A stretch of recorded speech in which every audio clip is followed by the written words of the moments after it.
Amnesty International declared Israel to be an apartheid regime. Don't fucking stop me while I'm cooking, you baboon in a suit! The chef is in! Better give you a fucking Chelsea Green, you donkey! Donkey!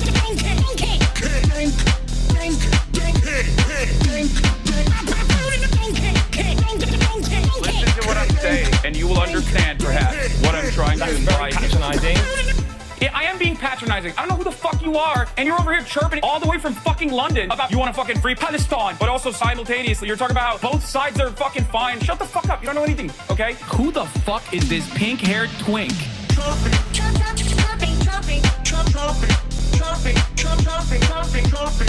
Dissolve the apartheid So what would you like to allow see happen, Palestinians. Hassan? Do you not understand the English language?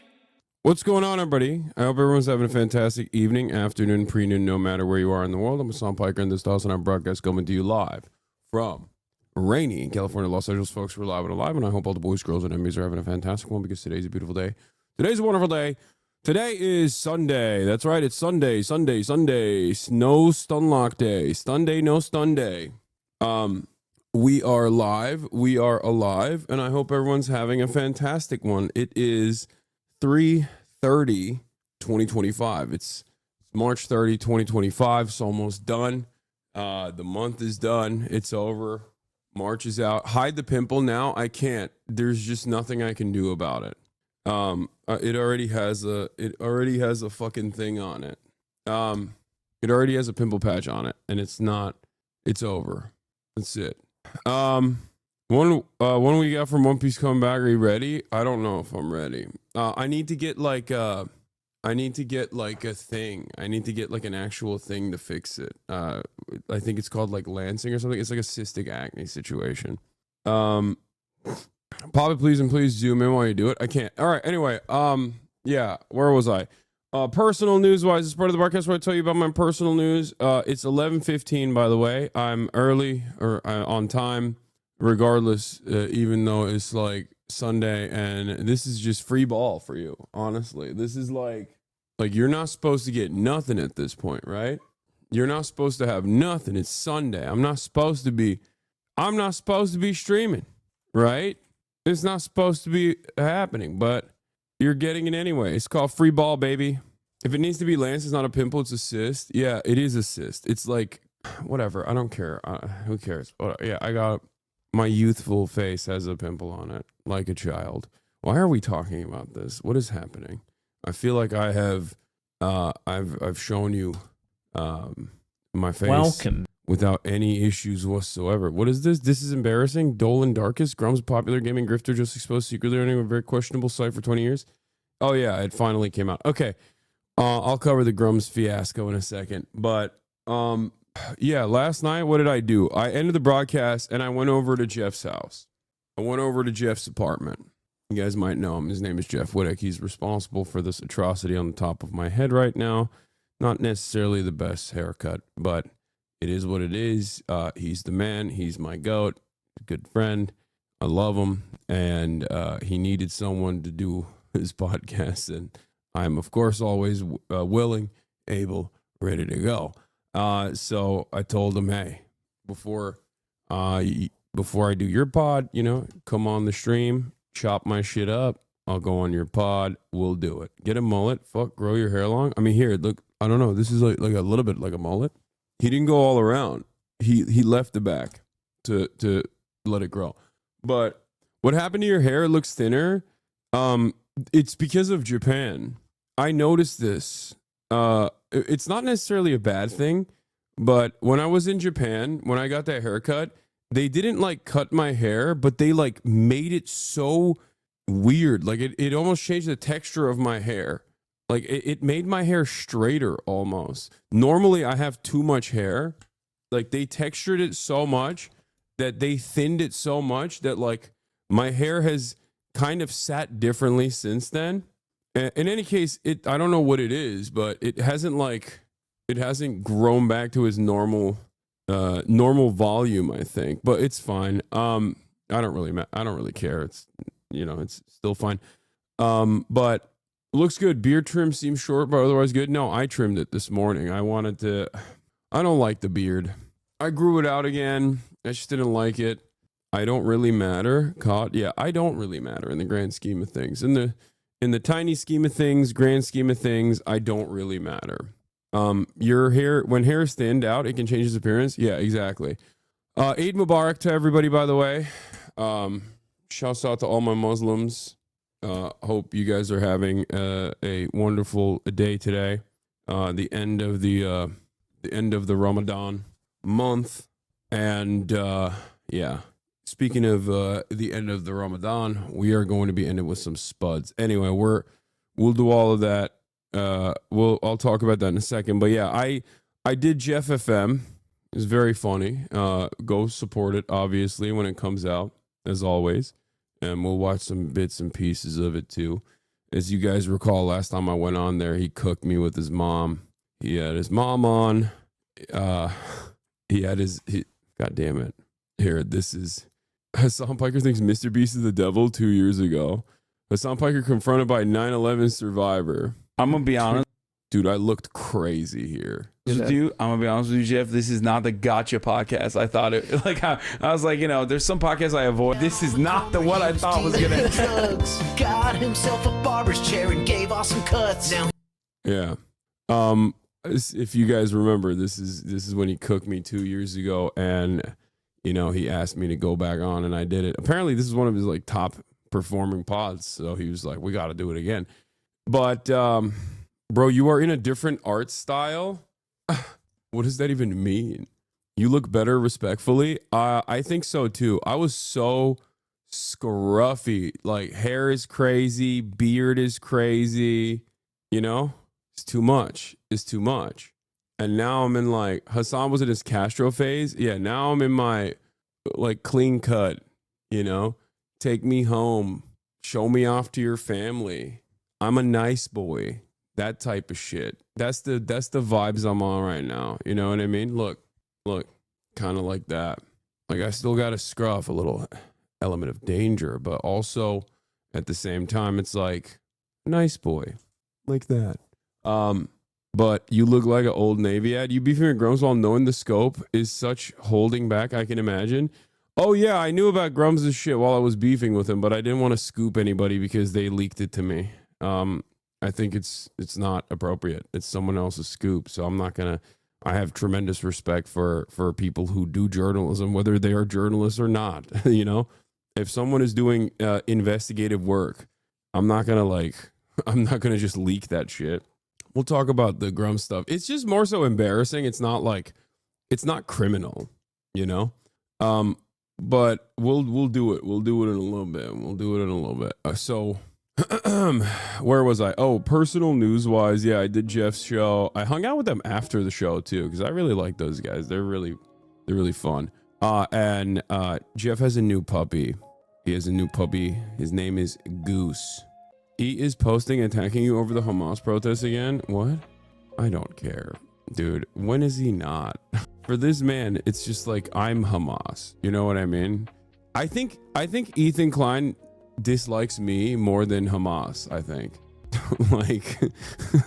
like I'm gonna level above. Like Hamas is bad. Hamas is the worst thing on the planet. But then the one thing that's worse than Hamas is Hasan. From the way he talks about me every day, it's like, yeah, it is what it is. What are you gonna do? Another story has hit the timeline. I guess the day changed. You know, this is another 24 hours has passed. So of course another story, an Instagram story, is hit the timeline. I think. Yeah.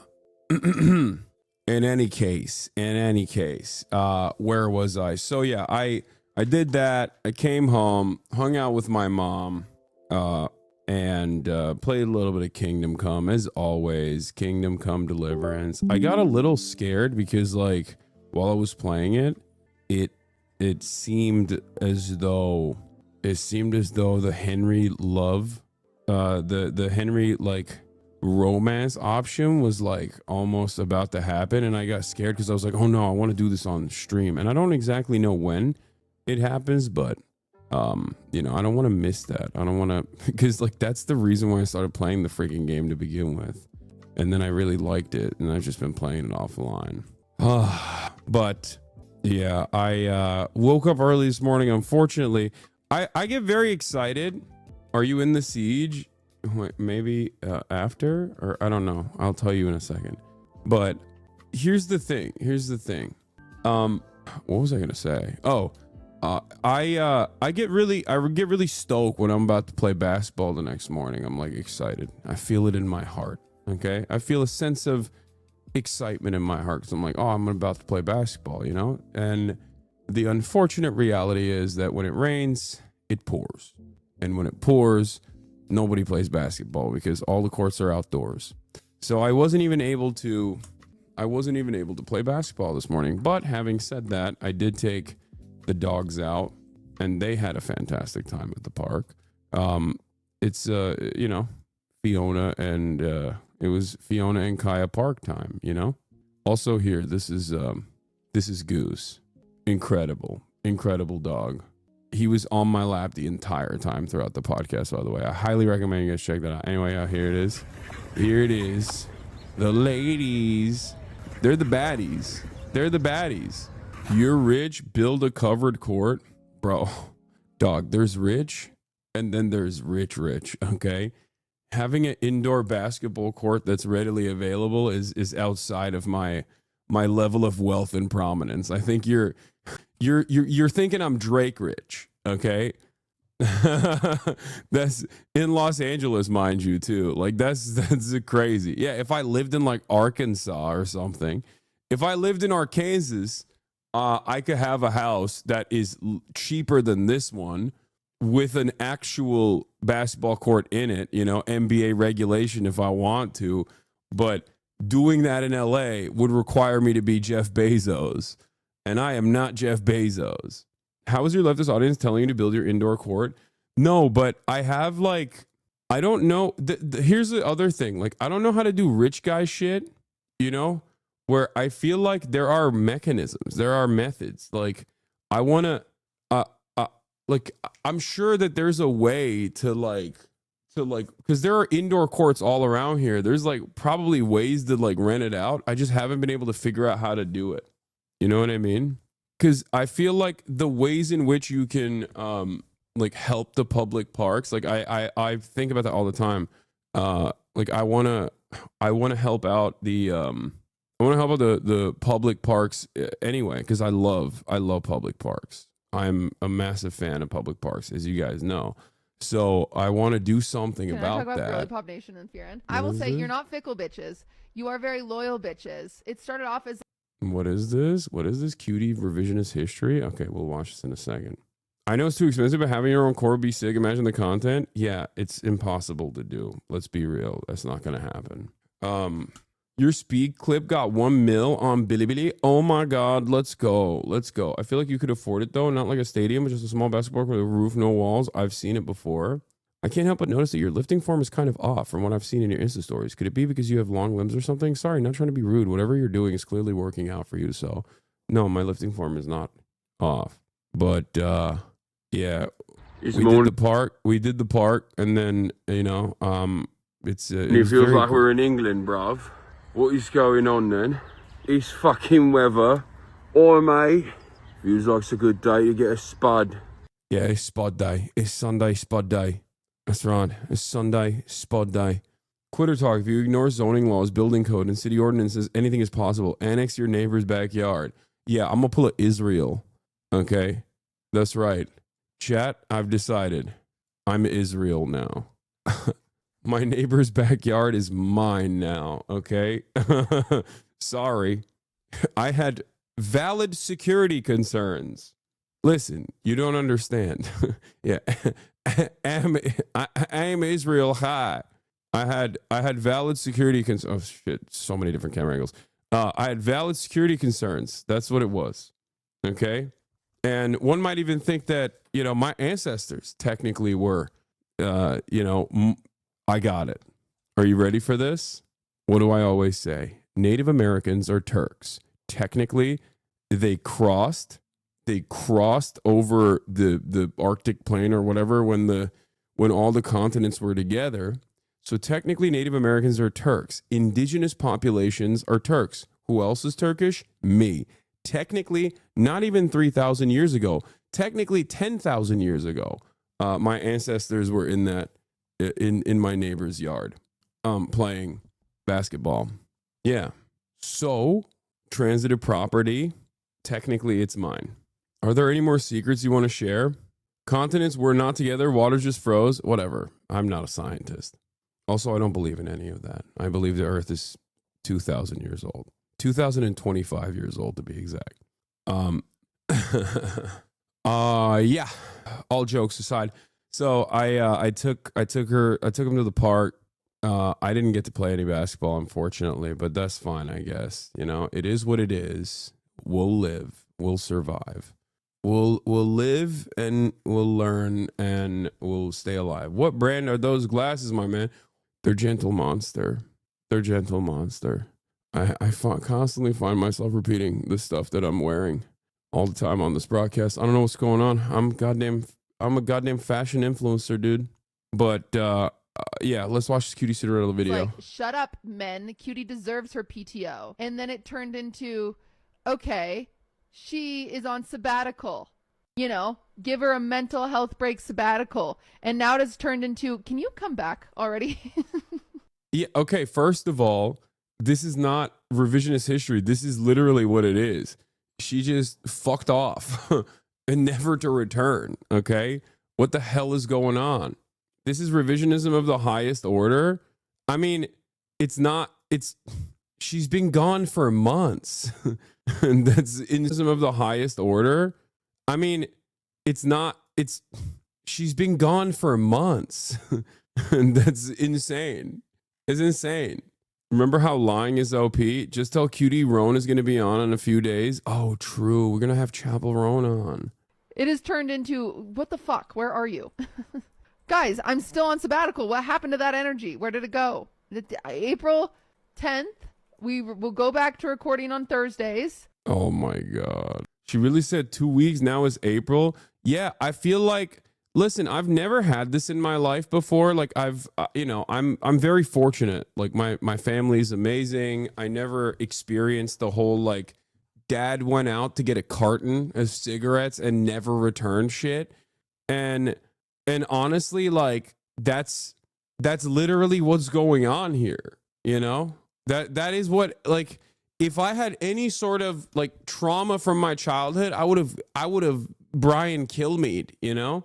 Bro, you're privileged as fuck. Yeah, what do you want me to do, man? You want me to go fuck up my parents? Like, what do you want? Yes. Like, check your privilege. Shut up, bitch. That's why I'm a good father figure to all of you, okay? Jesus Christ. I try to use that privilege for good. Yeah, Cutie went out to get the Book of Mormon, never to return, dude. I feel like there's something about Utah for freaking Mormons. Like, she has no association with this goddamn place. All of a sudden, she gets a freaking Airbnb and then she's just settled. What the hell is going on? It's supposed to be short term. I'm going to find out, dude. I'm going to find out and hit up the person and be like, hey, can you kick her out? Can you please kick her out of the property? I've heard that this is a harlot. Cutie went to Utah for the, what? Sundance Festival? You need to get a real ex-Mormon on stream. Cutie is fake ex-Mo, never wore garments. She's not fake ex-Mo. She's still Mo at this point.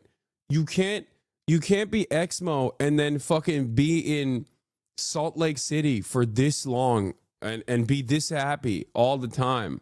She's doing her Hajj. No, she went from ex-Mo to Mo again. She Momo. It's ridiculous. It's ridiculous. All right, Sunday, Spud Day, Fun Day, drama, news. We got it all. Get in it now. Phineas on the broadcast later. All right, do we have a blast off me? Oh, we do have one actually. I downloaded it earlier. Let's freaking go, fam. Let's freaking go. Stunlocked. Sunday, Spud Day, Fun Day, drama, news. We got it all. Get in now. Phineas on the broadcast later. Phineas on the broadcast later. Fucking hell. She's doing a reverse Rumspringer. Yeah. Damn, Q's gonna miss Phineas again? Yes. I'm gonna hang out with Phineas every damn day until Cutie gets back, and then never again. And then we're just gonna have a falling out. What is Am Israel High? Dude, so funny. It's a I think it's a statement from the Torah, but a lot of people who love Israel, like people who believe that Israel religiously belongs to Jews, will say it. Am Israel Chai. I like saying it in like a funny Southern accent when I'm making fun of Lindsey Graham, because it's not supposed to be about. It's anyway. Whatever. Did you inform Maya he's gonna be there? No, I didn't. Are there any time for Grum's drama? Yes, chatters. We will look into the juicy Grum's drama as well. Also, shouts out to Pedro Pascal, who posted the support of Rachel Zegler. Pedro shared the story on his Instagram page. Says, at Rachel Zegler, #icon. I like that there are still people in Hollywood that are unafraid of being, what do you call it? They're unafraid of just like being political. Like Pedro Pascal is obviously one of these people. He has a trans sister who he loves very much. So he's very pro-trans. He's obviously has a socialist family, like historical socialism in his background, in his lineage. I saw a tweet about Pedro the other day that I thought was pretty funny. They were like, there's a real old Hollywood vibe to Pedro Pascal where they keep talking about him like, oh, which lady will finally lock him down? Like as though, he's not, he's I'm not going to say nothing. Missed the blast off opportunity, Spudnik. Are you getting him on stream? Oh, dude, that would be amazing. It would be amazing to get Pedro on stream. It's wild to me that the media is going to run with this anti-genocide girl that ruined the box office for the new Snow White, not the shit script and the Gal Gadot boycott. Yeah, I don't think anybody cares. Like, that's the other side of this, is that like, I think most people just didn't care about the Snow White thing. It felt like they dumped the project fairly early on because there was no wait, hold on. There's no marketing for it. Like when a movie that is this big budget doesn't get like a lot of marketing attached to it, you can kind of tell that they don't care. They're burning it. Yeah. Vanity Fair wrote about it. I like that there are like warring factions within Hollywood press right now. It's very cool.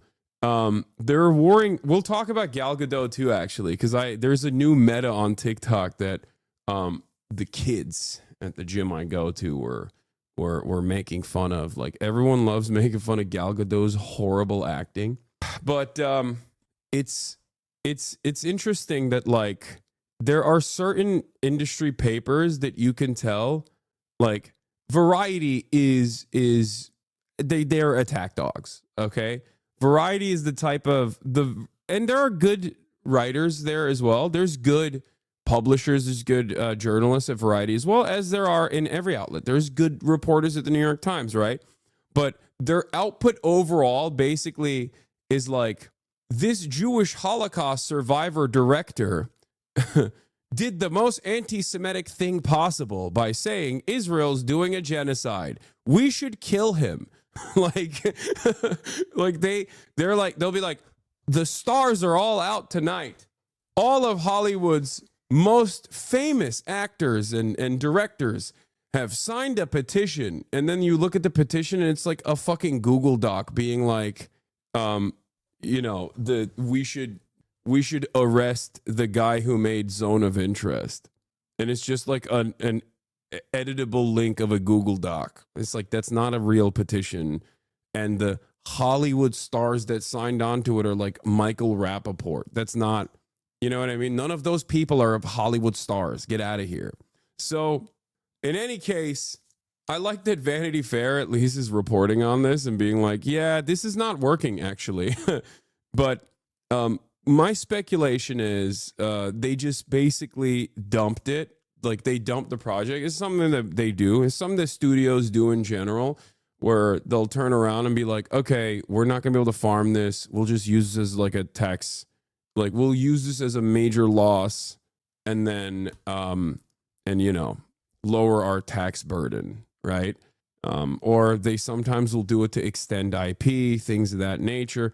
But the reason why I say that like this wasn't a project that they were really invested in beyond the $200+ million that they dumped into it was because of the lack of marketing, right?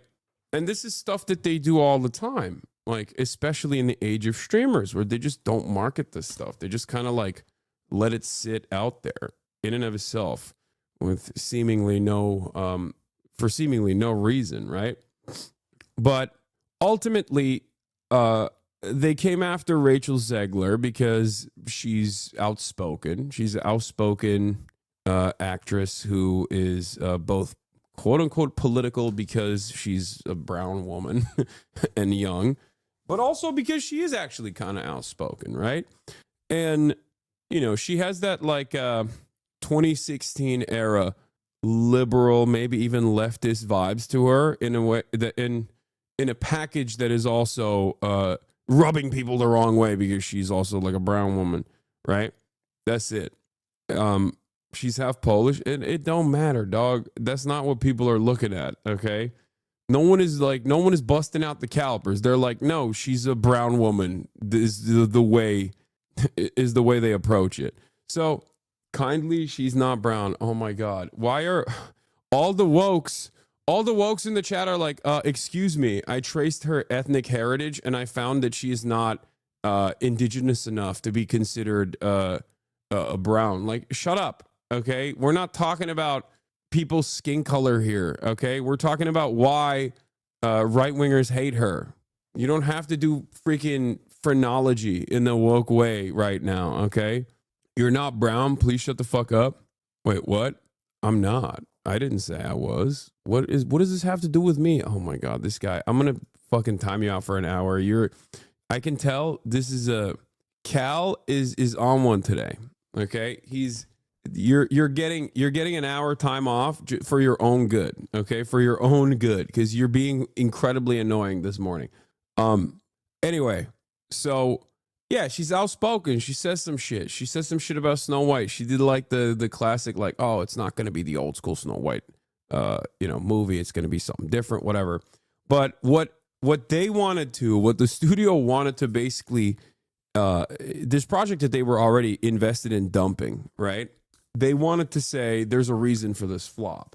And basically they pointed all those fingers at Rachel Zegler, partially because she's outspoken and partially because she said free Palestine. And we covered this story already, but it's cool that all these like big bad industry papers turned around and wrote articles about how she actually is the reason why the Snow White movie is failing, and not because of like Gal Gadot or not because of any other reason, not because it got a 1.8 on IMDb. Like, these are not, she is not the only reason why this project kind of fell apart. Okay. That's ridiculous. Yeah. She said free Palestine at the tail end on the, when they were out promoting the movie. That's the reason why the movie sucks. But, you know, that's neither here nor there. Review bombing by chuds who never saw the movie and show. So the other side of this that I also can't stand is that, like, it's just not for me. Like, this movie was not made for me. Okay? Like, I understand that. It's Snow White. I don't give a shit about Snow White. I'm sorry.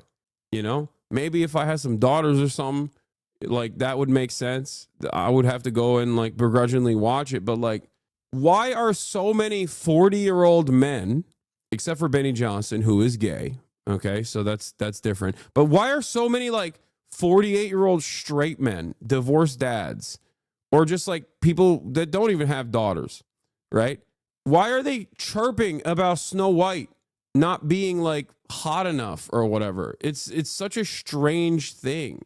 It does not make any sense. Like, this guy, Snow White, it's even worse than I expected. 4.3 million views 8 days ago. These guys don't they were never supposed to watch this movie. They don't want to watch the movie. They just want to shit about this movie. But the movie's not for you.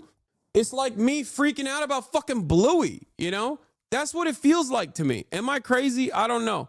Maybe I am crazy. Or maybe everyone else has become increasingly more insane. Where these guys just like lose their shit at everything. And it's supposed to be the most masculine thing you can do. The most masculine thing you can do is get mad at a Disney production made for children. What are you doing? Like, what are you doing? It's for girls. It's for children. It's for like babies and maybe some gay men, you know? Like what? Not everything is supposed to serve you. Has Snow White ever, was the intention for Snow White to serve you well into your adulthood? Like, I don't understand. The movie was bad though. Rachel was good, but the movie is bad. I know. But even if the movie was good, I would still say it's not for me. I don't give a shit. And I think there's a level of freedom and a level of honesty in saying, I don't care about this. Okay? These guys, on the other hand, cannot do that because they cannot do that. They have to. They have to make it. They have to complain. Why do we care it though? I don't care about the movie at all. I care about this shit. I care about these fucking losers like losing their goddamn minds over it. I care about the culture surrounding rage bait outrage merchants. Okay, this is what they do. This is what they sell. They sell outrage. Was the original Snow White Asmongold's favorite movie? That's what that's the thing. Like, I don't know if we can just like get people to snap out of it like this either. I try to. I try my best. I'm like, hey, I don't think you care about this. Like, why do you care about this so much? Like, are you okay? You know, is everything all right? Like in the real world, if a friend of mine that is around my age, if like a 30-plus-year-old guy friend of mine was like, bro, you seen this Snow White shit? I'd be like, what are you saying? No, I haven't. Why has this thought ever crossed your mind? You don't care about this. You watched a podcast that told you should care about this. The fuck's wrong with you? Be your own goddamn man. Be a man. Be a man. Be a man. Okay? Be a man. You're a bot. It doesn't make sense. Ask Cutie, she's a Disney adulto. Well, that's the other side of the story, is that the film is not also good in and of itself. So I don't even think the Disney adults are on board with this regardless. There's just nothing. I mean, there's no better situation for these Gamergate losers than to like, this is a perfect storm because it's also a dog shit product. Because when a big budget production gets the crosshairs from the outrage merchants, right? But it actually does solid sales or it actually reaches like critical acclaim or whatever, then they kind of have to throw it out. They just kind of have to move on to the next thing. But when something that they had the crosshairs on actually fails at the box office, then they never let it go. Like with Baldur's Gate 3. Baldur's Gate 3 was a video game that every gamer was demanding for decades at this point. They were very excited when it came out. So they couldn't talk about how gay it was. You know, all these outrage merchants, they wanted to farm it, but they couldn't farm how gay Baldur's Gate 3 was because it was awesome. And it got critical acclaim very quickly. Buzz Lightyear movie did horrible, Hassan. What are you talking about? What is Buzz Lightyear movie? What? See, this is what I mean. I don't know what this is. I don't know what I don't even know what this is. You know what I mean? I don't care. I don't care. I don't know. Like, I am way more interested in like trying to understand why supposedly straight adults that are over the age of 30 are fucking losing their shit over freaking Snow White, dude. Do you have a baby brain? It's so incredibly soy. It's so goddamn soy. You're a baby. You're a child. Like, what are you doing? And it seems that there's a lot of children out there. So, like, you know, this kind of stuff does get a lot of motion. Is it not the same with anime? Yeah, you could say that. I like baby adjacent content in that regard. I mean, I watch shonen for sure. But to be fair, shonen is the target market for shonen isn't just for children. Like, it definitely is from children all the way to adults. The blast off. Snow White exposed the soy, right? Yeah, I just don't get it when these guys fucking complain about, like, when they complain about you know, video games not being good, or specifically target video games that are not for them, right? That were never made for them, you know? It just doesn't make any sense. Avatar The Last Airbender is for everyone, not just kids. Yeah, oh my God. Speaking of Avatar The Last Airbender, I had a moment this morning where I almost teared up a little bit. I was on TikTok and this dude was like, this dude had an instrument and played this like song from Avatar The Last Airbender with this like random, this weird instrument. And I got like emotional. It wasn't Leaves from the Vine. It was the other one. Dun, dun, dun, dun, dun, dun, dun, dun. Leaves from the Vine always gets me though. That one always gets me. Oh man, Uncle Iroh, war criminal on his redemption arc. I can't believe that Barbie Girl Time Adventures Woke is unplayable to the 50-year-old man. That's what I'm saying. It's just like, if you find yourself complaining about this shit, that means like your life is too good, man. You're looking for shit to complain about. And it's like, it's loser shit. Complaining about this stuff is loser shit. You're a fucking loser. You're a whole ass loser, bro. Anyway, let's get to some light news, all right? Before we go out and add out with a fucking spud. It's a kalimba. I love Avatar, love the song name. Yeah, kalimba. Yeah, this. Oh, it's beautiful. Classic. They don't make it like this anymore.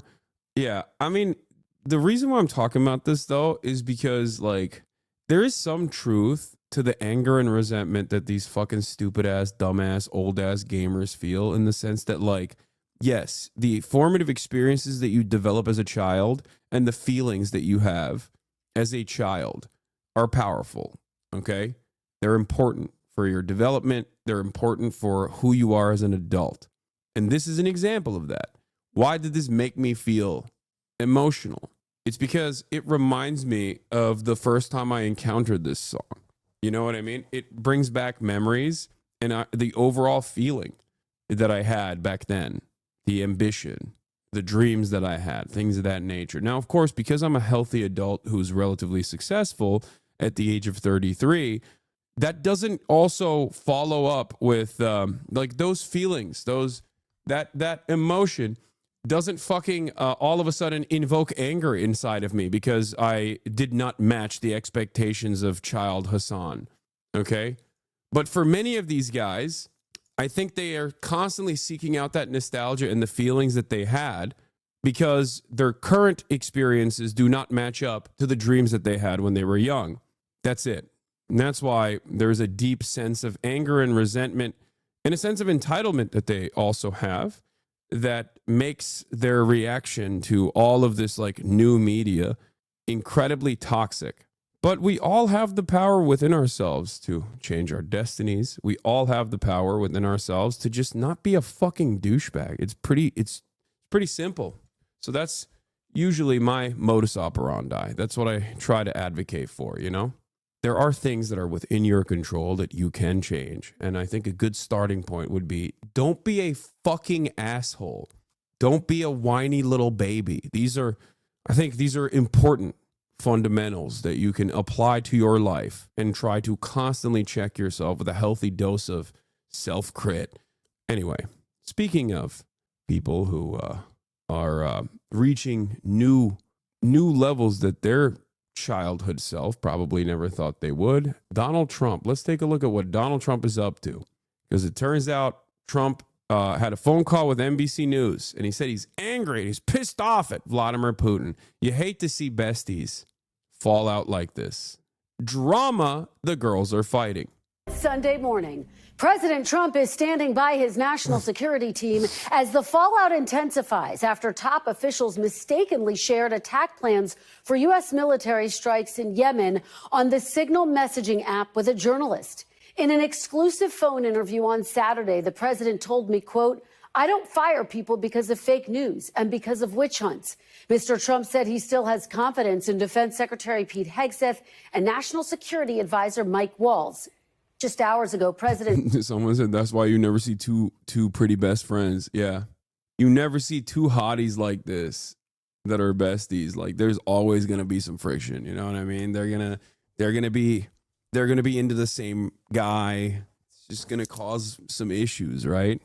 Trump called me to tell me he is, quote, pissed off with Russia's President Putin and threatened to impose secondary tariffs on Russia's oil. It's crazy how orange he looks next to Vladimir Putin. It's crazy.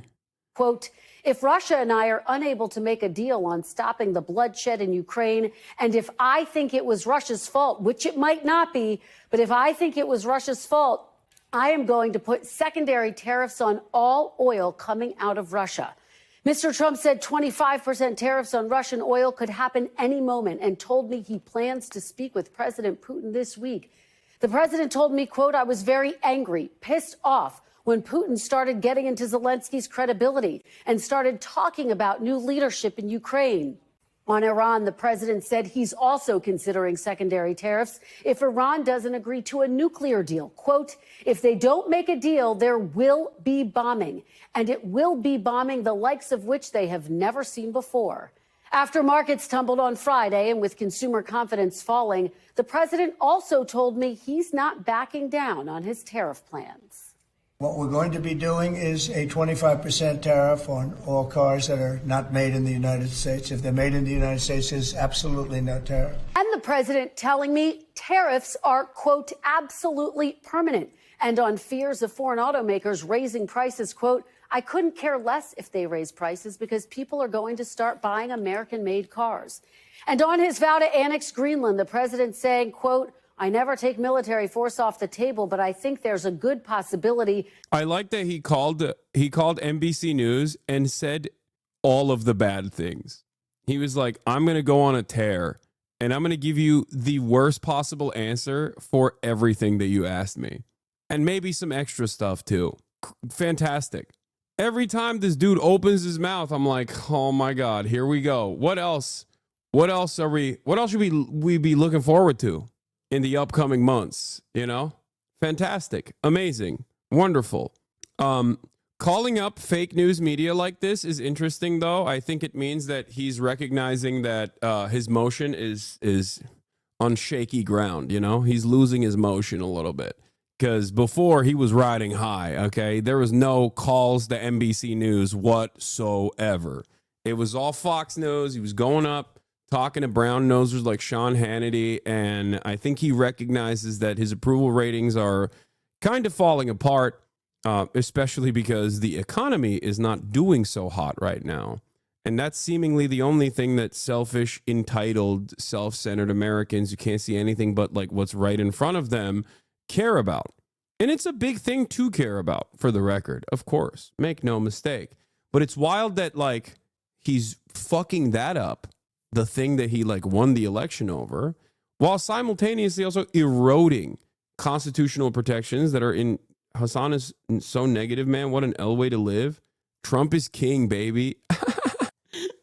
I like the overall vibes from people who are just like, yeah, I really just want you to say nice things about Trump. Like, I want you to just like have fun with it, you know? Okay, dude. They're black bagging people out the streets. You know what I mean? It's pretty fucked up. What do you want me to do? Lie? Yeah, based. Okay, there you go. Yeah, he's the king. Nice about anything, man. Yeah, based. This is the reason why he's threatening to bomb Iran now. They rejected his little letter. Oh, yeah. Great. Breaking. Iran's president has rejected direct negotiations with the U.S. in response to Trump's letter. Great. Fantastic. Amazing. That we could do it without military force. The White House is still on defense this weekend after the Atlantic editor-in-chief Jeffrey Goldberg says he was added to that signal conversation by Mr. Like, Trump called in NBC News and was like, I'm going to bomb a foreign nation with a standing military, missile systems, one that could cripple the global economy in retaliation. And you're over here being like, why don't you say something nice about that? Well, I don't know. I don't think it's it's hard. It's hard to say something nice about it, you know? He's like, I'm going to militarily invade Greenland. Okay, how do I find something nice about that? How am I supposed to look at that and go, yeah, that's awesome. Thank you, sir. Yeah, we should invade more countries. That's what I wanted. I wanted more invasions, not less, of course. That's why I voted for the Peaceful Dove, by the way. Remember? Everybody was like, oh yeah, Mr. Peaceful Dove. That's what he does. He does peace deals. He's the art of the deal, art of the steal, baby, you know? He's such a good deal maker that he spent the first 2 months undermining our proxy in the Ukraine situation while simultaneously glazing Vladimir Putin. And now Vladimir Putin predictably is not even playing ball with him. So now he's upset at him. What happened to that deal? He said day one, he was going to fix it. He said, no more forever wars. Day one, I'm coming and I'm fixing Ukraine. Ukraine would have never happened under my watch. Okay. So what happened?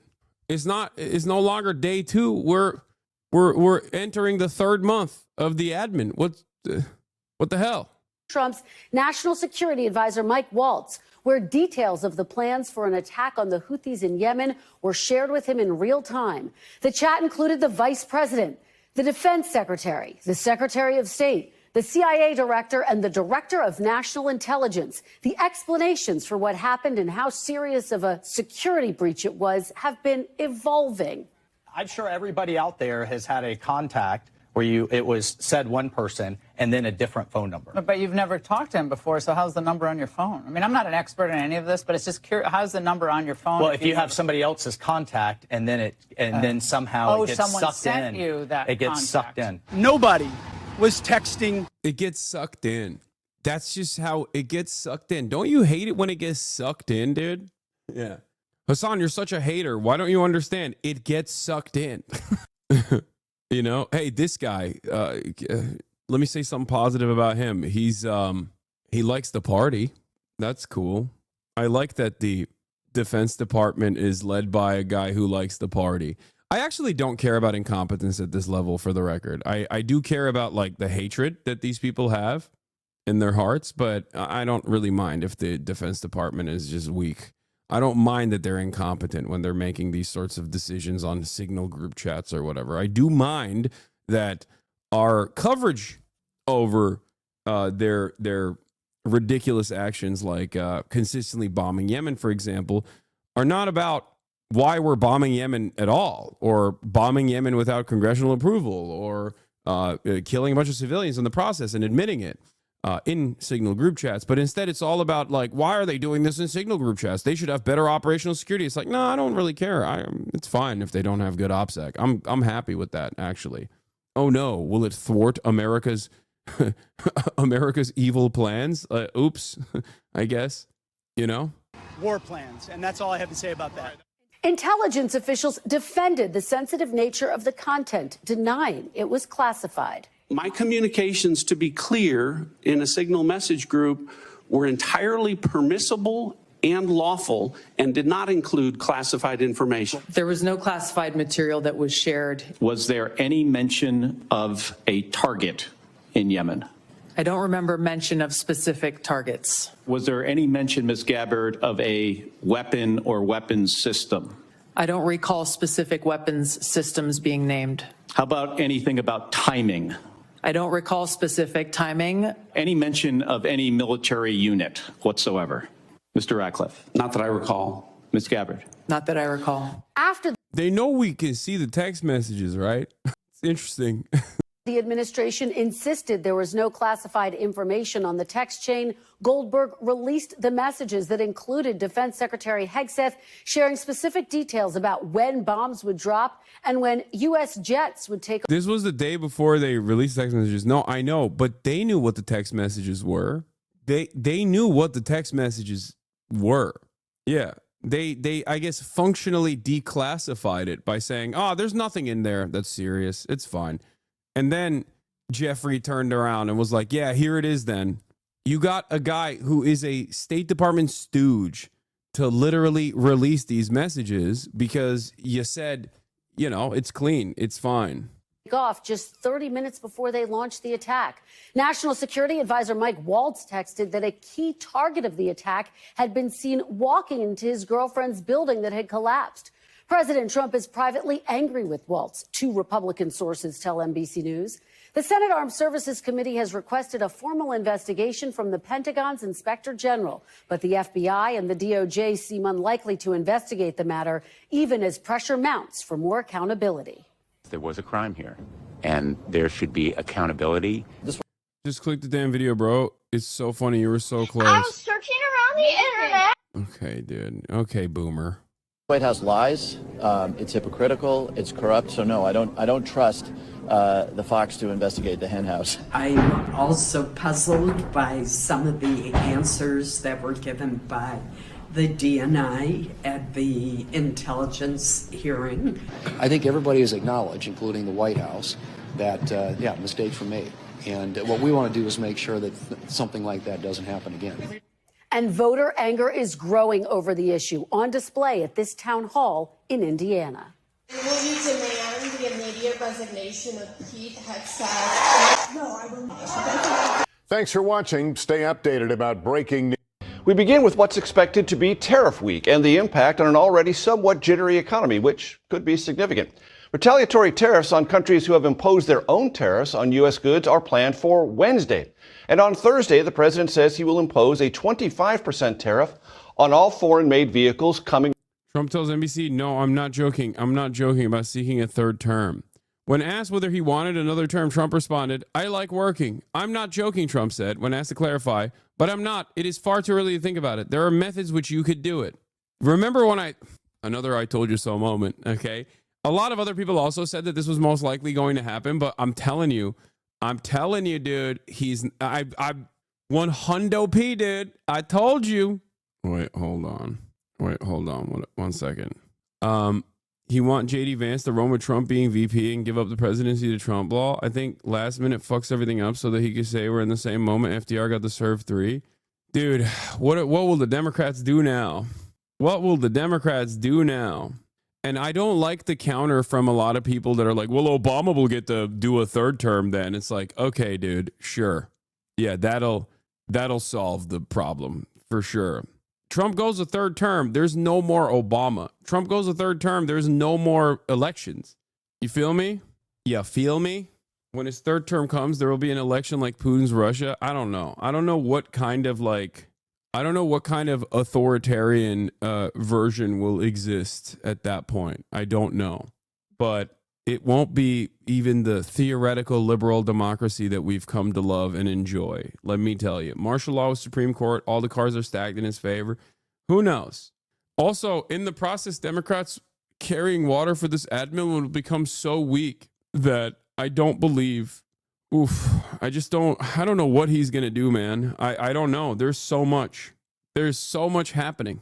And not in a good direction that who knows how this man will continue undermining this country, destroying this country.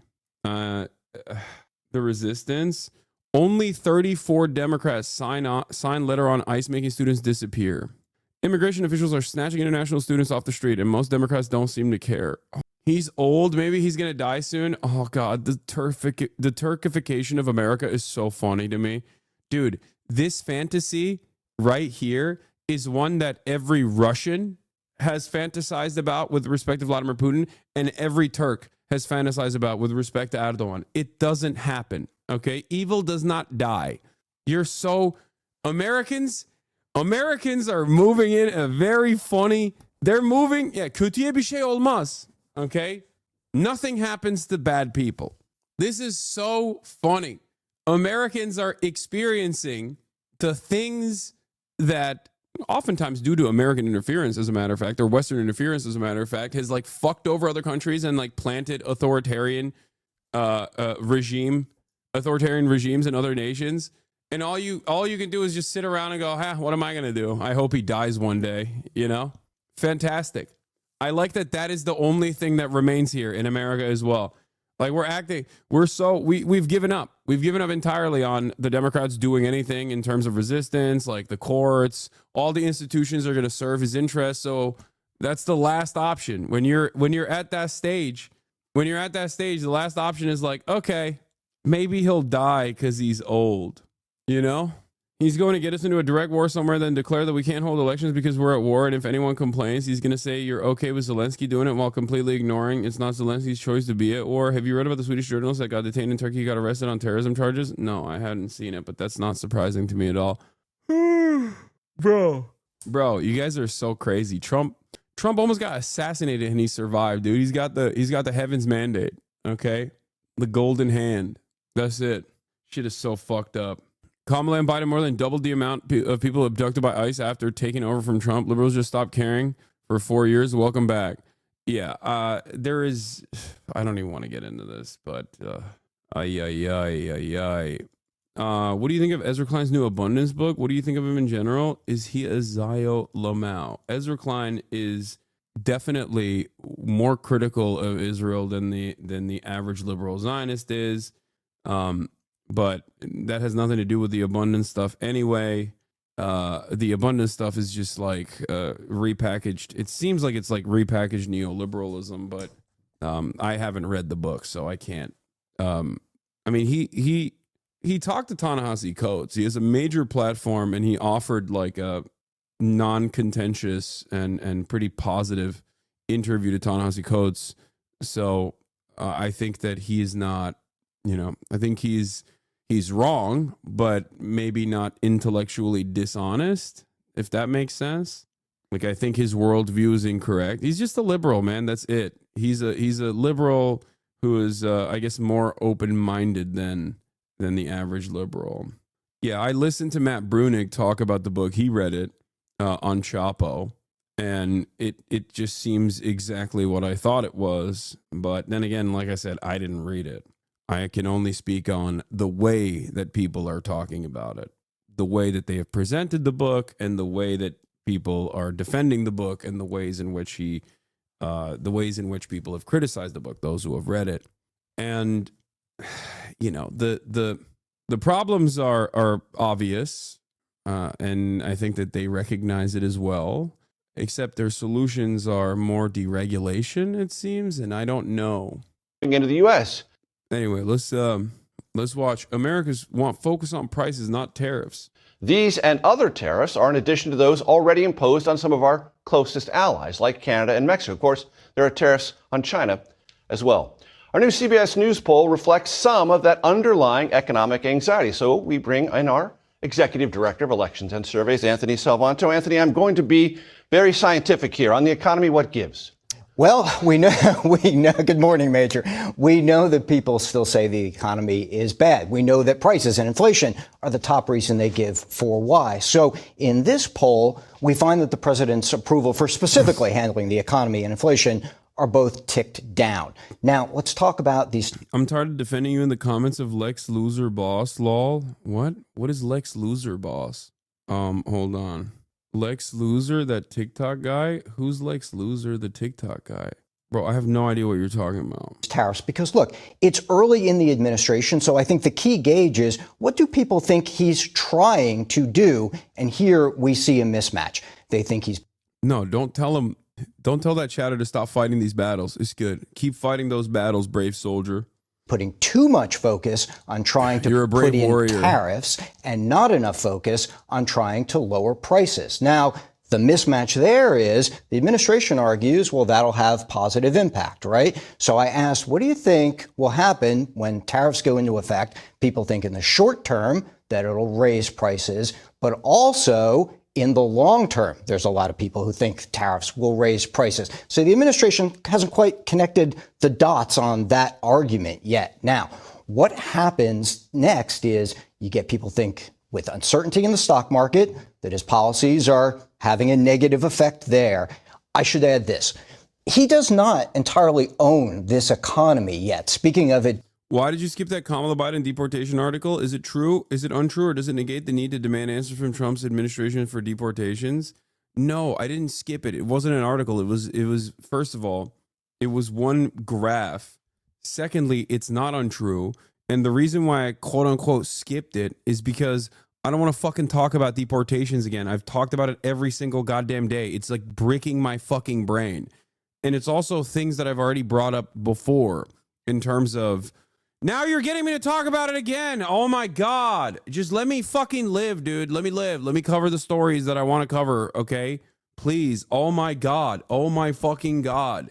Being early, right? Asked who's to blame for inflation, right? And that he shares with Joe Biden still.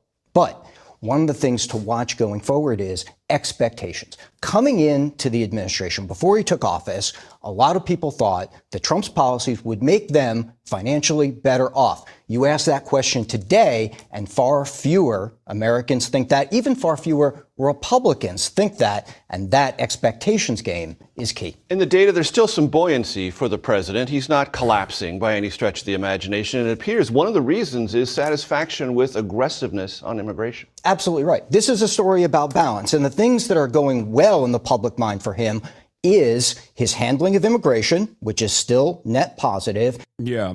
The Democrats not contesting the immigration stuff that he's doing, unironically, is part of the reason why people just don't care about the immigration shit.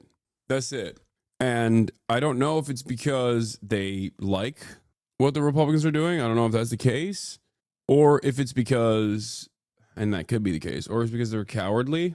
But, you know, they're too afraid to put up a fight. They're too afraid to have a position that people might react negatively to. But, yeah. And his deportation program is still net positive and popular. People say, well, they don't think it'd be okay if there are legal residents who were mistakenly detained in this program, although there are some in his base who do. But you look at other aspects of this, like cuts to the federal workforce. That continues to be split. But you then also see a majority of people saying, well, that might impact programs that they care about. Even over a third of Republicans think that may happen. My point is, if there's they just showed 58% approval for deportations. Yes. The reason why people have this attitude still, which is the first time in American history, in perhaps the entire history of the United States of America, where Americans are on board with mass deportations. This is unique. And it happened because of the last 4 years before Donald Trump, where the Democrats allowed the Republicans to keep hammering that point over and over again without any sort of counter messaging whatsoever. And it got to such a degree where, like, this was over. It was always a button that the Republicans used to hit nonstop. But even under the first Trump administration, if you recall, a lot of the actions that Trump took were draconian, awful, but there was a shit ton of resistance against it. Okay? Chinese Exclusion Act, there were definitely times before. I have no idea what kind of approval ratings they had for the Chinese Exclusion Act back then. I'm not saying America's not done mass deportation programs before. I'm simply talking about people's opinions on mass deportations. Because, like, we had the Bracero program as well, and that was unironically not exactly a popular program. You had back then Texas ranchers gunning down people that were trying to grab Mexicans or people that they thought were Mexicans. So it's not necessarily something that was something that the public was positive about. I didn't say we've never had white nativist deportation protocols. Of course we have in our history. But yeah, I mean, in the aftermath of the Bracero program, when they were trying to round up and successfully rounded up and mass deported 1 million plus, I think almost like 2 million people of Mexican descent, even like American citizens too. Ranchers in Texas were so disapproving of the measure that they would gun down marshals that were trying to round up Bracero program workers. Like, that's the level of unpopularity it reached for Americans. Yes, Operation W Back is the name of the operation. I just don't say it because I don't want to get clipped and then have people yell at me for saying a slur, but that's what they called it. My point is, Democrats dropped the ball spectacularly from 2021 onward on this issue. They never did counter messaging on the immigration stuff. They never showed a positive way in which migrants, undocumented and documented alike, are actually positive to this nation's economy, to the United States of America in general.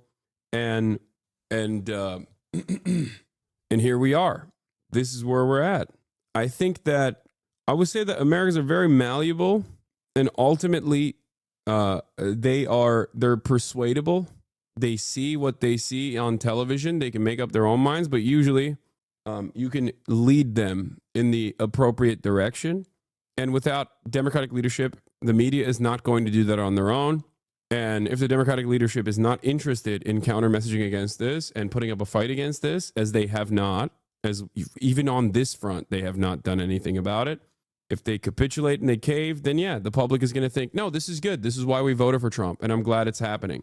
They're not going to be able to tie together why these mass deportations, which are not even like, they're not even mass deportations because logistically it's impossible for them to do so. But the no due process deportations that are taking place already, which is supposed to like open up the precedent for mass deportations as it stands. If the Democrats are not going to push back against it, then people are gonna think, no, it's fine. And they're not going to realize why the economy is not getting fixed. The Republicans lied about tying mass deportations to the economy. The economy is not getting fixed. Deportations are happening. So if the Democrats don't actually recenter and refocus the message back to the economy and talk about how these kidnappings are completely unjustifiable and eroding what remains of the Constitution, then people are going to think, oh, I guess we just haven't deported enough Mexicans. That's it. What's happening right now is the same exact liberal capitulation that took place in Nazi Germany. That's it. It's identical. It's almost 1-to-1. It's crazy how similar it is. It blows my mind. Popular. People say, well, they don't think it'd be okay if there are legal residents who were mistakenly detained in this program, although there are some in his base who do. But you look at other aspects of this, like cuts to the federal workforce. That continues to be split.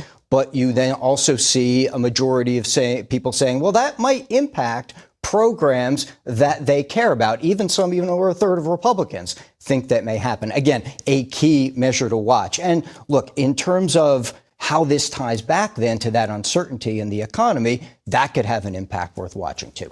One of the conversations certainly that has become more intense in the last couple of weeks here in Washington is the clash for the administration. Sometimes it looks intentionally with Congress on executive powers and with the courts on executive powers. Do we have any data that talks about where the country is? Like half of the stuff that the liberals are doing right now is reminiscent of just like full-blown capitulation, the Enabling Act. You know what I mean? It's just, there's got to be there's probably, has Bestie Marks made a video on this? I feel like I've watched something on this broadcast before that is reminiscent of how liberals are operating right now and enabling the Trump authoritarian regime to be as violent as it wants to. New here, but saw the absolute bitch slap he gave Elon on his own platform and had this up. Congrats on your success as a fraud. Yeah. Hey, I'm the guy who said he might die line. It's funny you mentioned Putin and Erdogan. I'm from Hungary, so I know exactly that feeling of being under authoritarian leadership for a long fucking time. Exactly. Americans are now getting into the bargaining stage of like living under this kind of rulership, you know? It's fantastic. Oh, hold on. I got to do something real quick.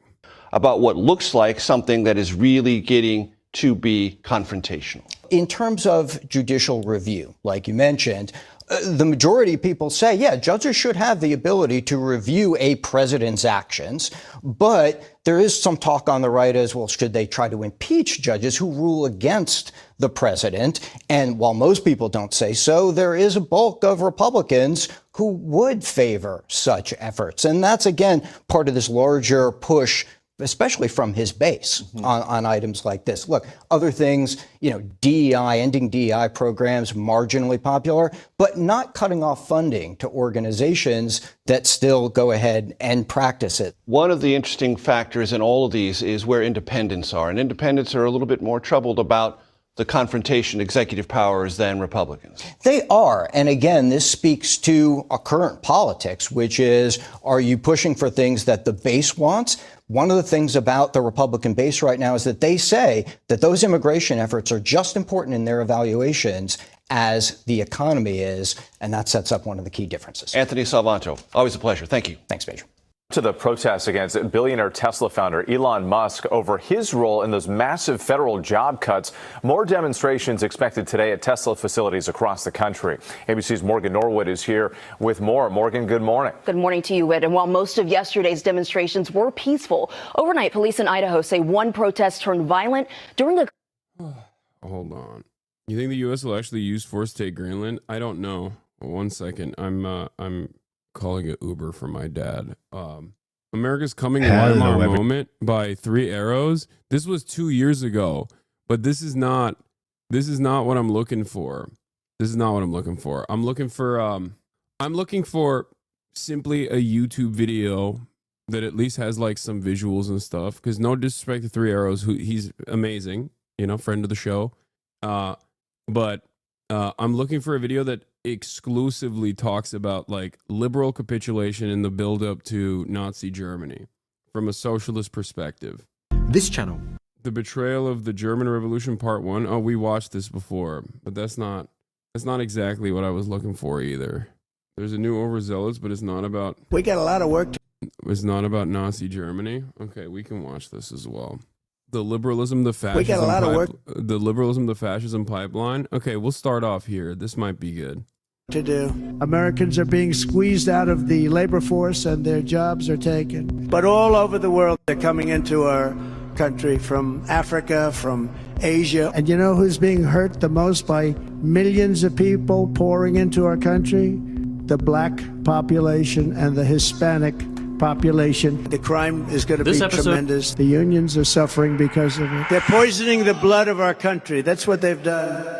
You would think that at a time when economic stratification and marginalization are running rampant, a time where the rich grow richer at the expense of everyone else, politicians would tailor their rhetoric to tackle the real issues at hand and not just stir division amongst races, genders, creeds, and religions. But no. Why do figures like Donald Trump point the finger at immigrants as though they are the reason for economic instability and not oligarchs? Will he ever mention the fact that in 2022 alone, undocumented migrants paid nearly $100 billion in tax revenue while being shut out of the very programs they helped fund? Why is the blame for a failing economic model rarely placed on the model itself, but instead transferred to groups who are already having a hard enough time? Why does this economic instability lead to divisive in-group, out-group rhetoric? Link the vid of him, or I'm making a call-out video about you on TikTok. What? Take a day off. Oh, CCP Philosophy might have done one? Okay, that might be the video that I was thinking of. Friend of the show, Overzealous' video, Liberalism, the Fascism Pipeline, Neoliberalism Explained. It wasn't CCP Philosophy, it was a cuck philosophy, right? Or is it cuck philosophy? And not toward a productive discussion about the innate instability of the economic model we live under? I hope I can answer that question by the end of this video. But first, we have to go back in time just a bit. CCK philosophy. In the aftermath of the Second World War, Western governments and economists alike were scratching their heads trying to come up with economic reforms that would prevent a calamity like the war they just endured from ever occurring again. The Great Depression still lingered in the minds of many, with unregulated capitalism widely seen as its cause and an unstable economic model. Western governments didn't want to scrap capitalism altogether, but they believed that by guaranteeing their populations basic dignities and social safety nets, it would prevent them from entertaining alternative economic and political ideas. Keep in mind, it was the disillusionment and suffering of the German citizenry post-World War I that allowed for Hitler's rhetoric and ideas to flourish. By preventing that level of economic instability from occurring again, Western governments believed that they could prevent fascism from gaining traction in the future. They also wished to prevent socialist or communist sentiment from strengthening. It's important to note that post-World War II, the socialist bloc was guaranteeing employment, healthcare, and housing to its citizens. If the capitalist West didn't try to appease its populations in a similar way, it feared that revolutionary leftist movements would flourish, and in the eyes of many liberals, fascism and socialism are totally the same level of evil. One for one. And that brings us to this dude. John Maynard Keynes. Keynes was an economist who stressed the demand side. To put it very simply, he believed that when people have more money to spend, especially workers who make up most consumers, it drives demand, keeps businesses running, and helps the economy stay healthy. And when that doesn't happen naturally, he argued, the government should step in to boost spending and keep things moving. Think of it as a kinder form of capitalism that Keynes was advocating for, one designed to prevent catastrophes like the Great Depression and keep the economically downtrodden from revolting against their governments. After the Second World War in the 40s and 50s, Keynesian economics began to rise to prominence. Western governments embraced Keynes's ideas and enacted policies that built the foundation for what we now call social democracies. They were done with unfettered capitalism and knew that a mixed social democratic type model was the way to not only keep their populations happier, but keep both fascism and socialism at bay. Because again, those two things are totally morally equivalent. One for one. Now, I have my issues with social democracy. We'll get into that later in this video, but one thing that's for certain is that the social democratic model was an improvement to the unregulated capitalist hellscape that preceded it.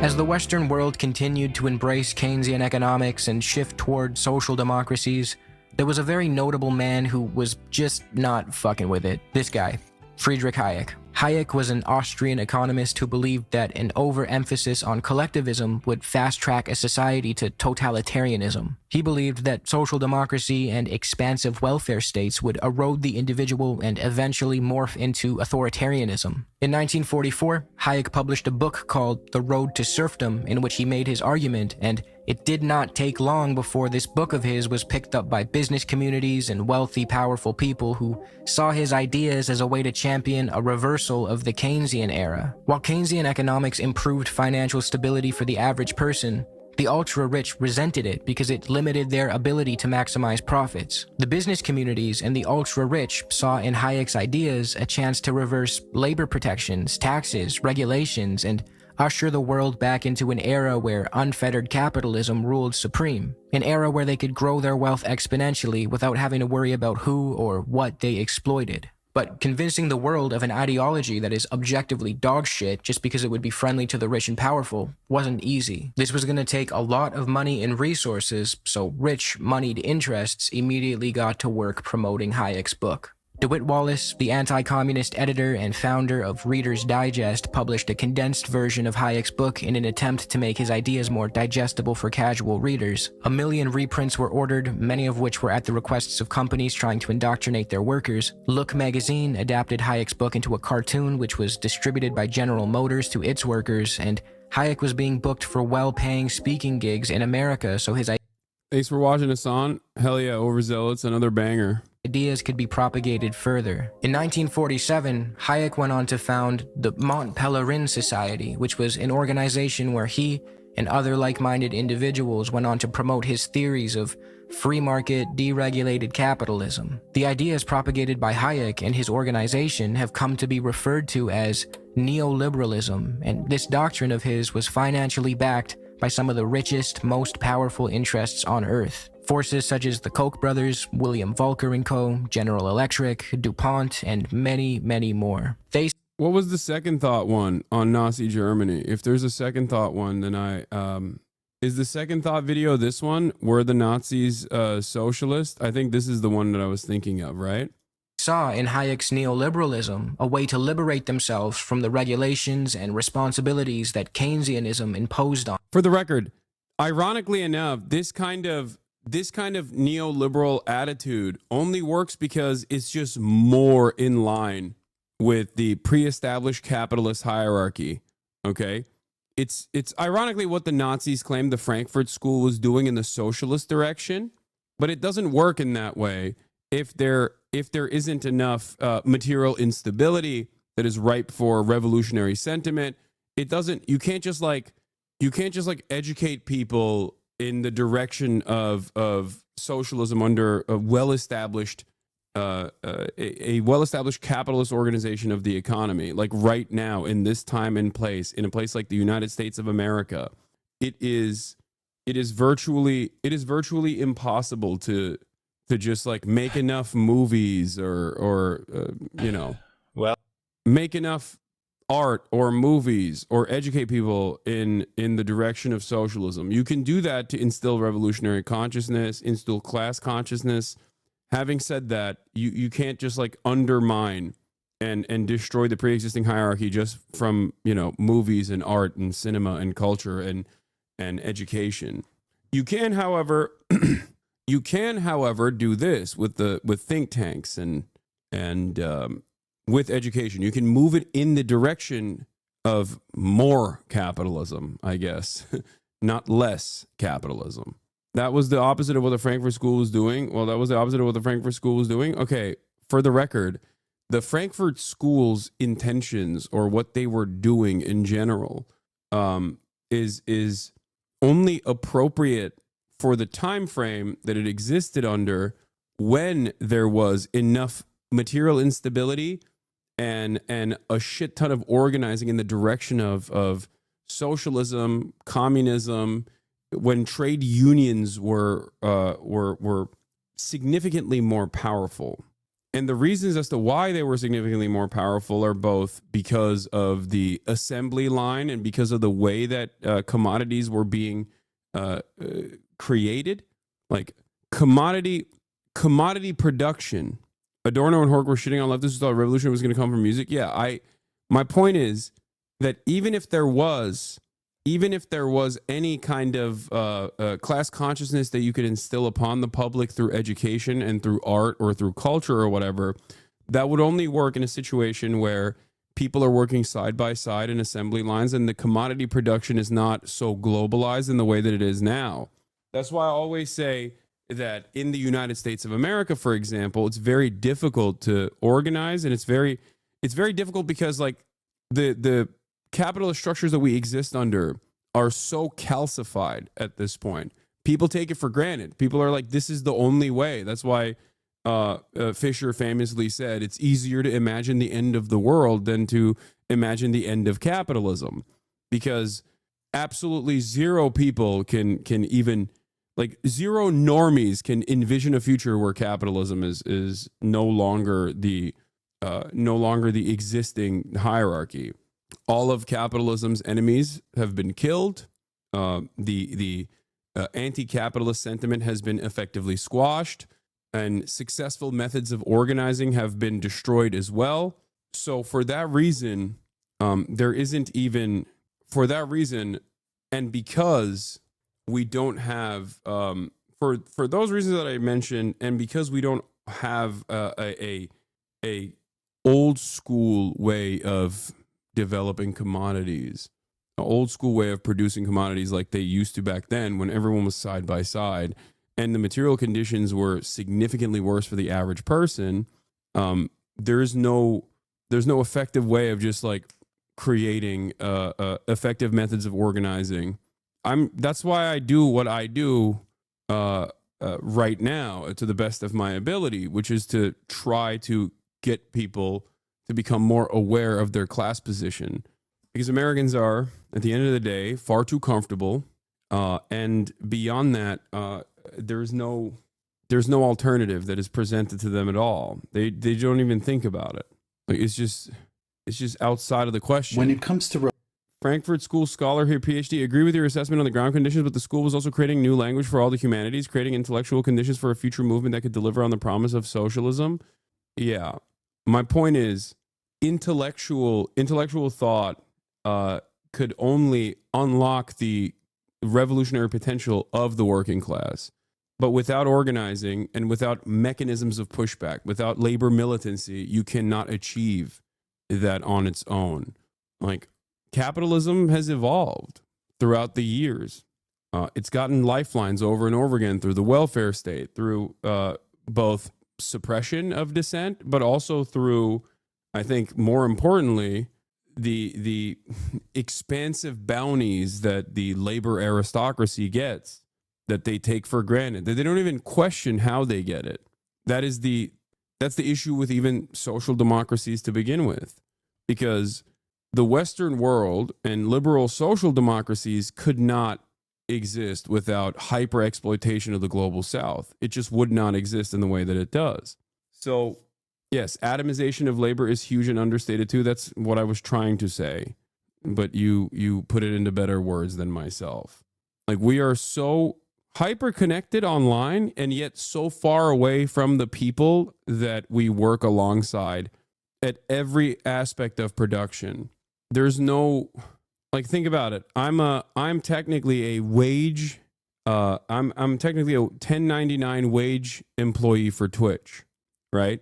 This entire structure is built on top of this entire structure is built on top of a completely globalized and completely financialized economy, where the computer that I'm using gets its different parts from different parts of the world, with laborers that I will never encounter, laborers that I will never see, the minerals necessary to build some of these things that are inside of the computer is mined in horrifying conditions of hyper exploitation, with, again, faceless figures that I will never encounter.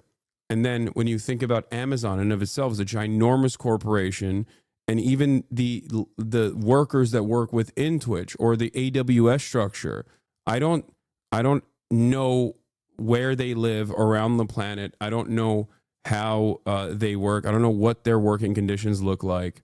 And all of that system is what allows me to do what I'm doing right now.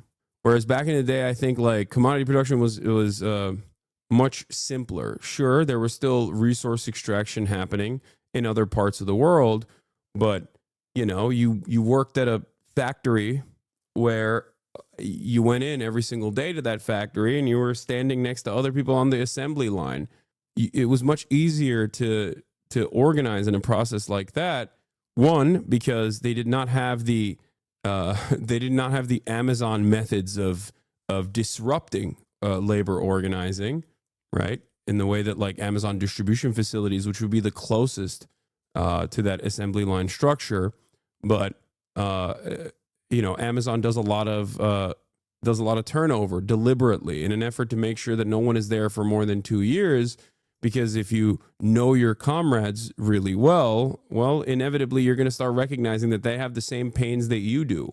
Every day that you spend in those conditions is another day where you recognize that your managers are actually antagonistic towards you.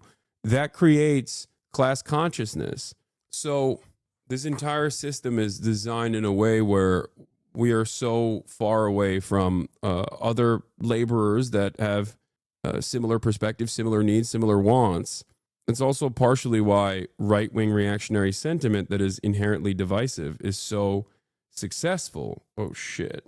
Wait, did he? Okay, he did. All right, good. I'm trying to also figure out my dad's Uber situation at LAX. Sorry. On them. Now, neoliberalism as a term in the modern day tends to be used mostly as a pejorative by people critical of the ideology, but it absolutely still is a real and pervasive parasitic force. To define it can be tricky, but here are a few attempts that I think do a good job. Historian David Harvey says, neoliberalism is a theory of political economic practices that proposes that human well-being can best be advanced by liberating individual entrepreneurial freedoms and skills within an institutional framework characterized by strong private property rights, free markets, and free trade. The role of the state is to create and preserve an institutional framework appropriate to such practices. The state has to guarantee, by force if need be, the proper functioning of markets. If markets do not exist in areas such as land, water, education, healthcare, social security, or environmental pollution, then they must be created by state action if necessary. But beyond these tasks, the state should not venture. Deregulation, privatization, and withdrawal of the state from many areas of social provision have been all too common. George Monbiot and Peter Hutchison define neoliberalism as an ideology whose central belief is that competition is the defining feature of humankind. It tells us that we are greedy and selfish, but that greed and selfishness light the path to social improvement, generating the wealth that will eventually enrich us all. It casts us as consumers rather than citizens. It seeks to persuade us that our well-being is best realized not through political choice, but through economic choice, specifically buying and selling. It promises us that by buying and selling, we can discover a natural meritocratic hierarchy of winners and losers. The market, it contends, will, if left to its own devices, determine who deserves to succeed and who does not. The talented and hardworking will prevail, whereas the feckless, weak, and incompetent will fail. The wealth the winners generate will trickle down to enrich the rest. Neoliberals argue that an active state seeking to change social outcomes through public spending and social programs rewards failure, fuels dependency, and subsidizes the losers. The role of governments, neoliberals claim, should be to eliminate the obstacles that prevent the discovery of the natural hierarchy. Put very simply, neoliberalism is the ideology that clears the way for unfettered capitalism to rule supreme. As you can probably tell, this is the perfect ideology for the ultra-rich to get behind, because not only does it frame financial success as purely meritocratic, but it also paints monetary gain as some sort of moral accomplishment that the state should by no means interfere with, even if that gain is achieved through exploitation or injustice. It treats the market as a wholly infallible force that rewards the strong and worthy, while ignoring the fact that markets are indifferent to human suffering. Since this market fundamental The one note that I'll put on this is that neoliberalism does not care about market interference at all, as long as it is done at the behest of private enterprise, the unleashing of the markets, if you will. So technically, it's not just like laissez-faire across the board. Neoliberals will often interfere in markets, but they will interfere in markets to open up the floodgates of free enterprise to private enterprise. Neoliberalism also says you can have an authoritarian dictatorship. Pinochet is a great example of this, where it is much more preferable to have an authoritarian dictator manage the economy in a way that benefits the private sector. He might have said all of that right here, but I was pissing. Capitalism is a key component of the ideology. Markets are often forced into sectors where they shouldn't be. This ideology, in an almost Calvinist sense, allows for the rich and powerful to reframe their opulence and greed as moral and just. It allows corporate interests to ignore those pesky market externalities, to forget about the pollution and exploitation their operations create, because if the free market rewards them with riches, then they must be on the right path. No wonder the ruling class jumped. Like Obama 2008, in the aftermath of the market crash, the numerous times where bailouts have been given to Boeing. These are fundamental aspects of neoliberal enterprise. They make it seem as though this is supposed to be corporatism. It's something different, but like, no, it's not. That is exactly how it's supposed to work. Yeah, Milton Friedman openly said he preferred a dictatorship with economic liberalism versus a democracy without that. Jumped at the opportunity to push Hayek's ideas. But again, they were faced with the obstacle of democracy. Neoliberalism, to most normal people, is not a very enticing ideology, and they sure as shit wouldn't vote for it if they knew what it was. Despite the millions of dollars that went into promoting the ideas of Hayek and his cohort, Keynesian economics remained as the mainstream economic consensus, but that was soon to change.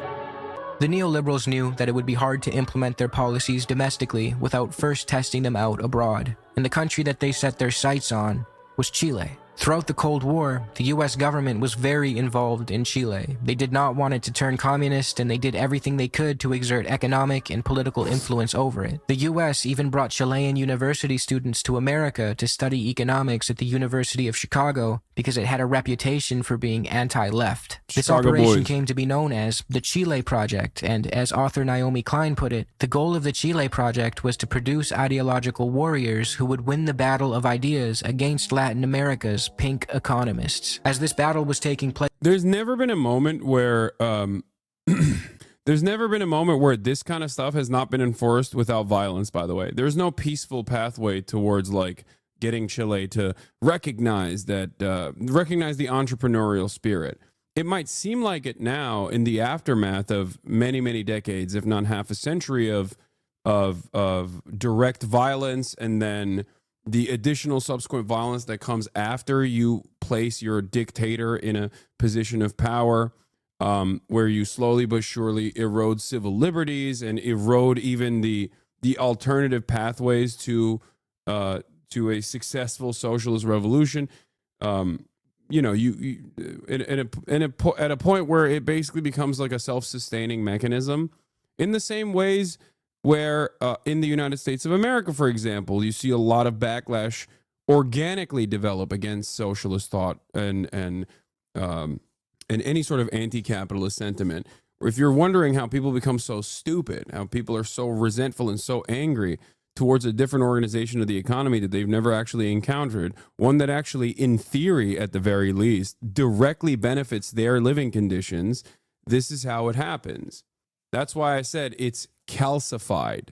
It becomes natural, and therefore it turns into something that is self-sustaining, where the government doesn't have to actively interfere in these events, especially if they've completely eroded any sort of mechanism of pushback in the form of destroying labor unions, for example. Place on the ideological front, Chile in 1970 had elected a socialist leader, which was not gonna fly with the Americans. The US spent millions of dollars and used every available resource to destabilize Chile and create the conditions for a coup. They wanted that pesky leftist out so they could replace him with someone else and test out neoliberalism. In 1973, that wish came true. Chile's Marxist president was overthrown and replaced by a military junta, which eventually consolidated under the rule of Augusto Pinochet. Pinochet was a brutal dictator whose fascistic regime was marked by mass murder, torture, sexual violence, kidnappings, and the persecution of leftists. He rid the country of any socialist or Marxist influence, and in the eyes of the Americans, he was the perfect man to implement neoliberalism in Chile. Those same students who studied economics at the University of Chicago were now fully equipped to return home and put their lessons of mass privatization, deregulation, and market fundamentalism into practice. University of Chicago professor Milton Friedman played a key role in indoctrinating these young men, and he was also a prominent member of Hayek's Mont Pelerin Society. Remember that? As the years passed under Pinochet's brutal dictatorship, Chile's wealthy elite thrived, along with American corporations which were free to exploit Chilean resources without the threat of nationalization or government regulation. Pinochet allowed them to operate without restrictions, and if the Chilean population had a problem with that, he would kill or torture them into compliance. Nothing was to get in the way of the almighty invisible hand of the free market. Friedrich Hayek even had this to say about Pinochet's Chile: "My personal preference leans toward a liberal dictatorship rather than toward a democratic government devoid of liberalism." Need I remind you, this fucking guy built his entire career by fear-mongering about how welfare programs were a slippery slope to tyranny. But as soon as he was faced with a tyrannical despot who just so happened to promote his economics, suddenly all that talk about freedom and liberty wasn't so convenient, and he didn't mind a dictatorship all too much, as long as it was, quote, a liberal one. Unlike the corporatist blend of state and business seen in fascist regimes of old, such as Mussolini's Italy, Pinochet's regime maintained the hyper-militaristic, ultra-nationalist authoritarianism intrinsic to fascism, but repurposed the state to clear the way for corporate dominance. This model has laid the groundwork for what some have referred to as neoliberal fascism. Which brings me to one of the main points of this video. Free market economics and fascistic regimes are not mutually exclusive. They go hand in hand throughout history.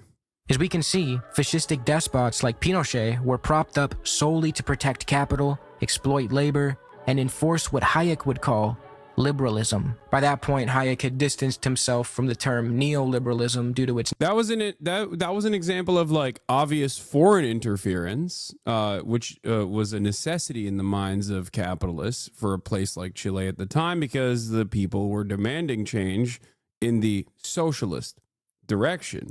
But this also happens without foreign interference in countries that are somewhat sovereign, right? Nation states that are sovereign, or at least like what you would understand as a sovereign established nation state. The reason why I'm making that distinction is because I'm thinking of Germany, and I'm comparing it to an established nation state like the United States of America, with no outside interference that can technically disrupt it or destroy it or push it in the same way that this like large, powerful country like the United States of America could do to Chile. So in the absence of that foreign enemy and foreign interference, you arrive at economic instability, economic volatility, and how that creates or even like the unfettered greed in the United States of America that has caused so much wealth inequality and so much economic instability that there needs to be some kind of control, some kind of enforcement to not necessarily breathe life back into capitalism, but to ensure that the capitalist order remains.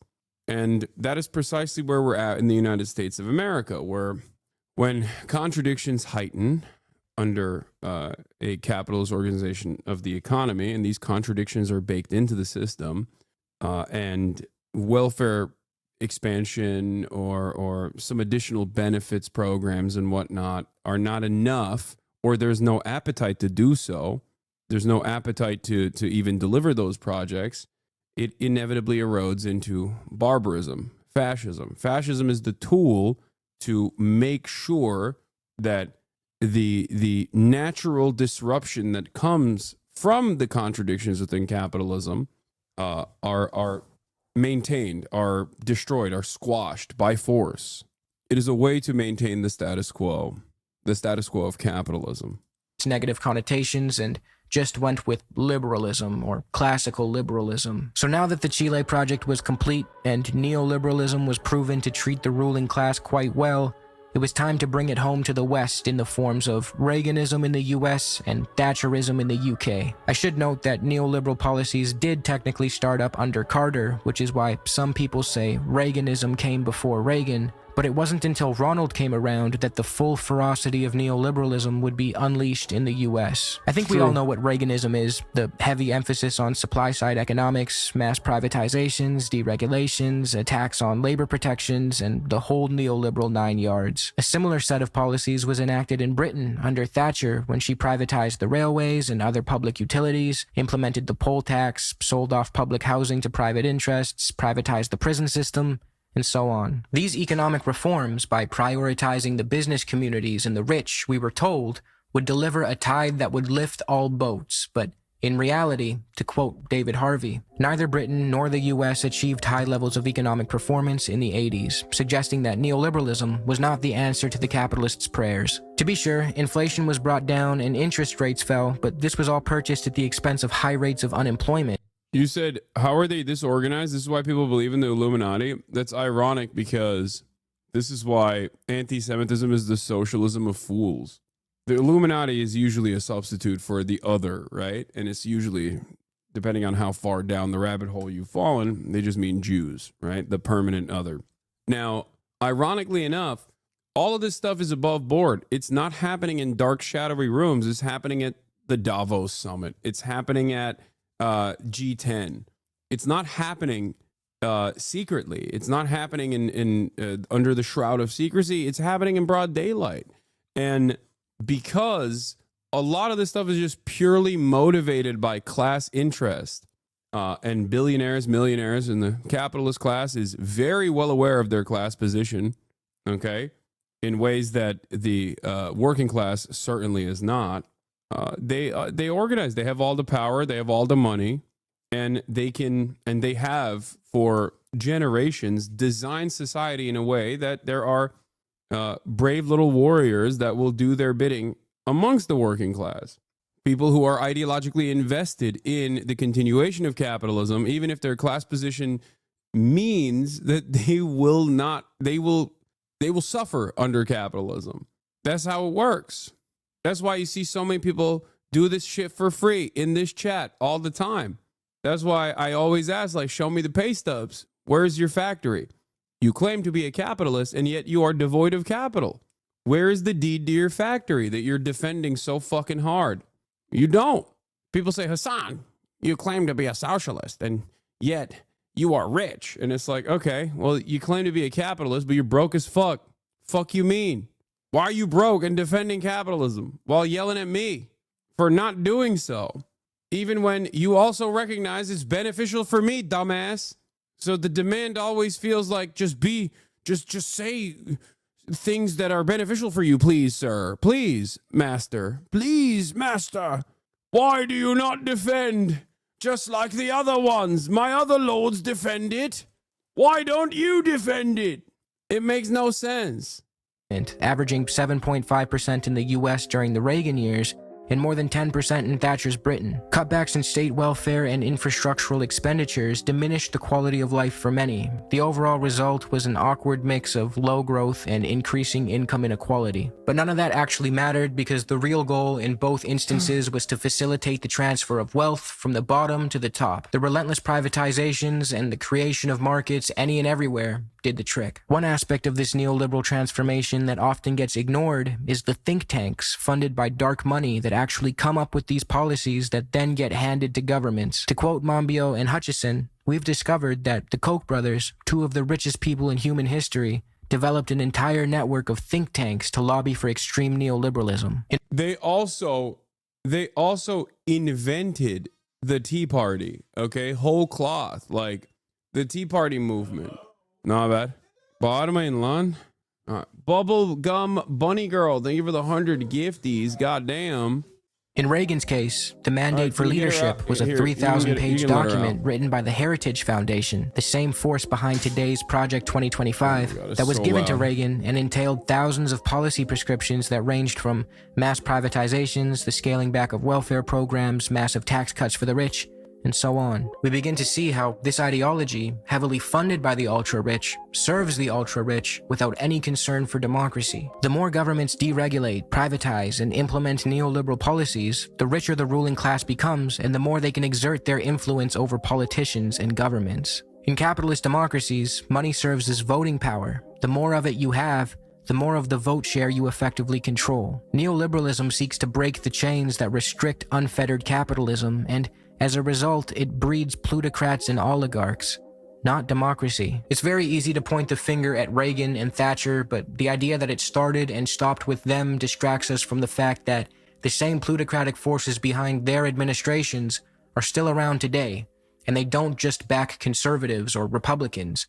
Everyone is a neoliberal now. Some of the most grotesque displays of neoliberalism often come from Democrats, Canadian Liberals, UK Labour, and similar parties. From Bill Clinton's repeal of FDR's Glass-Steagall Act, legislation designed to regulate the financial sector, the revocation of which played a role in the 2008 financial crash. Glass-Steagall. Hype Train Level 5, Salicon, thank you for the 25 big ones after Bubblegum Bunny Girl's 100 big ones. Goddamn. We are all neoliberals now. Yes, neoliberalism is the hegemonic force of existence. It is the culture. It is everything. It is all of our politics. This is it. Post-Carter, every president has continued along with this agenda. That's why I always say everyone's a liberal. To Tony Blair taking a neoliberal hatchet to the UK's beloved National Health Service, these displays of neoliberalism should not go unmentioned. And this brings me back to the question I asked at the start of this video. Why is it that instead of blaming the neoliberals running our failing economic system, the blame always gets dumped on marginalized groups? And the answer is simple. Because when we're conditioned to believe that hard work guarantees success, that the so-called winners and the lie of meritocracy, another key plank of pro-capitalist propaganda, capitalism propaganda, the myth of meritocracy, the notion that if you work hard and you work smart, that you will get yours. Okay? You cannot overcome probability. I'm sorry. And the very few that do, I mean, there's no one that overcomes probability. That's not a real thing. Like, that's not anyone and everyone that has actually reached the point of success that they've reached under this current organization of the economy have reached that point due to luck. Did they work hard? Absolutely. Did they work smart? Absolutely. But they got a genuine large amount of fucking luck, myself included. If meritocracy was real, then Elon Musk wouldn't exist. Like Elon Musk, who spends every waking moment tweeting and not really doing anything other than just be a rich guy who sits on top of multiple businesses at this point. Why the fuck is he the wealthiest guy on the planet? Did he work harder and smarter than everybody else? No, of course not. It's mathematically impossible for him to work harder and smarter than every single person. There's not enough hours in the day. There's not enough brain advantage for someone like Elon Musk to acquire that level of wealth. It's just literally impossible. Okay? It is physically impossible. It's not a thing that you can do. overachievers will naturally rise and reap the rewards, it's a lot easier to scapegoat an outgroup when that promise falls apart than to question the system itself. It's reassuring to believe— Yeah, if meritocracy was real, my father would be on the board of Ford, but he's still paycheck to paycheck after 4.5 decades of working for them. Exactly. that all we need to do to live a fruitful life is work hard. But those who were told to work hard did work hard, and oftentimes found the results underwhelming. This creates an opening for fascistic, divisive rhetoric and strongmen to rise to power. We saw this with Trump, who blamed everything on immigrants and the swamp, but once he was in office, he did nothing but serve the same corporate interests. He slashed taxes for the wealthy, he boasts a horrendous anti-labor record, and on his last day of his first presidential term, he rescinded Executive Order 13770, lifting restrictions that had made it more difficult for government officials to transition between public office and the private sector, particularly in terms of lobbying. After all that talk about draining the swamp, we were left with an even more corrupt corporate shill who used populist rhetoric to stoke hatred and distract us from the real enemy.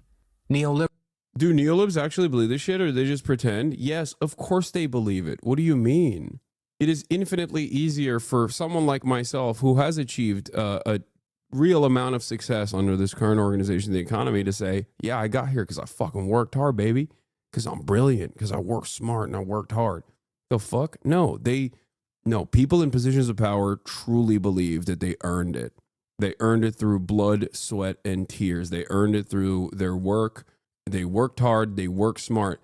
And the saddest part about it is that people who are not in those positions, people who do not actually have any capital whatsoever, also believe that those guys earned it. That's why I always compare like capitalism to the exact same motivating principles under that maintained theocratic monarchies. That's why I always joke about the peasant brain, right? When I say like these guys have serf brains, this is what I'm talking about. Why is the king the king? Because God told all of us. God controls every aspect of our lives, and God said he's supposed to be the chosen one. He's supposed to lead. That's it. And every facet of society was regurgitating that propaganda at the time, and every institution that had any semblance of power had that power because they worked not to overthrow the existing hierarchy, but to defend it. All the lords were also chosen by the king that was chosen by God. Meritocracy is that same lie. Now, in the absence of this association with God, we have to think about meritocracy. Meritocracy is that lie that holds everything together. It's the glue that holds everything together. Liberalism. If you think this video is going to end with me calling for a return to Keynesian economics or a push towards social democracy, then you would be mistaken. Social democracy would undoubtedly improve the lives of many people living within it, but it does not adequately address the underlying issue. It's still capitalism, and therefore it is still animated by the profit motive and not human well-being. If we look back at the era where Keynesian economics ruled supreme, say in the US for instance, yes, the quality of life domestically was better. However, it's very easy to forget the fact that that way of life was paid for with the blood and sweat of the developing world. Capitalism, fundamentally, is a system founded on colonial looting and the transformation of natural resources into private property. As President Eisenhower was blessing his population with a 91% top marginal tax rate and a 52% corporate tax rate, his administration was overthrowing democratically elected leaders in Guatemala, Iran, and more, just to turn those countries into outposts where American interests could siphon away the wealth and exploit the labor and resources. So yes. This is why, this is the extent of social democracy, where social democracy offers a lifeline to capitalist exploitation and capitalists in general, but we don't even need to dream about that future in America, because obviously unfettered greed has created an environment where these guys don't even want to do that anymore. Like old libertarians used to call welfare riot tax, okay? Because they understand that if people's material conditions worsen to such a degree that they will fucking riot. They will violently overthrow their masters. Nowadays, as that riot tax erodes to make way for super profits, They're looking for an alternative vision now. They're looking at a different way of enforcing control, making sure that dissent is suppressed. But the conditions are terrible now. Why don't we riot? It's not bad enough. It's not bad enough yet. As long as you still have your treats at a relatively affordable manner, then you're not there yet.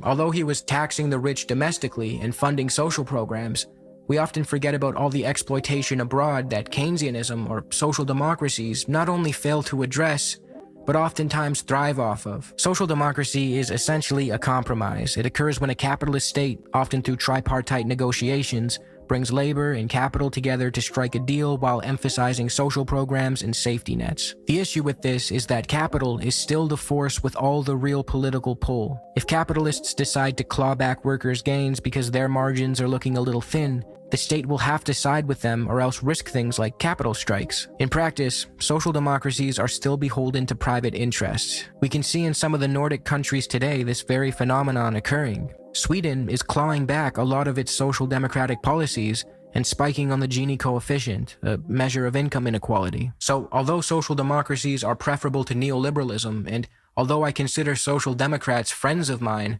I think we can do a little better. Social democracy, at the end of the day, is still capitalism. The plunder of the third world will be and has been at the heart of the capitalist mode of production. Yeah, and as long as capitalism remains, imperialism will also remain as well. There's no way to continue capitalism without consistently enslaving the global south. Just not anything you can do. And that structure exists at the domestic level as well. That's how social democracies fall apart at the domestic level too, because capitalism is endless greed. So no matter how hard you try to regulate it, ultimately those with a tremendous amount of power are going to turn around and force deregulation down the line, force austerity down the line. For centuries, all the neoliberal era did was bring some of that exploitation back home. When I talk about liberalism leading to fascism, it's not because I think all the ideas from liberal thinkers or the Enlightenment era are bad. I don't. Concepts like empiricism, anti-dogmatism, rationality, and freedom are great. However, the economic model that emerged from the Enlightenment era was capitalism, which I believe jeopardizes the very principles I just mentioned. Whether it takes the form of Keynesian liberalism, where the majority of the burden is placed on the developing world, or neoliberalism, where that suffering makes its way back home, the embrace of capitalism by liberals will lead to the demise of the very ideals of freedom and democracy they claim to uphold. We've seen this in Pinochet's Chile, where the interests of capital were protected by violence. We've seen it during the Reagan-Thatcher era, where the will of moneyed interests began to brazenly take priority over the will of the majority. It's not what a healthy democracy is supposed to look like. It's a great video by Overzealots. Incredible channel. Anne, buradan istediğiniz bir şey var mı? Sor Murat'a, al. Buradan istediğiniz bir şey varsa oradan al, yoksa ben sipariş vereceğim, ondan sonra siz ne istiyorsanız alın. Ama çabuk, ne olur, acım. Oh my god. My whole family is here, so they're like it's all over the place. Okay. Episode is brought to you by Audible. Start the timer. I've got like 20 minutes tops to cover socialism, communism, corporatism, fascism, Nazism, the Great Depression, German politics under the Weimar Republic. We're the Nazi socialists by second thought. The Third Reich, and of course, Hitler. So we genuinely have no time to spare. This video won't cover every aspect of the Nazi regime, that'd be impossible, but rather make a pretty limited argument with as much evidence as I can fit in this video. That argument is that the Nazis were not socialists. Let's jump in. There's a good chance you've heard that the Nazis were socialists. They were not. But that hasn't stopped Crowder from saying it before, nor does it stop Shapiro. And D'Souza even got to say it on PragerU. And as much as that would make it seem like this take is limited to online dweebs, real-life dweebs are just as guilty. Somehow, this take has made its way to Congress, National Socialist German Workers' Party, and the EU. It's so funny because it's like, I guess Night of the Long Knives was just leftist infighting. That's what was going on. Classic. Those classic socialists that openly, actively murdered socialists. Parliament, where this happened. The Nazis were national. Let me tell you something, okay? If the Nazis were actually fucking socialists, liberals would not have capitulated to them. Okay? Liberals would have fought them tooth and nail. As a matter of fact, that's precisely what they did with the actual socialists and the communists and the trade unionists, as a matter of fact. So that's how you know those motherfuckers were not socialists, okay? But there's also a lot of, a lot of things that the Nazis did that is anti-socialist in general, and we'll talk about that too. Socialists. It's a strain of socialism. So let's not pretend it's... As you just heard in that clip, usually the argument for calling the Nazis socialists boils down to, well, it's in their name. Nazi is short for this, which in English translates to this. And because it says socialist right there, this is supposedly enough proof that the Nazis were socialists and that therefore socialism is evil. It's a take on par with running to a public bathroom and snacking on that little blue puck because it has cake in its name. But there's a lot wrong Yummy. Tasty. with this take, and it starts with the problem of definition. Conservative... That's a good one too, bro. Poo in shampoo doesn't mean there's poo in it. Yeah, I mean, look, you can also ask liberals if they think the Democratic People's Republic of Korea is democratic.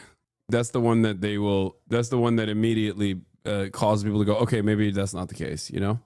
Don't know, or more likely, purposefully obscure what socialism is, since that allows them to use the term for anything they want.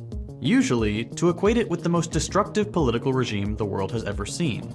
So, let's actually define socialism. Socialism is a society in which the means of production are held in common. Lots of jargon there, so let's clear it up. Under capitalism, our current economic model, the means of production are held in private. Factories, businesses, and all the other industries that produce things and services of value for society are owned by individuals or a small handful of individuals. We call these people capitalists. Thanks to this ownership over the means of production, which from now on I'll just call private property, capitalists get a lot of privileges. Which is different than personal property, for the record. That's the other common meta where people will be like, oh, the socialists want to come take your toothbrush. You can't even have a toothbrush. It's like, no, private property is not the same as personal property. My house, for example, would be personal property, okay? If I were to move out of this house, purchase another one, and then rent this one out as a landlord, it would be private property. Private property is property that you own with the express purpose of engaging in capital accumulation. Just so you guys understand. That's what that little note explained on the screen as well. I'm just describing it to you, okay? This is the distinction. The idea that like no one should have ownership over anything is stupid. That is not the argument that socialists make. Maybe some people make that argument, but they're fucking insane, okay? Namely profit, and have a large degree of authority. They are not elected to their role or representative of society in any meaningful way. Capitalists just own stuff. And that means they can make any number of decisions concerning work. What if you work out of your room like you? Not meant to be a gotcha? What are you talking about? Oh my God. Okay. Chatter. I'm working out of this room. It is still my house that I live inside of. Okay. If you take fucking calls from, when you work for a company and you take calls from your home or you work from home, that doesn't turn into private property. The distinction is making money without actually working. Capital accumulation. Capital accumulation is when you make money without working, okay? When you put your money in the stock market, that's capital accumulation. Why are you always so angry? Because it's like a super basic, it is a super basic designation. Renting out your space would be a form of private property, a form of capital accumulation. And there's also room for that as well. The difference, of course, is landlords over like regular real estate that people need to survive. This would be a great example of, this would be a perfect example of capital accumulation through private property. Chatter asks, what if there wasn't an accusation there? What if Chatter's feelings got hurt? Big dog, like you got to add so much extra info to that question too? What are you saying? Privileged social status, and can heavily influence politics without much accountability. At the end of the day, the only yeah, it is accumulating value regardless of being rented out or just say your fucking TV or gaming PC. Exactly. Your car is your personal property. Purchase a fleet of cars and rent them out to people. You're not working. It's just it's generating value for you. It turns into private property. But even then, it's not even then, it doesn't. I'm getting a headache. That's why I have a short fuse. I'm sorry. The thing capitalists are accountable to is profit, and making more of it than their competitors. If capitalists so choose, they can make more profit by slashing wages, extending working hours, or worsening working conditions, and they're just allowed to. The people who work for them, basically everybody else on planet Earth, are usually only able to resist these decisions up to a point. If workers don't agree with the decisions their employers make, it's not like they can elect a new boss or make the decisions themselves. In the balance of power, capitalists are clearly on top. So if workers refuse to carry out their boss's decisions, they run the risk of getting fired, with all the horrible consequences that can bring. Ultimately then, the choice offered up by capitalism is either you agree with your boss, the unelected figure whose primary objective is getting more money, often at your expense, or you suffer the consequences. To pay for shelter, food, and healthcare, you need to agree to the terms set by at least one capitalist and sign a job contract. There is no other option. And wouldn't you know it, there's a whole channel dedicated to the various awful consequences of this economic model. Socialism radically opposes this fundamental characteristic of capitalism. Under socialism, individual ownership is substituted by collective ownership.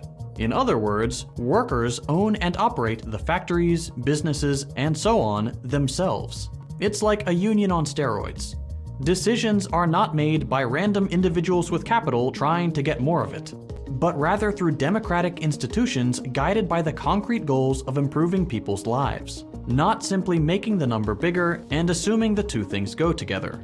In practice, collective ownership can take many forms, like a centrally planned economy, a network of freely associated communes, a system of co-ops, a mix of these things, or even a whole different set of things entirely. There's no one universally agreed upon answer to how this system should be organized, and it's one of the biggest things socialists talk about. One thing is very clear though, and it's that the economy should not be run with two separate classes of owners and workers. The class system should be abolished entirely, and the decisions society makes around work and production should not be guided by profit, but by democracy. Socialism is, at its very basic level, nothing more than this. Either the means of production are owned privately, and it's capitalism, or they are owned collectively, and it's socialism. Honestly, I just went really fast, so if you want a video dedicated to the definition of these terms, here's a good one I like to recommend. There, that wasn't so bad, right? With this definition, we now have a test. To figure out if the Nazis were socialists, we can examine their discourse and their actions, and determine if they supported socialist causes, resisted capitalism and sought to abolish private property, or, on the contrary, if they supported capitalism. But first, the obvious stuff. One of the first things Nazis did when Hitler took office as German Chancellor was get rid of the socialists. Using as a pretext a fire in the German parliament, Hitler triggered a state of emergency and kicked into high gear his repressive politics against both Jewish people and communists. Members of the Communist Party, which they also saw as like, you know, Jewish. That's the other thing, which was that, you know, communism was seen as like Jewish trickery. were tracked down and imprisoned by Nazi police. The party itself was functionally outlawed, removed from parliament, and its members were pushed into either exile or prison. In fact, the sudden boom in prison populations from targeting the communists led to the creation of some of the first concentration camps, filled with socialists before becoming one of the Judeo-Bolshevism, Jewish communism, Jewish socialism, Jewish Marxism, cultural Marxism. Interesting. Interesting. How did that... Wow. Language evolves, you know? Major sites of the Jewish genocide. Soon enough, this repression of political opponents would go beyond the communists and extend further right to the Social Democratic Party. In the end, both parties that represented labor in the German parliament, whether revolutionary or reformist, were cut out of the political process entirely. All this was part of Hitler and the Nazis' plan against so-called Judeo-Bolshevism, the name of the conspiracy theory which claimed that socialism was nothing more than a Jewish plot to undermine so-called ethnic German society. To complete this effort, Hitler also cracked down on organized labor, Union leaders and prominent members were hunted down in much the same way the communist politicians were, and were beaten, killed, and imprisoned en masse by Nazi stormtroopers. All trade unions were first occupied, Donald Trump working at McDonald's, then banned, except for the German Labor Front, a union created and functionally controlled by the Nazi Party. Collective bargaining and strikes were gone, and all that was left of the labor movement was the puppet union the Nazi Party had set up, which failed even the most basic function of a labor union by bringing employees and employers under the same roof. The whole purpose of labor unions is to be a force of opposition to capitalist authority. Making the two share an institution effectively kills any leverage that workers have, and this was, of course, the point. On top of all this, the deaths and the destruction, the GLF's leader was appointed by the Nazi Party, not by union members, and therefore, the organization heavily tipped the scale towards capitalists. In just a few short months, the Nazis had destroyed labor militancy altogether. But that's not all. You might remember that the Nazis were famous. Oh yeah, nowadays they don't say Judeo-Bolshevism, they say Islamo-leftism, right? Le wokisme. Islamo-leftism. That's the thing that, because European fascists, they need an enemy. They need an outsider enemy, you know what I mean? You gotta have one. L'Islamo-gauchisme. That's what it is. As for their book burnings. Unsurprisingly, these same anti-socialist politics were obvious there too. Many of the authors whose books were burned were central figures in socialist politics. Wait, I thought they were... My favorite political commentator said that they were burned because the books were written in Jewish. I don't know if I agree with what this guy is saying.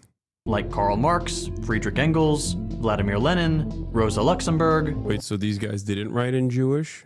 Leon Trotsky, and many others.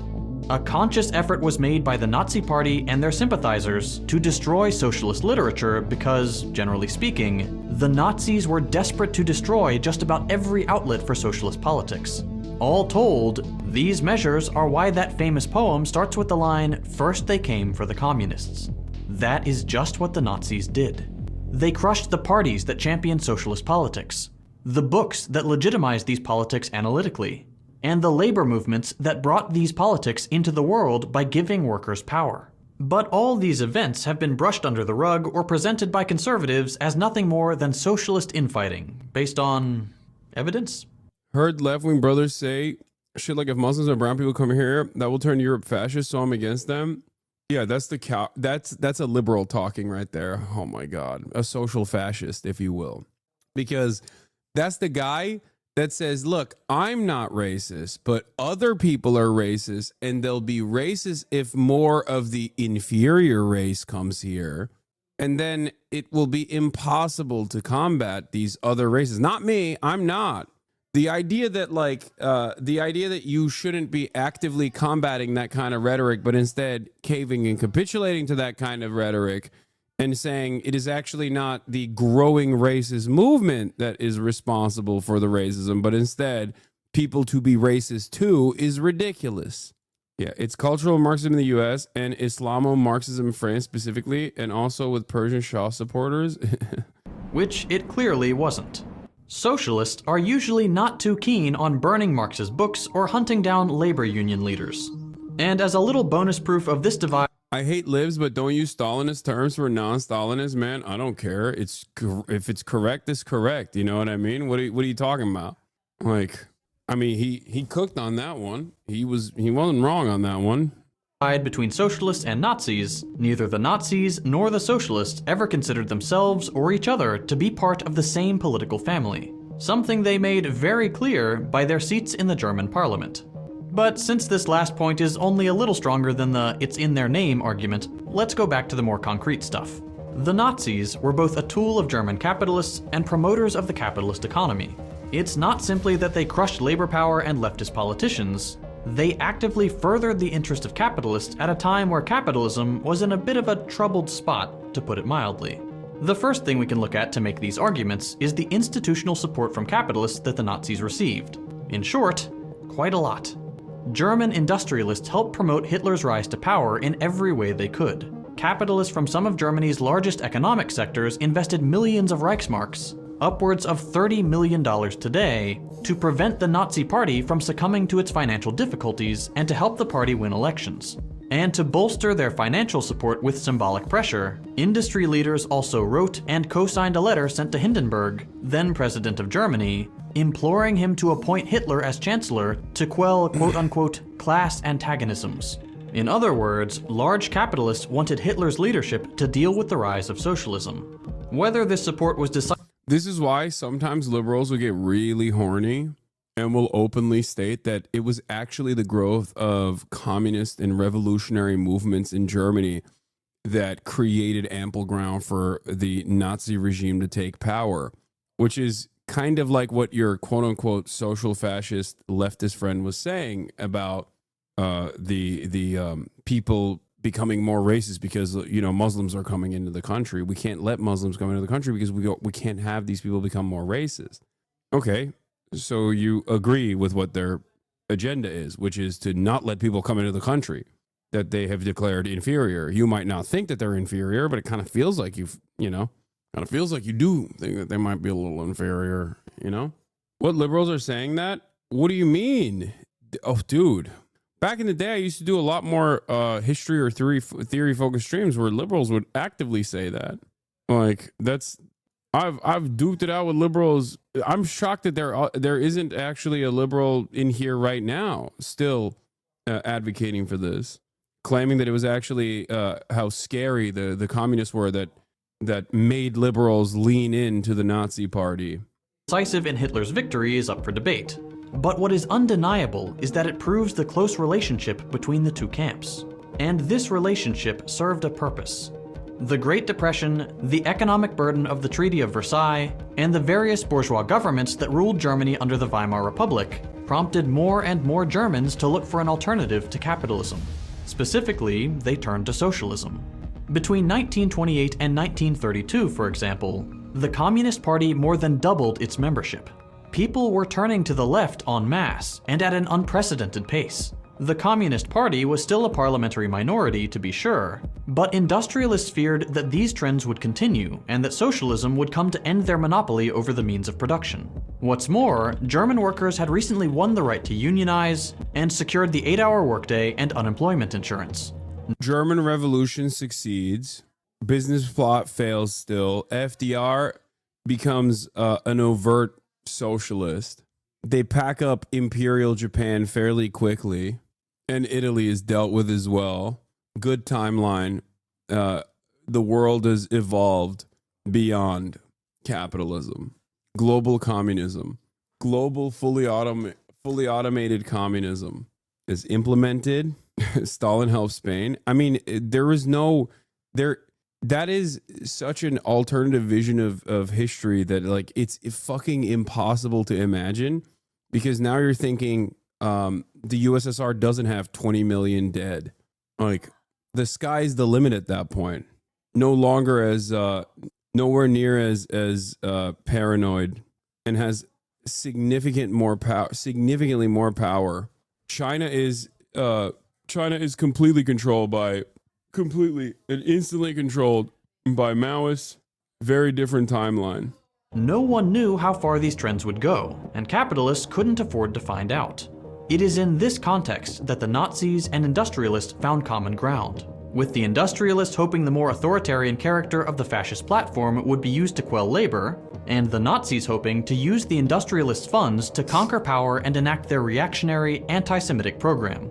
Okay, so far we have two strong pieces of evidence for the capitalist character of the Nazis: the political repression of labor parties and unions, and the institutional support of the capitalist class. That's pretty good, but we can do even better by looking at what the German economy was like during Nazi rule, and how it differed from the economy of other capitalist nations and socialism. Nazis were big on privatization, the process of taking publicly owned companies and services and handing them over to capitalists. To quote a paper on the topic, "It is a fact that the government of the Nazi Party sold off public ownership in several state-owned firms in the mid-1930s.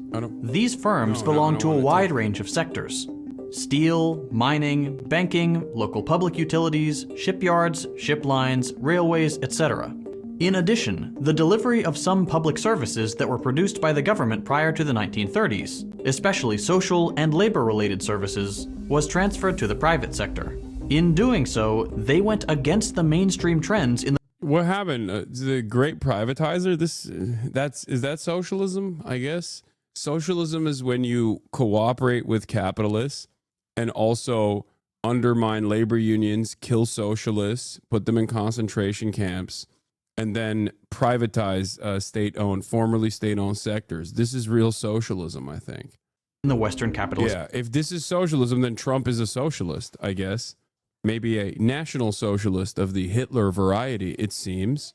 Countries, none of which systematically reprivatized firms during the 1930s. The Nazis were unique in their commitment to privatize, and the economic landscape that resulted from this process, and Nazi rule more generally, ended up being a particular variant of capitalism. The Nazis ensured that capitalist ownership would continue under their rule, and even encouraged it with the privatizations process. Free market principles still applied to large sectors of the economy, and organized labor was out of the picture. But the Nazis retained the ability to guide economic production when it suited their needs, usually to promote imperialist or wartime goals. This is not unusual. Even the US took the reins on production during the war. But this will often get brought up as an argument that the Nazis were somehow socialists, despite clearly expanding the privatization process and balancing that with the necessity to organize the war. To summarize then, more privatization, some state direction, no labor resistance, and plenty of capitalists.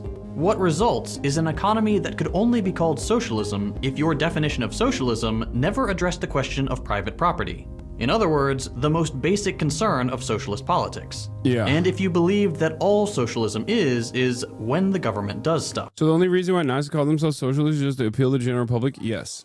Yes.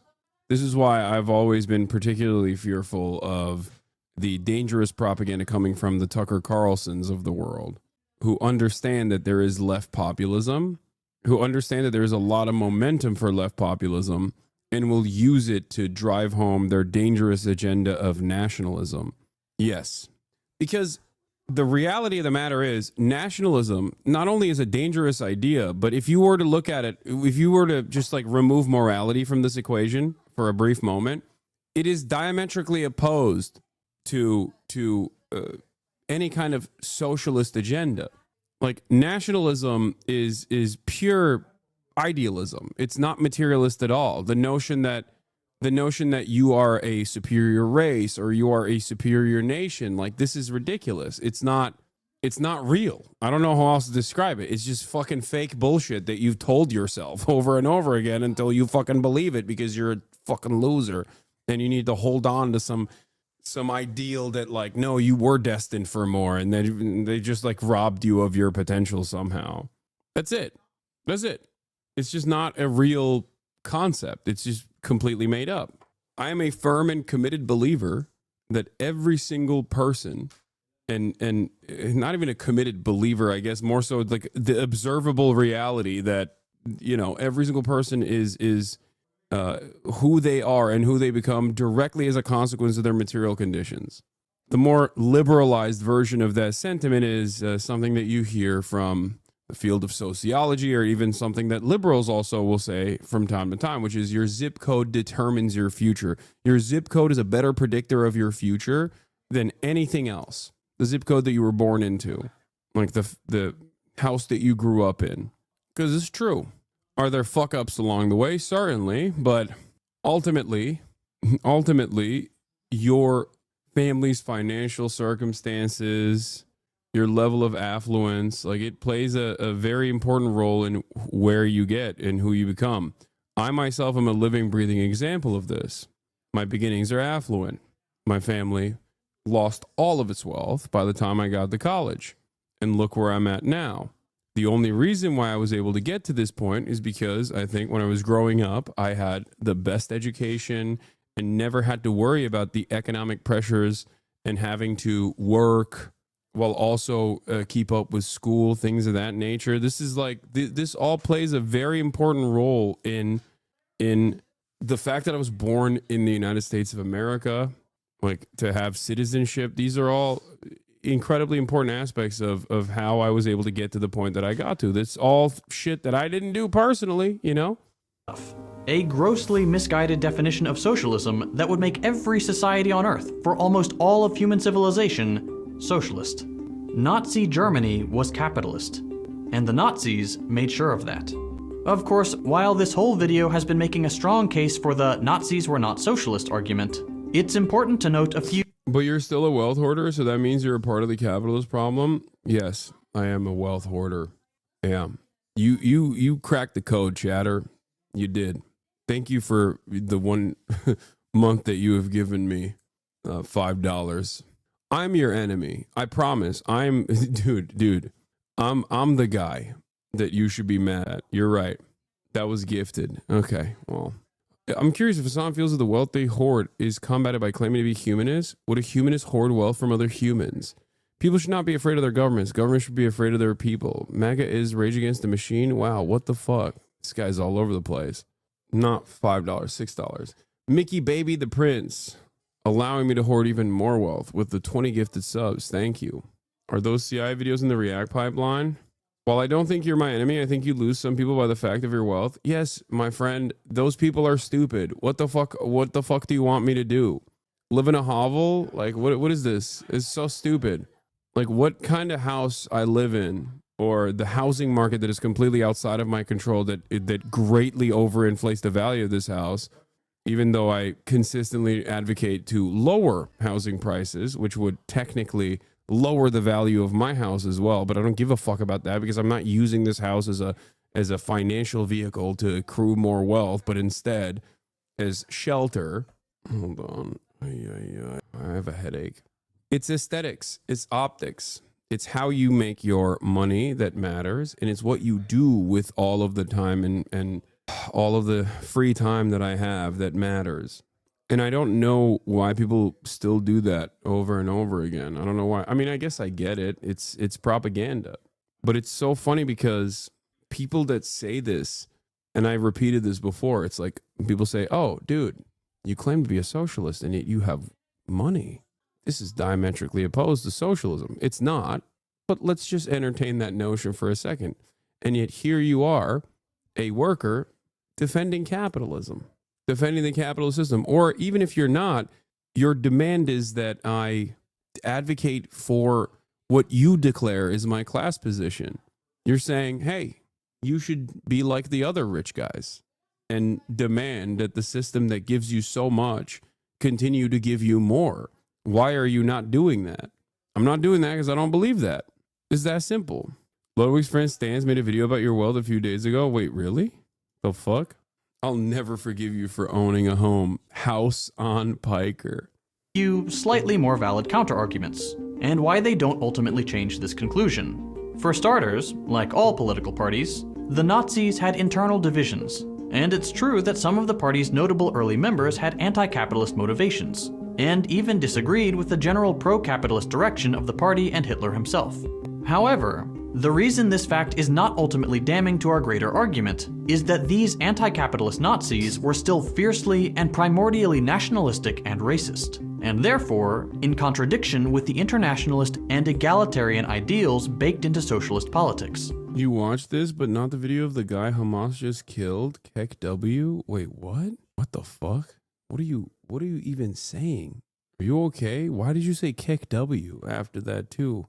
What? But perhaps more convincing than a theoretical inconsistency is... No, you should be using the wealth you've accumulated to provide for those without. Great. That's a great suggestion. I do that already. Is this yet another moment where because you don't see it, that means it's not happening? Is that what is going on? It's turned into yet another instance where like I didn't see you. So I think it's not happening and it's your fault. Is that what it is? It's also funny because it's like, I've talked about this before, where charity is not socialism. If I were to be able to get a bunch of other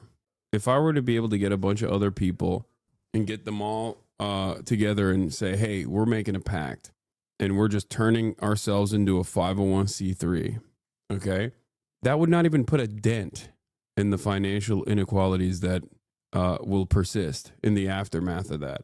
Redistributive policies such as that one, especially from like individuals of my level of wealth and not even like the Elon Musks of the world, will not solve these systematic problems that persist. Everything that I do works to try and undermine the current systems that are causing this level of wealth inequality by trying to do as much awareness as possible. Having said that, I still do a good deal of that, a good deal of mutual aid. Is the fact that these anti-capitalist Nazis all became irrelevant. Ironically enough, when I do that, people say I do it for show. That's the other side of this equation. I do it privately, they say you don't do it. I do it publicly, they say you're doing it for show. Why don't you do it privately? I do it privately, and then it comes out later down the line. People just kind of don't talk about that. So there's not really... This is precisely the reason why I always say to others who come to me and ask me like, oh, why? Well, people always chirp at me like for doing this and doing that. I'm like, just do fucking right by others, man. Who cares about all the noise? Fuck them. To the Nazi project almost immediately. The few which even existed in the first place were either convinced by Hitler to abandon these anti-capitalist positions, as was the case for Goebbels, or were killed in the Night of Long Knives, early on in the Nazi Party's rule. If the Nazi Party ever had a trace of socialist politics, it was gone by the time it mattered, and the party freely embraced the preservation of a capitalist economy once in power. Secondly, this video started with a long and frank... I think people just fucking hate you because you're well off. I don't think people hate me, but those who do don't hate me because I'm well off. Those who do hate me because of what I'm saying while also being well off.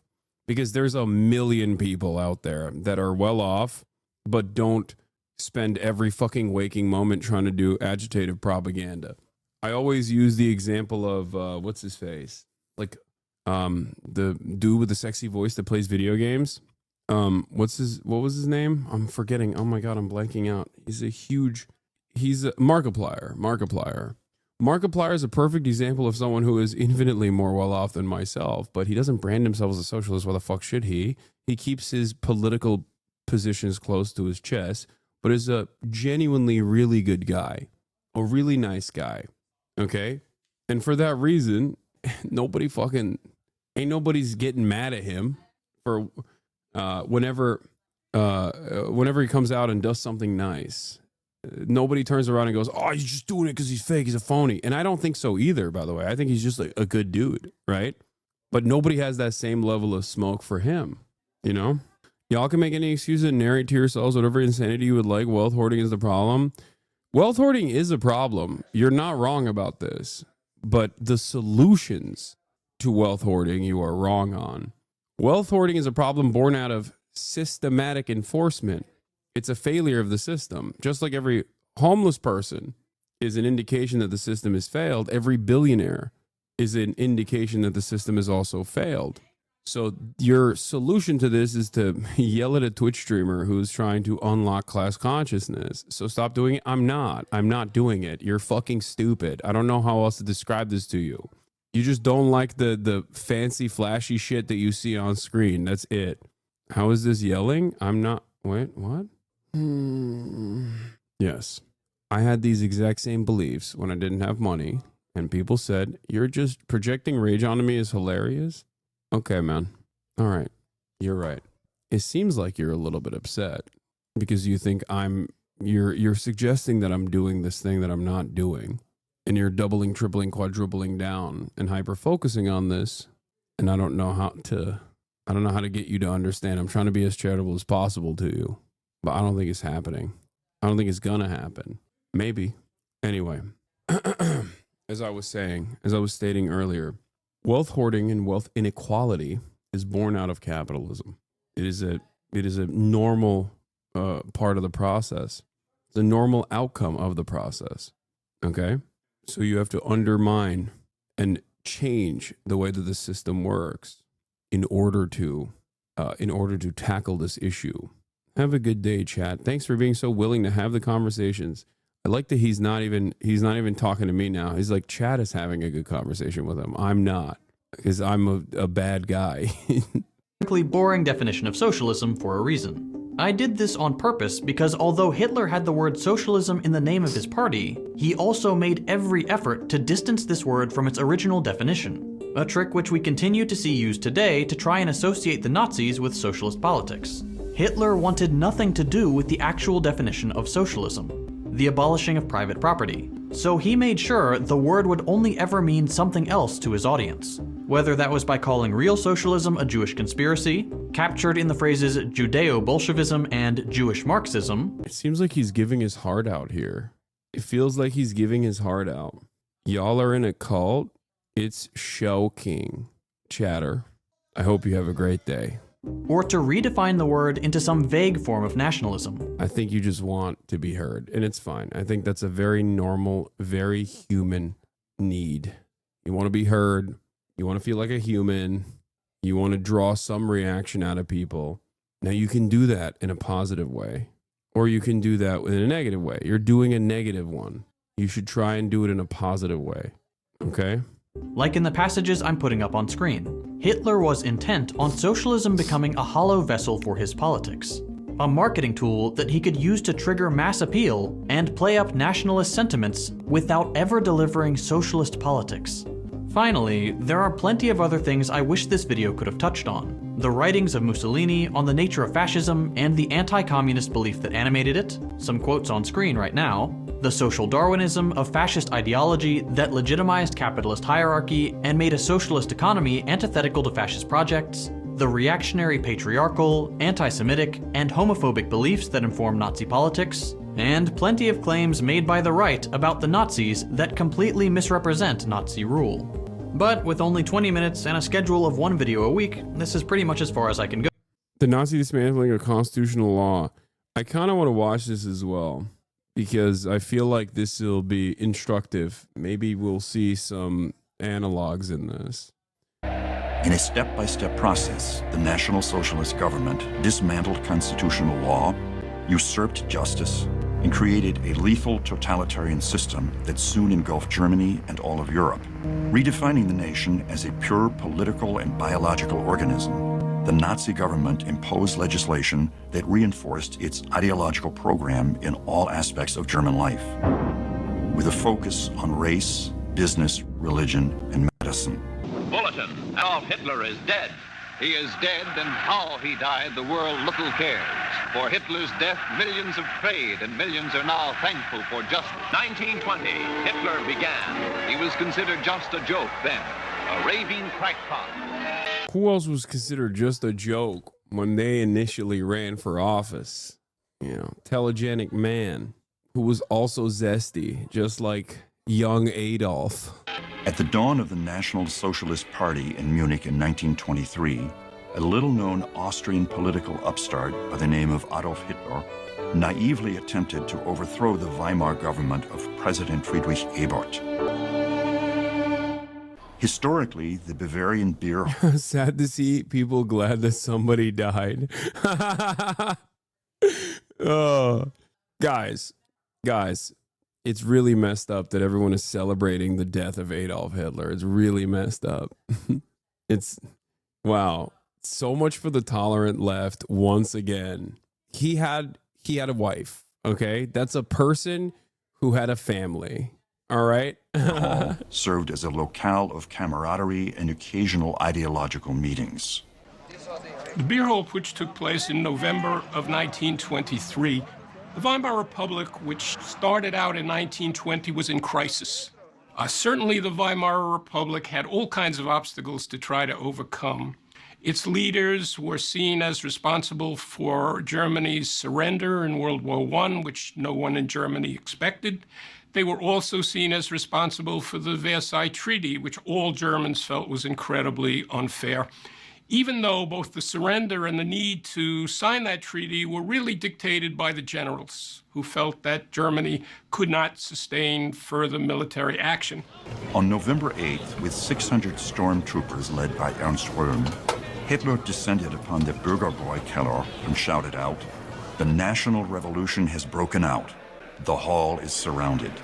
After several speeches by Putsch leaders, Americans got real horny when they heard the term burger. They got, oh my God, all the Amerifats in the chat rising up. They're like, man, what's going on here? These guys, they have some good ideas. I don't get it. I don't get it. They said burger. I love burger. Hitler left, wrongly believing the revolution had begun. If you love history, then you will love History Hit, our extensive library of documents. Having created a political movement out of what was a very small German Workers' Party, Adolf Hitler, inspired by what Benito Mussolini had done in Italy, where he had been able to organize a march on Rome, which put him in a position of power, felt that he could do the same thing. Now, in his case, he had to start from Munich in Bavaria, which is where the Nazi Party had begun and built itself up. And his plan was twofold. He was going to coerce the leaders of Munich and Bavaria into moving out of his way, and he was then going to march on Berlin. At 11 a.m. on November 9th, Hitler and his followers attempted to take over Munich. Why is it always men who want to be a tyrant? I mean, there were girl bosses, you know. Margaret Thatcher comes to mind. Public buildings. Burgles, thank you for the 100 gifted subs. Oh my God. Burgles. We got burgers left and right, dude. Everybody. And army, alerted to the Nazi Party's actions, fired upon the marchers. This left 16 Nazi martyrs whose blood soaked the swastika banner of the newly formed Nazi Party. In 1923, there was a great deal of economic turmoil in Germany, and Hitler decided to seize the occasion to try to dismantle the democratic process in Germany and essentially establish a dictatorship. The interesting part of the beer hall putsch is that the putsch itself was so poorly disorganized that he never left the city limits, so that he ended up being tried in a local court. Had he made it outside of the city limits or even on his way to Berlin, he could have been tried for treason in the national court and in fact have faced a death sentence. Prison, where Hitler wrote his credo of hate during his imprisonment in 1924, following the unsuccessful beer hall putsch. This was a hallowed shrine to official Nazis, but to American GIs, it's just a jail that Hitler never should have left. Although Hitler was sentenced to 5 years in Landsberg prison, he was imprisoned less than 9 months, during which time he continued to build his party network and dictate his blueprint for the Nazi Party program. Mein Kampf provided the seminal ideas for the party's attack on Jews and communists, based upon political and racial laws. Once Hitler realized that he wasn't going to be able to take power by force, he decided he had to use the political processes to attain power. And he manages to build the most successful political party in Weimar Germany and become the most successful leader. And you know, it's amazing because up until the elections of 1930, it doesn't look like he's getting anywhere. He had this idea, build it and they will come, that if he created the infrastructure for a wide-scale political movement, the opportunity would come along. He recruits, he develops propaganda techniques, he learns to use technology, he recruits a successful group of lieutenants.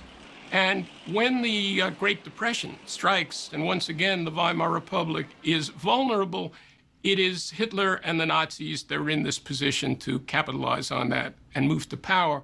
But he had always said that he was going to use the Constitution to destroy the Constitution. And he was going to use the rules of the Republic to destroy the Republic. Certainly the Reichstag fire, which occurs in February of 1933, helps him. Chamber what deputies mean in Berlin Parliament is destroyed as a result of communist plot. Reichstag is gutted by red incendiaries. Here you see the Reichstag, the German House of Parliament in Berlin, which has been seriously destroyed by fire. Notice, dude, come on, I nailed that. I nailed that. The Reichstagsfire was essentially the 9/11 of Germany. Adolf Hitler had been chancellor of the country for less than a month. There were crucial national elections a week away, and suddenly this very symbol of German democratic process goes up in flames in an arson attack. The Nazis exploited this event to great effect. The Hitler government immediately blames the communists for this, and the next day Hitler approaches the president and he says, we need to suspend civil liberties. Hindenburg was hesitant, but ultimately... Yeah, you gotta do it, man. You just gotta do it, you know? Because it's just, you gotta do it, because these scary communists, dude, they're so violent, so dangerous, so scary.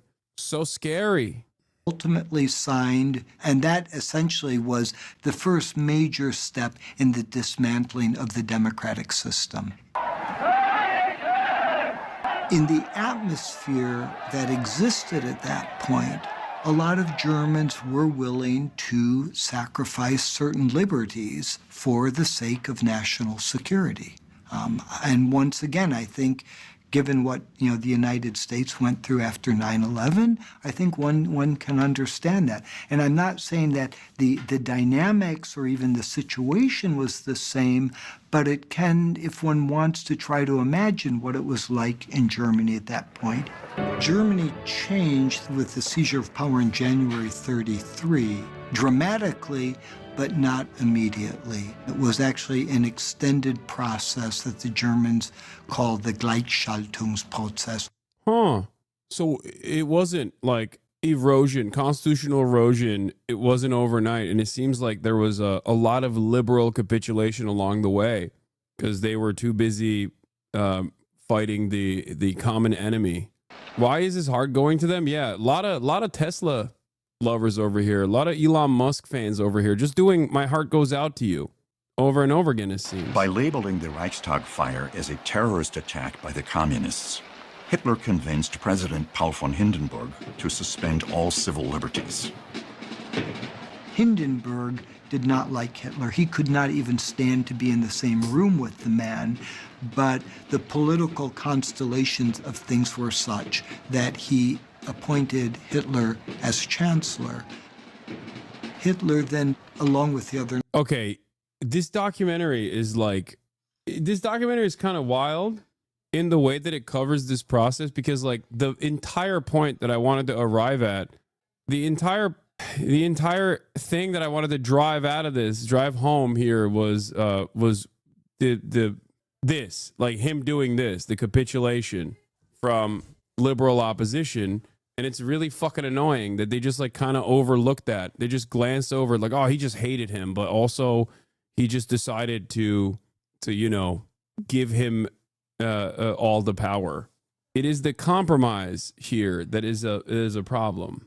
And I think that many of these like mainstream documentaries and the way that people learn about this stuff doesn't actually feature this aspect of it. Like, this is just completely secondary, but it plays a formative role. The Nazis set about systematically dismantling the various pieces of democratic process. Some of it through legal means, some of it just subverting the system and ignoring certain laws.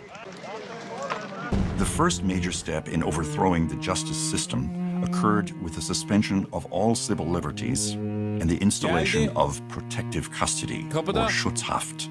Yep, what happens in the enabling law is by this time, the Communist Party, as a result of the Reichstag fire, had been declared illegal. And that eliminates a powerful bloc of anti-Nazis from the Reichstag. At this point, Hitler goes to the Reichstag and asks for a 4-year dictatorial regime, which would suspend most civil liberties and virtually create a state of almost permanent emergency powers.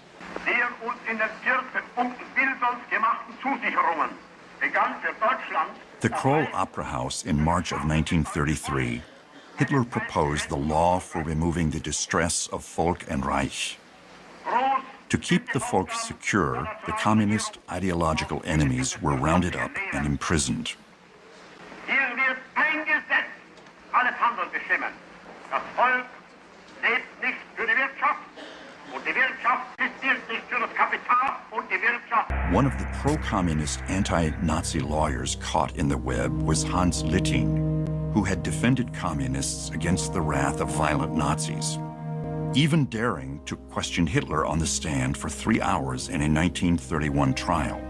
Hitler never forgot what he viewed as humiliation at the hands of Liting, and eventually deemed the prominent attorney an enemy of the state. Sent to a concentration camp, this honorable half-Jewish attorney paid for his integrity. Bro, you know what's kind of interesting about this, by the way? There's another parallel here where all the trials that took place, Donald Trump is quite literally currently singling out law firms that played a role in all of the trials that took place against him right now as we speak. And from what I understand, some of these law firms are doing the exact same thing that Columbia University did, the exact same thing that fucking Harvard did, and they are straight up giving in to whatever his demands are, saying they'll do pro bono work for Trump and the administration, shit like that, ahead of time because they're fearful that they might get prosecuted. So instead of putting up a fight, they're folding ahead of time without any sort of pushback whatsoever. Just like Columbia did, and just like Harvard recently did as well. It's crazy that it's happening in virtually identical terms. And sorry, hold on, let me get this chicken breast in here. And it feels like it's worse than last time, because at least in Nazi Germany, in this entire process, there were 800,000 Germans that were arrested for resisting against the government. Now, many of those Germans were obviously, Jews, communists, socialists, and whatnot. And many of them were arrested specifically for the claim of resisting against the Nazi government, but they were, falsely branded as resisting against it for the crime of being Jewish or whatever. But what's really interesting here is that there is no fucking resistance whatsoever to Trump 2 right now. It's really horrifying. After 5 years of Nazi torture in a concentration camp, Liting committed suicide. In March 1933, in an effort to confine the enemies of the state, an old munitions plant on the outskirts of Munich became the first Nazi concentration camp. After targeting the communists, Hitler turned his attention toward his next enemy, the Jews. From that time on, virulent anti-Semitism dominated the philosophy of the fast-growing party throughout the 12-year Reich.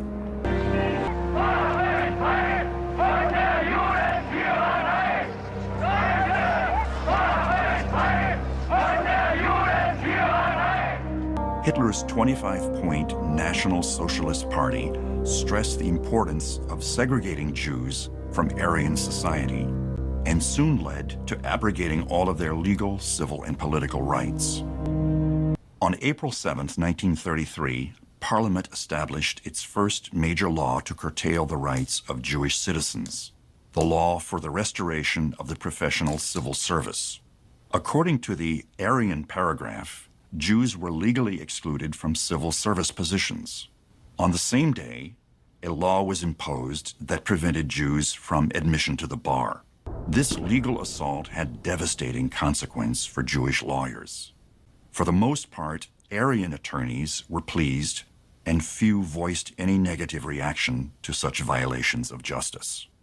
The history of Jewish lawyers in Nazi Germany really follows an arc from the unification of Germany in the 1870s through the Nazi era. With the unification of Germany, Jewish lawyers for the first time were allowed to enter into the legal profession. And they flowed into the legal profession, and they became very prominent in the legal profession. When the Nazis came into power in the winter of 1933, they immediately tried to reverse the emancipation of Jews and the liberal legal order which had allowed Jews to become part of it and in which Jews had played such an important role. The Nazis round up its opponents. It arrested within several days 4,000 of its political opponents. Among them were Jewish lawyers. But at that point, the Nazis were arresting its political opponents, not Jews as Jews, not Jewish lawyers as Jewish lawyers. But within several weeks, it became clear that the Nazis were going to target Jewish lawyers as well. There were attacks on courthouses organized by SA thugs who would enter into the courthouses or would throw out Jewish lawyers, would throw out Jewish judges. Violence served a purpose for the Nazis. They used it to its full extent. They used it quickly, and they scared people. But the Nazis also realized that violence had its limits and that they could also use law in order to promote their agenda. Hitler claimed that Nuremberg was the most German of cities, with a tradition that aligned itself with the nationalism of the 1930s. Known from medieval times as a city that burned Jews at the stake, Nuremberg continued to fuel animosity during the Third Reich. The city hosted the party rallies and also served as the venue for the... Yes, not to freak you guys out, but delayed autistic Guppy is correct. Even in the 1933 German elections, a third of the electorate were either SPD, socialist, or KPD, communist voters, comparatively zero class consciousness in America in 2025. So the situation is worse. There is no like real revolutionary sentiment or class consciousness among the American working class, which is part of the reason why it's much easier for Donald Trump than it was for Adolf Hitler, even back then. That's why there is no fucking resistance whatsoever, and not even demands for resistance to specific erosions. When you ask me like, Hasan, it seems like some of the deportation policies are very popular amongst the Americans. This is part of the reason why. Promulgation of the Nuremberg Laws. Hitler used the 1935 National Socialist Party Congress in Nuremberg to launch these infamous race laws. For Hitler, blood purity ensured the vitality of the 1,000-year Aryan right. We're not here yet. So we haven't gotten here yet. And it won't happen in the exact same ways that it happened in Nazi Germany, where like racial purity and race laws. I don't think that that is like, fascism requires an outgroup and the protection of an in-group. The outgroup is both simultaneously incredibly powerful and incredibly influential and is constantly dominating and making the in-group vulnerable, but it's also weak and parasitic. It doesn't necessarily have to be on the boundaries of ethnic identity or the boundaries of race either. It can be done on the boundaries of citizenship in the way that this administration is working on. It can be done on the boundaries of religion, but this time maybe not Jews, but instead Muslims. Like, understand that not everything is like a one-to-one. But what is important here is to recognize that there's a restructuring of pre-existing laws and the utilization of the existing institutions to suit your purpose. This is why we always say legality is no substitute for morality. That under in the South, under the Confederacy, and before then, slavery was legal. Abolishing slavery was illegal. Freeing slaves was illegal. In Nazi Germany, after these race laws, you will see a whole bunch of insane things are considered legal, and a whole bunch of normal things that you would expect people to do, like sheltering Jews, for example, is considered illegal. So make no mistake, the new precedent-setting decisions that this administration is making is in a way utilizing the pre-existing system to change the court structure to one that suits their purpose. That is precisely the reason why I think these actions against the immigrant enforcement actions that this administration is taking are incredibly scary, because once the new precedent is set, then they can use the law to their benefit to say, well, this is criminal behavior. You're engaging in criminal behavior. You're sheltering an undocumented migrant, for example, or you've said something that we consider to be harmful and in opposition to our agenda. You've vandalized the Tesla. You've said something mean about Trump. These are all now enforceable criminal actions. As defined in the Nuremberg Laws of September 15th, 1935. Verehrte die Menschenmehl und aus der Fruchtbarkeit seiner Familien die Nation erhält. Hitler used the 1935 National Socialist Party Congress in Nuremberg to launch these infamous race laws. By the way, if you are a student of American history, you might notice something very similar that you have probably learned about. And that is because Adolf Hitler ripped this shit from the United States of America, as a matter of fact. Straight up. The one drop rule, blood quantum shit, all of that comes from us. He stole it from us. Straight up fucking bar for bar, copy from the Jim Crow apartheid structure. Just so you understand. In this way, the government revoked Reich citizenship for Jews and prohibited Jews from marrying or having sexual relations with individuals of German or related blood. These Nuremberg laws, they were the ones that really prescribed citizenship for Jews. Citizenship was something that would be granted, like a license. Only citizens had rights of citizenship. The second law was about keeping the purity of race. And it begins by prohibiting any kind of marriage between an Aryan and a Jew. It spells it out. If there is already a marriage, it's invalid. For the record, this literally exists in Israel too, which is kind of crazy. Like, Israel currently has this, where you can only lose your Israeli, like, first-class citizenship status as an Israeli Jew if you can only downgrade. You can't upgrade. If you're Palestinian, if you're Muslim, you can't upgrade to, like, full-blown.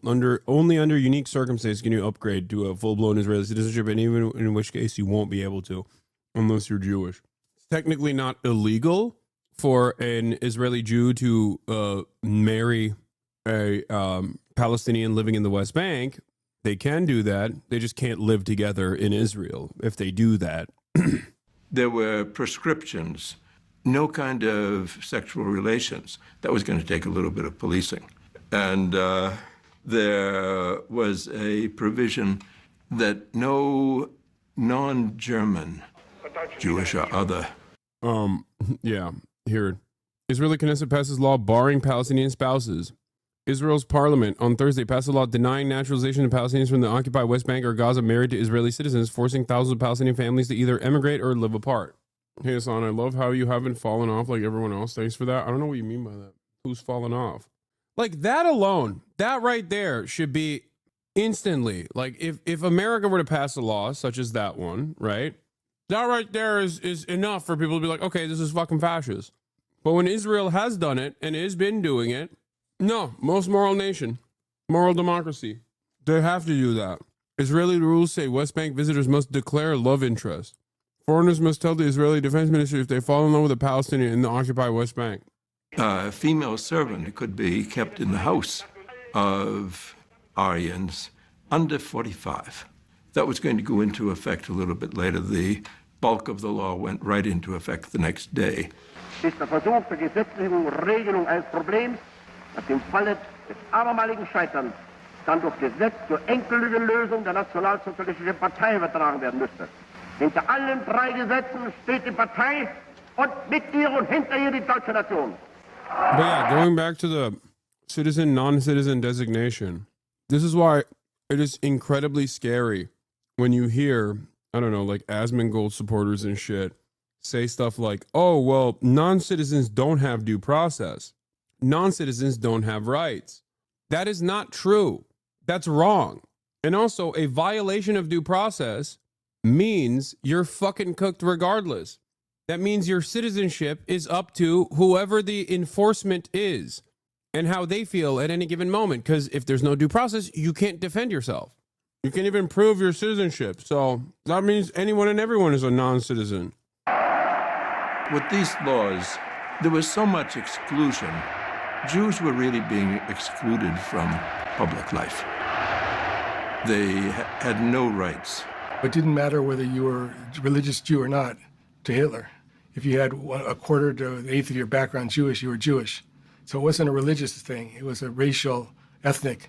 And so if you had a Jew, even if you converted, you were still Jewish according to the racial laws, based on your background, based on your lineage. And so it was a eugenic and genetic and hereditary. And it was all caught up in social Darwinism, but it was a genetic, and that was a different kind of anti-Semitism. For the record, the reason for this evolution is also because that's just how fascism is. It's there's an endless thirst for domination. It needs constant enemies, which is why it's inherently a suicidal ideology. There has to, look at all these, by the way, look at all these people giving their heart out. Yeah. Why is Hitler doing the Elon salute? I don't know. I guess he also was a big fan of car manufacturing, which he was. Henry Ford, he did like him. Henry Ford, another American vehicle, a titan of industry. Henry Ford revolutionized the assembly line. Henry Ford. Hitler loved that guy, and he loved Hitler back. Let me tell you.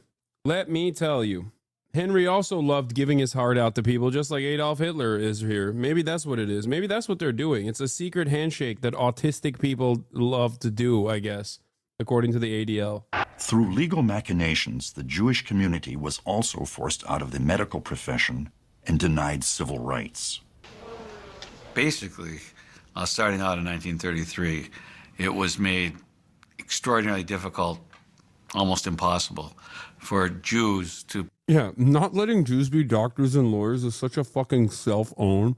Like, what an L. What is an automatic personal L for you, big dog. Yeah, so what's next? Comedians? Yeah. No more Jewish people in the field, in the legal field. No more Jewish doctors, no more Jewish accountants, and no more Jews in entertainment. There you go. Collapse your own entire economy.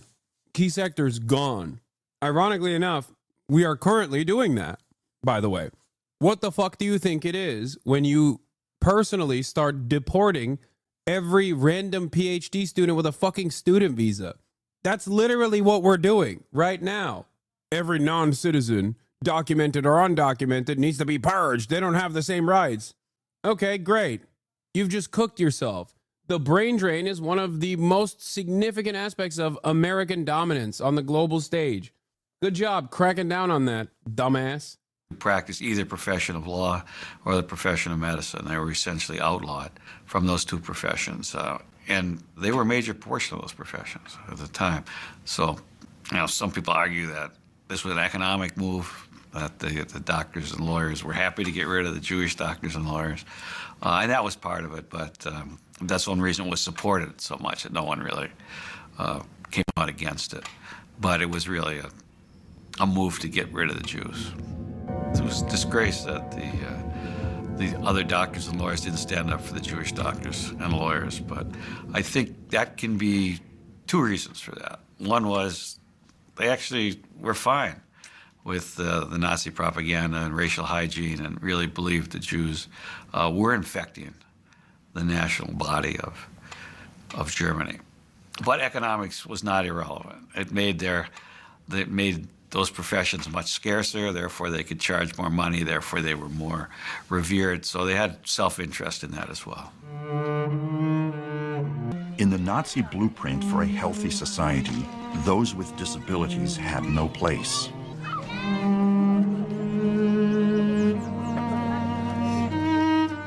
A Berlin memorial today commemorates some 200,000 deemed not worthy of life by Hitler's manipulation of the law. So the Nazis proposed racial laws beginning in 1933. That law was called the Law for the Prevention of Hereditarily Diseased Offspring. But in 1933. I've never seen my birthday ever reflected in an important historical event. Shocking. Yeah. So what's really interesting about this part is that, like, racial purity politics unironically causes inbreeding, which will lead to a larger number of disabled offspring. But then they simultaneously are like, oh, you're disabled, we're going to kill you. It's insane.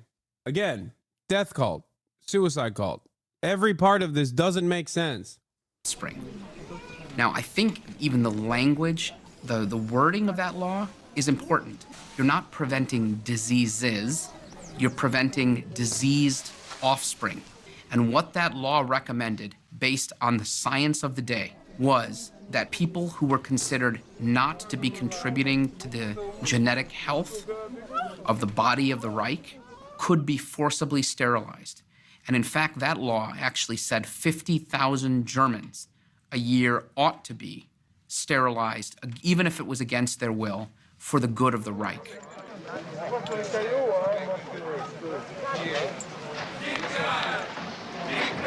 So many Elon supporters, even back then. That's crazy. This guy's got crazy motion, man. This guy's got motion for days. Those racial laws were important because they codified what authors Hoke and Binding had suggested in 1920 in a book in which they coined this phrase, life unworthy of life. It began with the sterilization programs of Germans, of the retarded and the mentally ill. And so the sterilization program, 1933, the sterilization law. I'm sorry. It's not funny. That's crazy that he just said that. It's just like unexpected in a professional setting. It's like if you go to your OBGYN and he says, damn, your pussy looks great today. You know what I mean? It's just wild. It unexpectedly came out. I guess you can say it now, though. You know, Trump brought it back, baby. Comedy is legal now. Which allowed compulsory sterilization for the feeble-minded, which was a catch-all for anybody you wanted to sterilize. But the sterilization program moved into the child euthanasia program. And the child euthanasia program moved into the adult euthanasia program. Doctors involved in all of this. There were genetic sterilization courts where 2 physicians and a lawyer sat on the sterilization court. One physician had to be an expert on eugenics or hereditary. And so they decided almost universally to allow sterilization. But after that moved on to the euthanasia program, which is a misnomer, by the way. It was a murder. It wasn't euthanasia. These were not terminally ill people. It was just murder. The strategy of Hitler's political regime was to undermine, dismantle, and decimate all ties to traditional religion. The government attempted to have the Volk aspire to a single national Reich Church under Reichsbishop Ludwig Müller. Lieber Herr Reichsbischof, im Namen unseres Führers Adolf Hitler und im Namen der ganzen deutschen Jugend. Bishop Clemens von Galen risked his life by giving an anti-euthanasia sermon in Münster on August 3, 1941. Due to his strong protest, the euthanasia policy was scaled back. In 1937, the relationship between the church and state in Germany had reached a point where there was great tension, specifically on the freedom of Catholic organizations, the arrest of Catholic clergy, and the situation of Catholic schools and religious education being taught in schools, and the future question of Catholic youth groups and ministry to youth. And with that, the German bishops were so concerned that they petitioned the Holy Father, the Pope, to do something about that, to try to protest. The result, with input from... Not this specifically, but a version of this is ironically the Niemannroller, the fucking first they came for the communist poem is about basically this. It's the erosion of all living standards slowly but surely. As you think that, like, well, the government won't come after me. They're just going after those other guys. Niemöller, who wasn't a Catholic himself, but he was initially a supporter. From the German bishops was an encyclical, Mit brennender Sorge, with burning desire, with burning concern, stating that the German Catholic Church was under persecution and that the Reich government was in no way following what it promised to do in the Reich-Vatican Concordat agreement. That statement was actually read on Palm Sunday from the various pulpits throughout Germany. The Gestapo tried to confiscate any of the printed copies throughout. They allowed them to be printed, but then they confiscated them throughout the Reich. But the information and the protest was lodged, and it was heard very clear. The Reich passed the law for the restoration of the professional civil service. And while this did not require the churches to employ only non-Jewish pastors, many in the churches, certainly not all, but many sought to implement that policy in the church.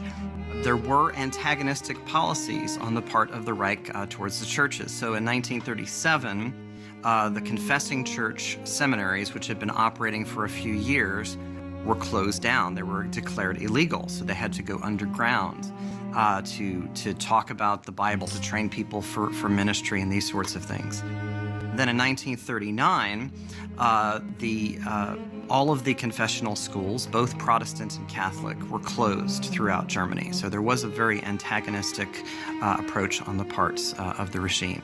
So when we talk about the persecution of the Christian churches, and in particular the Protestant church, I think it's important to emphasize that the churches were rather aggressively pursued by...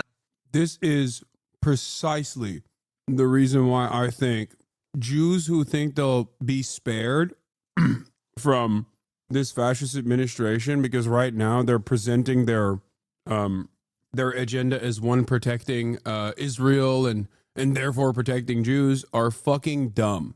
Like, obviously in the short term it doesn't matter, because like, of course it's not going to happen like overnight. It's not going to happen even for a couple of years, you know, for sure. But I still think, at least looking at history, I still believe that there is no way that Jews are not in the crosshairs again. No fucking shot. By the Nazis in the early years from 1933 to 1937. There were plenty of laws that were passed against them. In the Third Reich, Jehovah's Witnesses faced a unique choice with regard to their faith. And to see how they have grown, we have seen how he has guided them as they made the truth their own. Well, they behaved them like other traitors. For example, if women weren't prepared to work in the factories to construct weapons, they were sentenced to death. And that had been the same with men who weren't prepared to go to the army. They didn't have a particularly feeling against the belief system of Jehovah's Witnesses. They didn't know the system. They only had the notion that Jehovah's Witnesses didn't adore the system. They weren't prepared, for example, to do the Hitler greeting, to celebrate Hitler's birthday. It was a great day in National Socialist Germany. And I'm sorry, but when a guy with this accent, historian or not, is talking about what the Nazis believed, it starts ringing alarm bells in my mind. Like, I know. I'm being bigoted. I'm being biased. Yes, everyone loves a Hitler birthday. It was a great day. I know that's not the case. That was sufficient. That was it. And they were surprised how strong these small group of believers resisted them. In the Third Reich, Jehovah's Witnesses faced a unique choice with regard to their faith. Witnesses were offered to sign a paper to end their relationship with the organization, with the Watchtower Society, and then they could be free. But they didn't do that, and that's the difference to the situation of the Jews. The situation of the Jews, even if the assimilated Jews who didn't even know that their fathers and grandfathers had been Jews, hadn't any chance to flee the system because of their blood. The Jews were the most persecuted for both religious and racial reasons. From October 1939, they were Am I wrong? Like, I know he's not a bad dude. He's probably a liberal. Many Germans are. Most Germans are. But when I hear someone go, oh yeah, the Jews, even the assimilated ones will not be spared, I'm like, oh, okay. You know what it is? It's because of Hollywood, ironically enough. It's Hollywood. Hollywood has conditioned me into thinking that any German speaking in a German accent about the era is like, Brigadier General of the SS. Yeah, Hans Landa. Relocated into large urban ghettos in Warsaw, Lwów, Lublin, and Krakow. Control these communities with a false sense of law and order. The Nazis established the Judenrat, a Jewish council within each ghetto. These forced liaisons between council members and Nazi overseers still remain a sensitive subject today. Once you are in the ghetto, you basically in the camp to die. All the laws, Germans start with the legal things. They come to the country and they say Jews cannot have a property, Jews cannot have radios, Jews cannot have fur. I mean, all the occupation laws function before the ghetto. Once you are in the ghetto, it's just waiting for death. There's no more law in the ghetto. There are law, but there are Jewish law by Jewish Judenrat. Jews were already deprived of the basic things, and then creating of the Jewish district, of the ghetto, was the final German occupation. By the way, this is Palestinian Authority in the West Bank, the ghettoization of Palestinian existence in the West Bank. It's in some ways Gaza as well. I watched a movie Come and See this winter for the first time. Holy shit! I want to watch it on. I want to watch it on the stream. A lot of modern German language was formed by the bad times, so they sound like that because the language in and of itself is modern.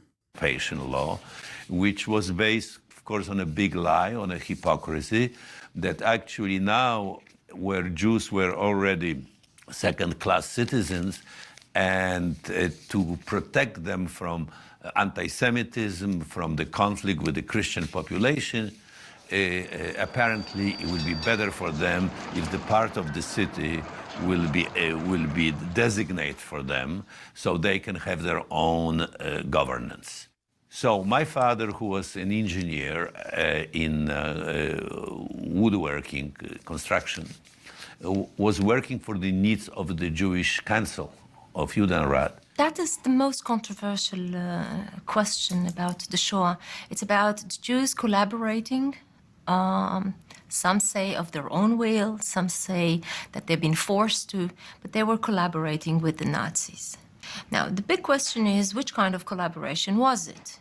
If it was voluntarily, then of course it's a terrible thing. But since we know that the totalitarian regime of the Nazis made people to do things that they would never do in otherwise.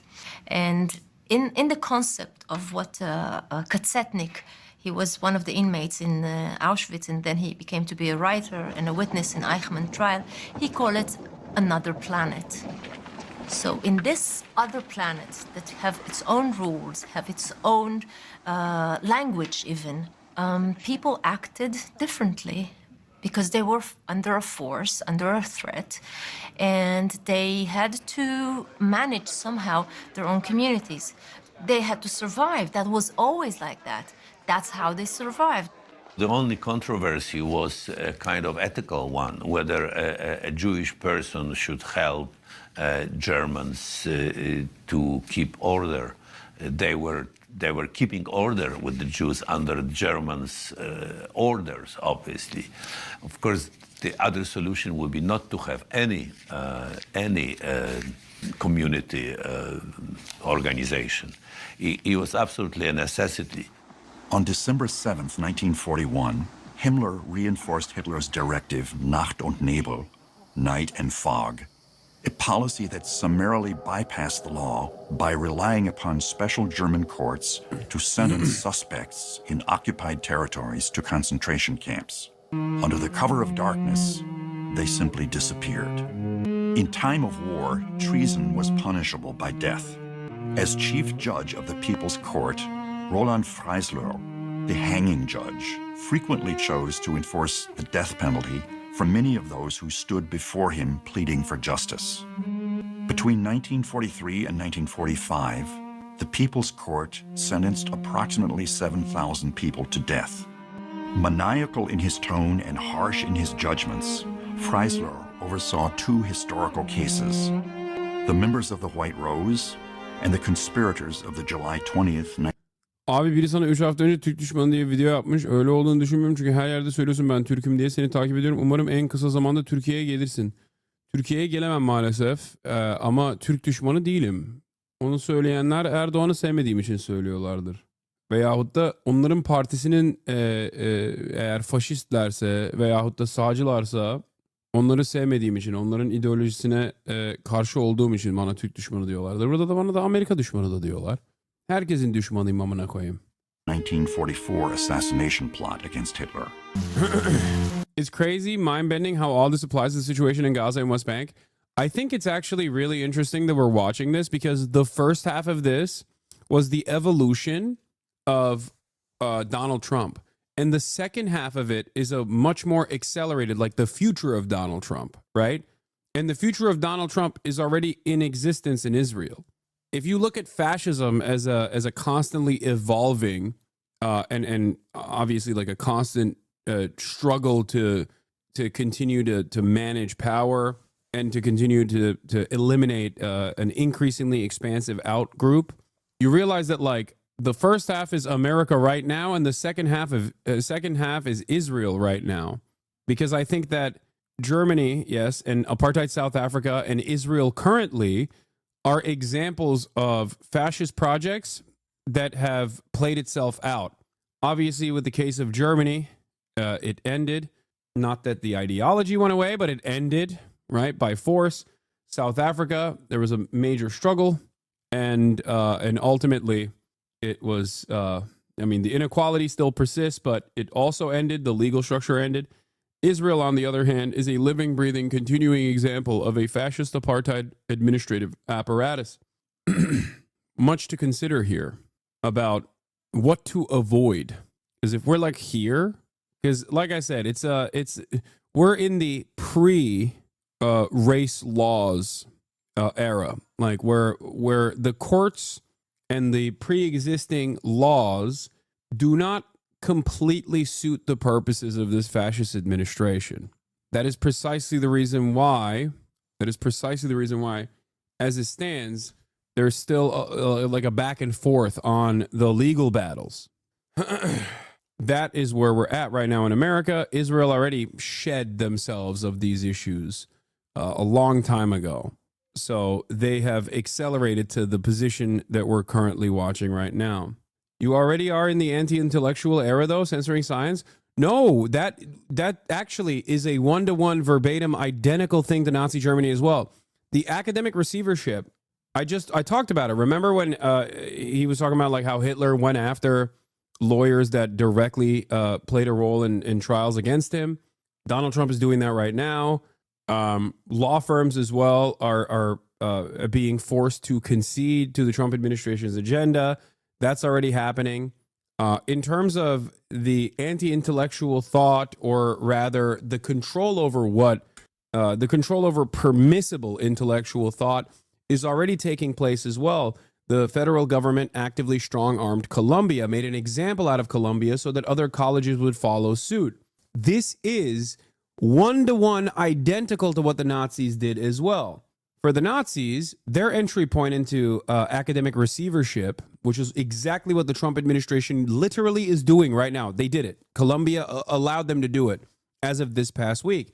What they were doing in Nazi Germany against the Frankfurt School, or rather in all of academia, was to go after Jews. They were like, oh, if you're a Jewish professor, or if you have Jewish sympathies, socialist sympathies, you're done. You're out, right? And just like in the United States of America with what Columbia did, the German schools at the time also capitulated to the Nazi government with hopes that they could maintain their funding.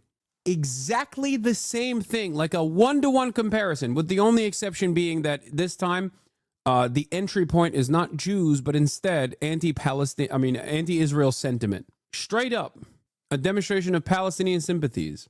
But the purpose there is not to simply squash any sort of pro-Palestinian dissent. The purpose there is much larger. It's complete and utter domination. It is to use the anti-Semitism task force as an entry point into eroding all the constitutional protections that are given to every citizen and non-citizen alike. Once they drop due process, and once they drop the non-citizens are not protected by due process or any laws whatsoever, then the crosshairs are on you. Because if you think that like not every single person that was put in concentration camps and killed were Jews, I hope people understand that. Isn't the collective total 15 million with the Roma population, with 6 million of it being Jews, but The remainder being disabled people, gay people. Not 15. Is it? I thought it was 15 million total. 6 million of it being Jews. But political dissidents, socialists, communists, trade unionists alike. So understand that while we talk about the Holocaust from the perspective Slavs, that too for sure, any kind of resistance, 800,000 Germans resisted against Nazi Germany. Like a lot of people, the reason why I'm mentioning this is not to like undermine the crosshairs placed upon Jews, right? The reason why I'm mentioning this is because Jews in Nazi Germany were a vulnerable population that you could draw a lot of public support if you dunked on them. In the same way that undocumented migrants in the United States of America right now are a vulnerable population.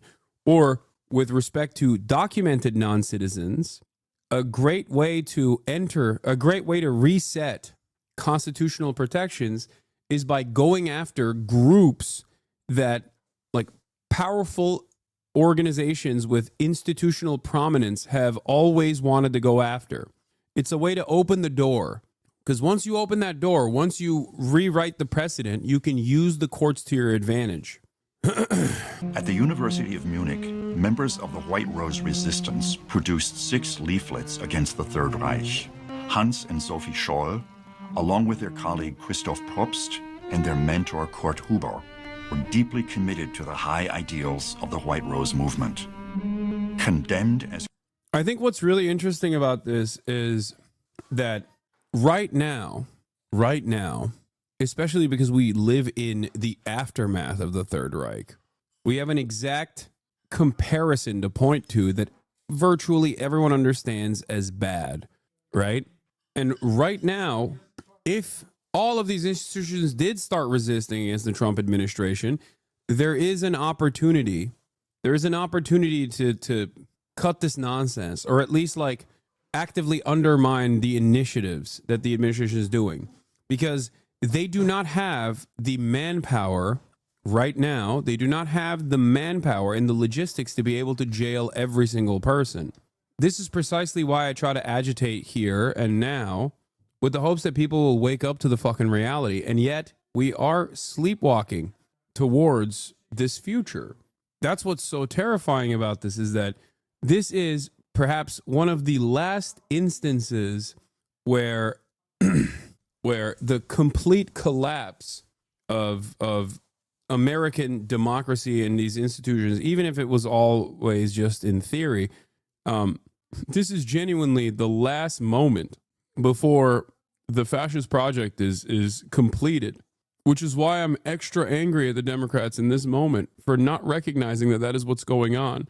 People will say I'm being hyperbolic. I hope they're right. I hope I'm just simply exaggerating. Conspirators against the government, they were sentenced to death for treason during wartime.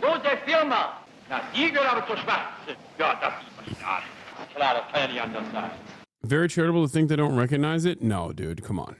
They don't recognize it. Even if they were alive in the 30s, they don't recognize it. Also, they weren't alive in the 30s. Come on. That would be someone who was alive in the 30s would have to be almost 100 years old. Like, what are you talking about? No, they do not recognize it. 100%. There are those who do. Make no mistake. There are those who do, and they actively champion it. Okay? That's why I say there are those who are goose-stepping towards fascism. There are those who are sheepdogging towards fascism, the Democratic Party, and the political apparatus that is supposed to be creating counter-narratives and resisting against this. And then there are those, the broad majority, that are sleepwalking towards fascism. Most people are in the third camp. They're just completely oblivious to this stuff. That's why it's not reflected in the polls, for example. And I think for them to recognize this, for the discontent to be reflected in the polls, you need to have leadership constantly making a big fuss. Yeah, liberals trying to preserve capitalism, taking the fascism pill. Ja, ulkig. Wie wichtig wohl das Amt des Zivilanwalts da gewesen sein muss, das Sie gehabt haben, dass Sie nicht mal Anwalt, nicht mal Soldat geworden sind mit dem Alter. Und dann von da sind Sie dienstverpflichtet worden. Spricht ja auch für Ihre Haltung, dass Sie sich haben, dass Sie erst gewartet haben, bis man Sie dienstverpflichtete. feines Früchtchen. Ja, ja, They're ja. cloaking him. He waited until he was required to perform service, and he didn't didn't entertain it before he had to do service. Früchtchen. Die haben gewartet, bis man die Dienstverpflichteten. Wo sind sie hingegangen? If you go to the Vogelsang Monument here in Germany, you'll find in the museum a handout written by students that was a very critical about Hitler in a super clinical tone. Reading through this, pretty much every sentence would get you in trouble back then. It is crazy when you go through there and witness the fascist evolution, how many similarities you can draw to America now. Yeah. At Stalingrad, the icy winter becomes a fiery hell. Stories about the atrocities committed by the Nazis began to leak out of Europe, primarily in 1942 and 1943. We actually have documentation. What happened? How did they leak out? How did people start realizing the severity of the atrocities? There was an army that started liberating the camps coming in from the eastern flank, you know? Yeah, they were in the group chat. From the British in particular, in which British officials are already talking about death camps, places where Jews in particular were being murdered. Bro, Americans are so fucking allergic, dude. I swear to God. Americans are so goddamn allergic. Murdered by the hundreds of thousands by poison gas. You can find references to this in government documents from the British already in late 1942, early 1943. So there was a level of awareness already of the scale and the immensity of the crimes being perpetrated. Of course, in 1943 then, Battle of Stalingrad, early 43, Battle of Stalingrad is one of the major turning points. It really looks... I guess it's technically in 1942. He's talking about like intelligence coming out. This point forward, after the defeat of the Sixth Army, I pulled the trigger that too fast. Nazi Germany's days were numbered.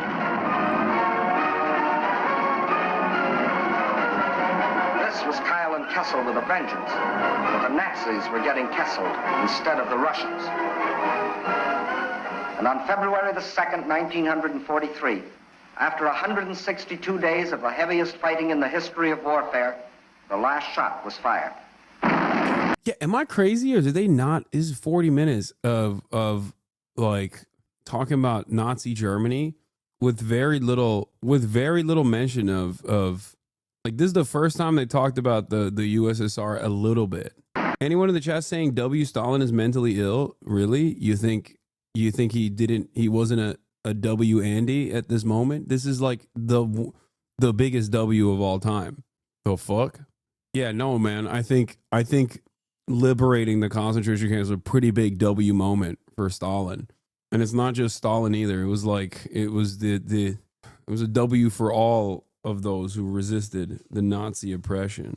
My dad's name is Stalin, like legal name. Is he Indian? Are you Indian? That's the only place I've heard like maybe no, he's from Ghana. That's awesome. He's from Kerala. No, he's from Ghana. Peace came to Stalingrad. In the Homie had gulags, basically concentration camp. Brother, you live in the United States of America. What do you think slavery being totally legal as a method of punishment is? What the fuck do you think happens in American prisons, dude? It's the same shit.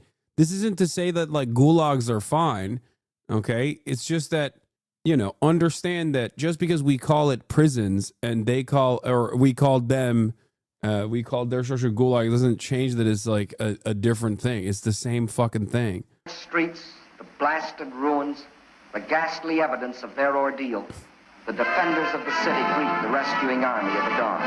Stalingrad is free. The Nazis had capitulated. General Eisenhower informs me. Isn't there a difference how much due process is there? Listen, for the record, this isn't to say that like you didn't get sent to the fucking work camps for good reason. I'm not saying that at all. But we just uncovered an entire 40-minute documentary worth of this is how things are made legal. Like, you know, you can still have due process in the American prison system and still have it be utterly unjustifiable. That the forces of Germany have surrendered to the United Nations. the flags of freedom fly all over Europe. For this victory, we join in offering our thanks to the Providence which has guided and sustained us through the dark days of adversity. You see the Allies now beginning to think in terms of what they're going to do. One of the most shocking stats of the Battle of Stalingrad is that more Soviets died in it than all Americans in all of World War II. If you count German plus civilian deaths, it was more dead than all of the U.S. deaths in all U.S. wars combined. Absolute carnage of a battle. Yeah. That's why I'm not going to fucking sit here and be like, oh my God, I can't believe you're saying W Stalin. It's like, yeah, dude, this was a fucking fat W, okay? Those people didn't die for no reason. It kind of feels like they did now because, like, Nazism and fascism as an ideology has made quite the fashionable return due to the dedication of the American administration instantly after World War II as well. But, you know, making a brutal fucking comeback here.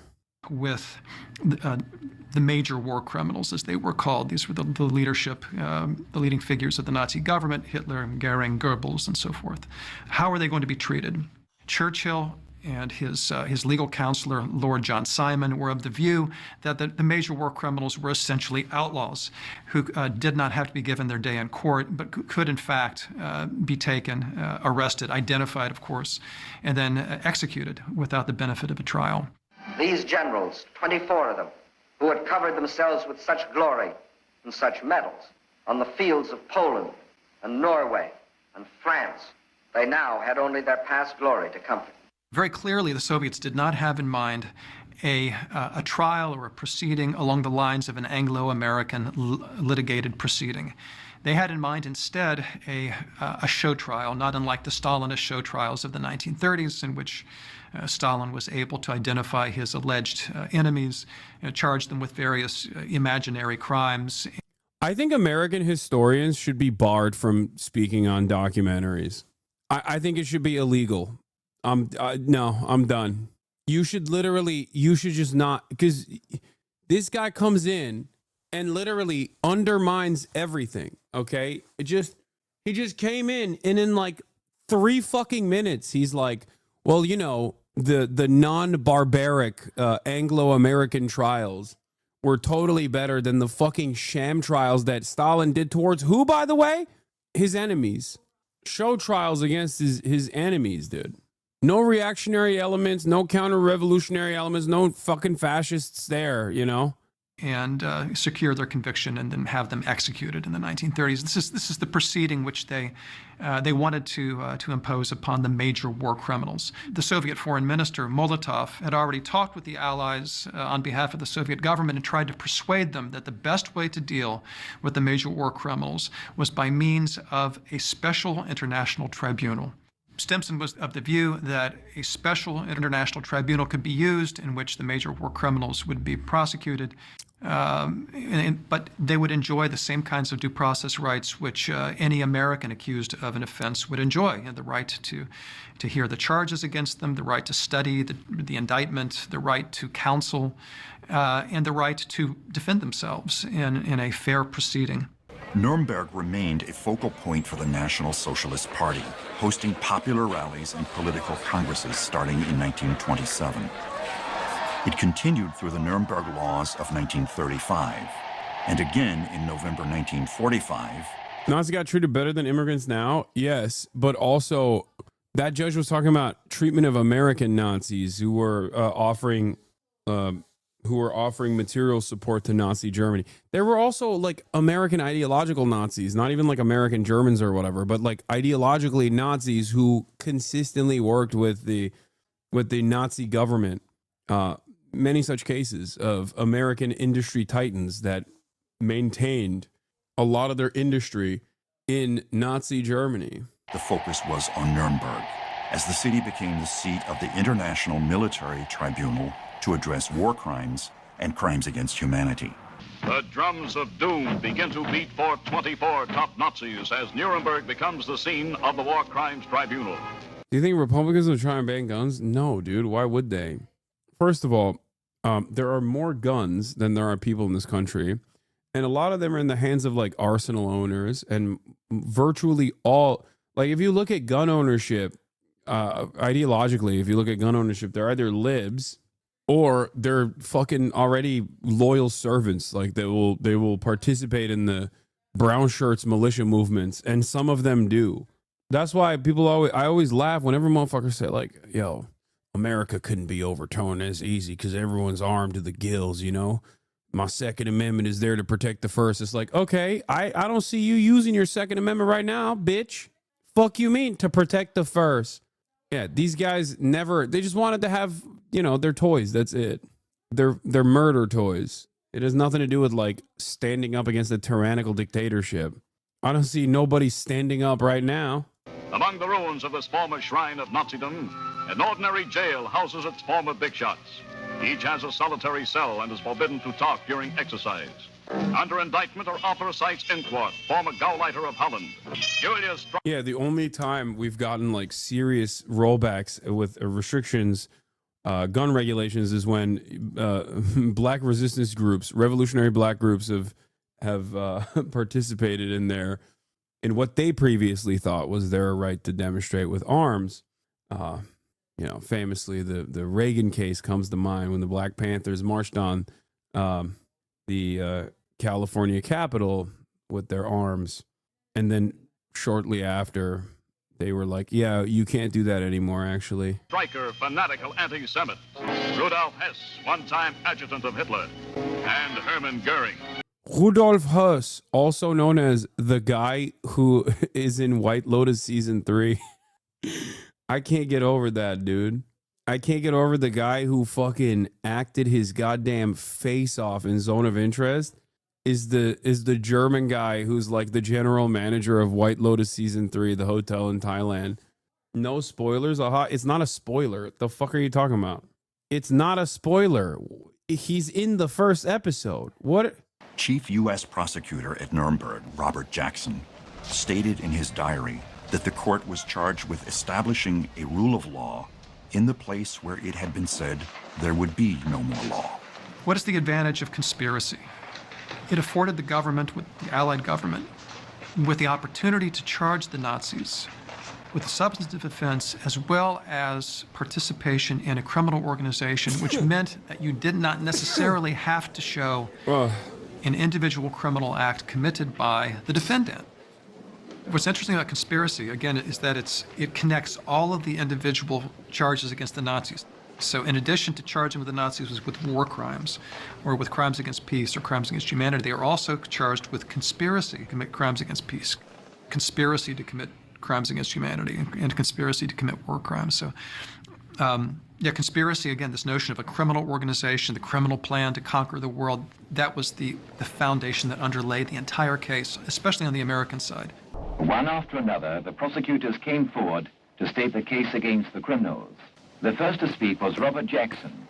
In the prisoner's dock sit 20 odd broken men, reproached by the humiliation of those they have led, almost as bitterly as by the desolation of those they have attacked.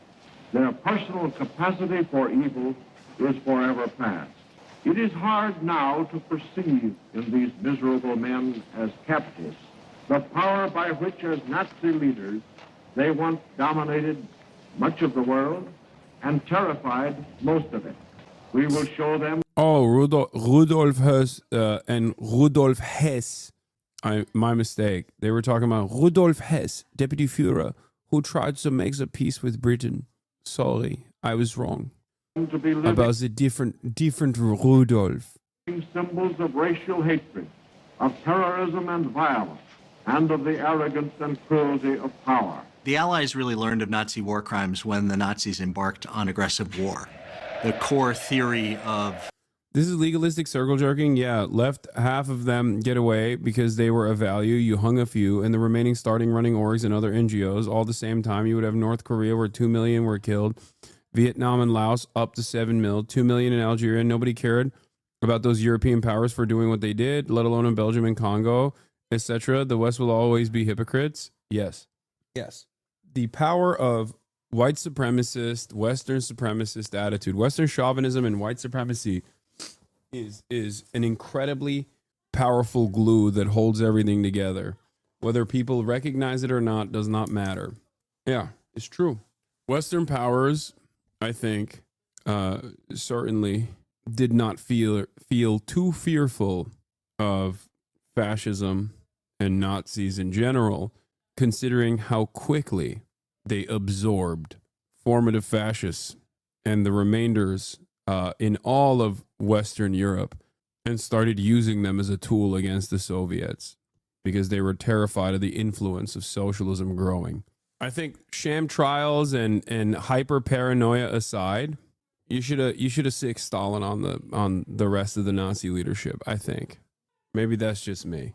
Sure, a little bit of a madman, but The Nuremberg prosecution is that the aggressive war itself was a crime. It's an overarching theory of criminality, and then within the war... Didn't help that Stalin was an authoritarian? What are you talking about? This has nothing to do with anything. Like, what are we talking about? We're acting like Western European leadership cares about fucking authoritarians, dude. Oh my God. Please stop. This is liberal nonsense, okay? It's fucking liberal nonsense. When has America not personally put their own authoritarian dictatorships in positions of power in other countries? It's a matter of ideology rather than a method of leadership. Yeah, they let Franco do his thing. They didn't give a fuck about that. How'd that happen? Why do you consistently advocate for Stalin? His actions, because we're talking about the one era where he's like categorically in the right. That's it. Like, that's it. This is the time frame where he is categorically correct. Okay, straight up. It's the same reason behind why I'm not going to give Churchill too much smoke either. Like, if we're talking about Gallipoli, that's a different subject matter. But if we're talking about World War II, acting like Churchill was not categorically correct is delusional. Yeah, he also implemented famines, you know? Not a good dude in general. But if we're talking within the framework of World War II, he was on the right side. It's that simple. Like, I ride for the American government in World War II. Think about that. For easy company across the board. Those motherfuckers literally dropped 2 nukes on Japan, dude. They firebombed the shit out of Japan and then dropped 2 nukes. And then still to this day say, well, you know, it would have been much worse if we kept firebombing. You know, a lot more people would have died if we just kept firebombing. And so the nuke was the peaceful option. Like, that's crazy. You are... having that attitude is you're like talking to a maniac. Having said that, I still stand up and salute. You know what I mean? You watch Band of Brothers. If you watch Band of Brothers and you hear the fucking trumpets coming in, if you don't fucking stand up and salute, you are soulless. You know? Hell yeah, baby. Why do you always have to give in one to give one of the liberals when you bring up Stalin? It's anti-intellectual and just bullshit, says salty Soviet. It's okay to recognize that the USSR was a living, breathing, existing socialist project. Okay? It's okay to recognize that. And it's okay to recognize that there were obviously issues as well. You can either analyze the material conditions that led to many issues, or I guess you can assume the liberal position, which is Stalin is a bad guy across the board. Stalin is a bad dude across the board.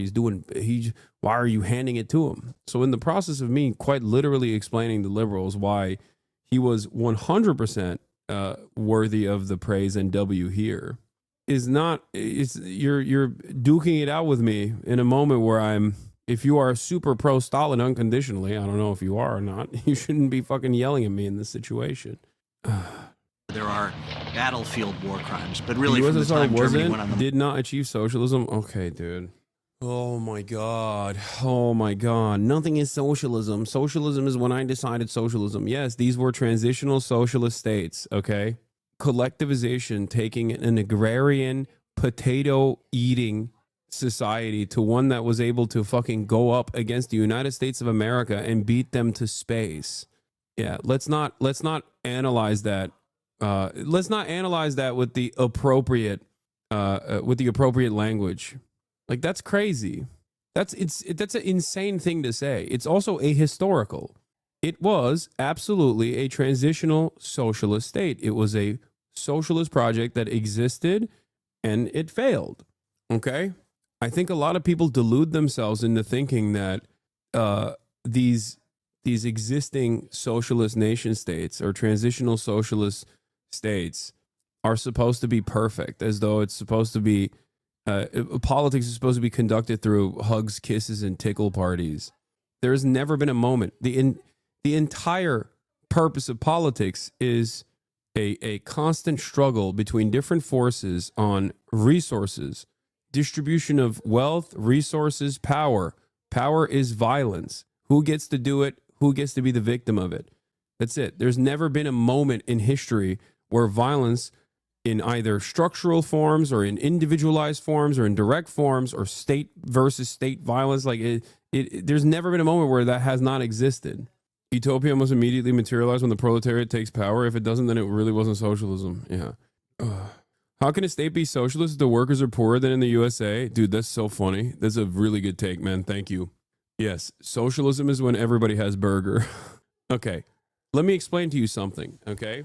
When 20 million people are fucking eradicated and your villages, towns are all reduced to rubble, almost directly after you have had a successful revolution against only a couple decades post having a successful revolution against a czarist imperial power, okay, and you have a fucking peasant society in front of you that has to rapidly industrialize without the bounties of colonialism, without the bounties of chattel slavery, okay, there's gonna be fucking issues.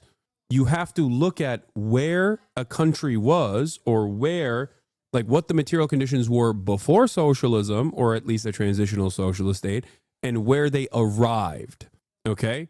That's what you're supposed to do. This right here is pure Amerifat cope. That is precisely the same reason why pure Amerifat cope makes Americans think like, China, they're not a global competitor. Look at their GDP. Fucking, oh wait, even they might beat us on that metric soon too. Fuck, I just, they're eating rats in China still. Please do not look at the internet where you can, or please do not hear out a Chinese person. No, they have tofu dregs. That's where all the houses are made out of tofu. They're falling apart. Any day now is going to collapse. I understand the reason for it, but I still wouldn't call this socialist because then people today think we want the same. America is an unimaginably wealthier nation than the USSR ever was. Okay? America, with all of its endless bounty, is nowhere near. Let me take a breath and explain something to you. Okay? Remember what I just said about you're supposed to look at the material conditions before and after or during to see if society's improved or not. You also are supposed to look at the endless amount of wealth that a country has, its geopolitical condition, for example. When you look at America and the American project, if your metric of success is line goes up, GDP, then yeah, America's fucking great. It's awesome. It's the best.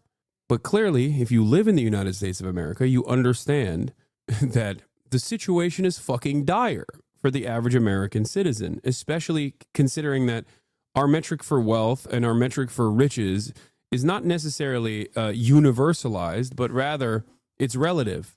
It's relative to those who have against those who have not. So in that process, the American project has been a ginormous failure, a incredible failure. 600,000 homeless people in the wealthiest nation on the planet, the wealthiest, most powerful nation that has perhaps ever existed, that is able to dominate the rest of the planet with 800 fucking military bases. And there are 600,000 people that have to sleep outside tonight. Like, what are you talking about? That's a fucking failure. That's the biggest L of all time. That's my issue. We delude ourselves into thinking like, oh, these other metrics of success that we have designed for ourselves showcase how wonderful, how amazing, how bountiful this project has been. Yeah, not for you, motherfucker. It's the same principle behind freedom. People will be like, oh, people are starving in Europe, or people are much poorer in Europe overall. Okay. Do you think you are freer than the average European who works less hours than you do, who doesn't have to fear medical bankruptcy, who gets to take time away from work for much longer than you? What's fucking freedom? What good is that freedom if the overall number is higher? Yeah. Who do you think lives in a freer society? You do, or Europeans do when they don't have to, when they're free of the fear of gun violence in their schools. Yeah, Michael Parenti. In the 3 decades after the Bolshevik Revolution, the Soviets made industrial advances equal to what capitalism took a century to accomplish. This is objectively correct. You can say Michael Parenti is reductive, but this is true. The Soviets made industrial advances equal to what capitalism took a century to accomplish through slavery and imperialism, for the record. While feeding and schooling their children rather than working them 14 hours a day as capitalist industrialists did and still do in so many parts of the world. To remind the chat, the wealth distribution prior to the 1917 Russian Revolution was close to 99-1, as in the noble class held 99% of all wealth in Russia. The fact that the USSR modernized and became a legitimate competitor to the US is nothing short of a miracle. Exactly. It's, I look, you know, it's fine. It's perfectly understandable to criticize Stalin, as is perfectly understandable to criticize every leader, both historical and in modern society. But to deny the unimaginable advancements that the USSR was able to accomplish, given its starting point, is psychotic. It's ahistorical. It's ridiculous. It's liberal cope. It's pure Western chauvinist liberal cope. And it's the exact same kind of liberal cope that makes many Americans deny the reality of China. It's just like if you close your eyes to it and constantly envision that these are fucking scary, barbaric monsters that don't know what the fuck they're doing, maybe it'll become real one day. It's such an undeniable reality that even neoliberals like Ezra Klein recognize it. Ezra Klein in his book openly mentions China was able to lay down thousands of miles of high-speed rail in the time frame that California couldn't even put down 10 miles, dude.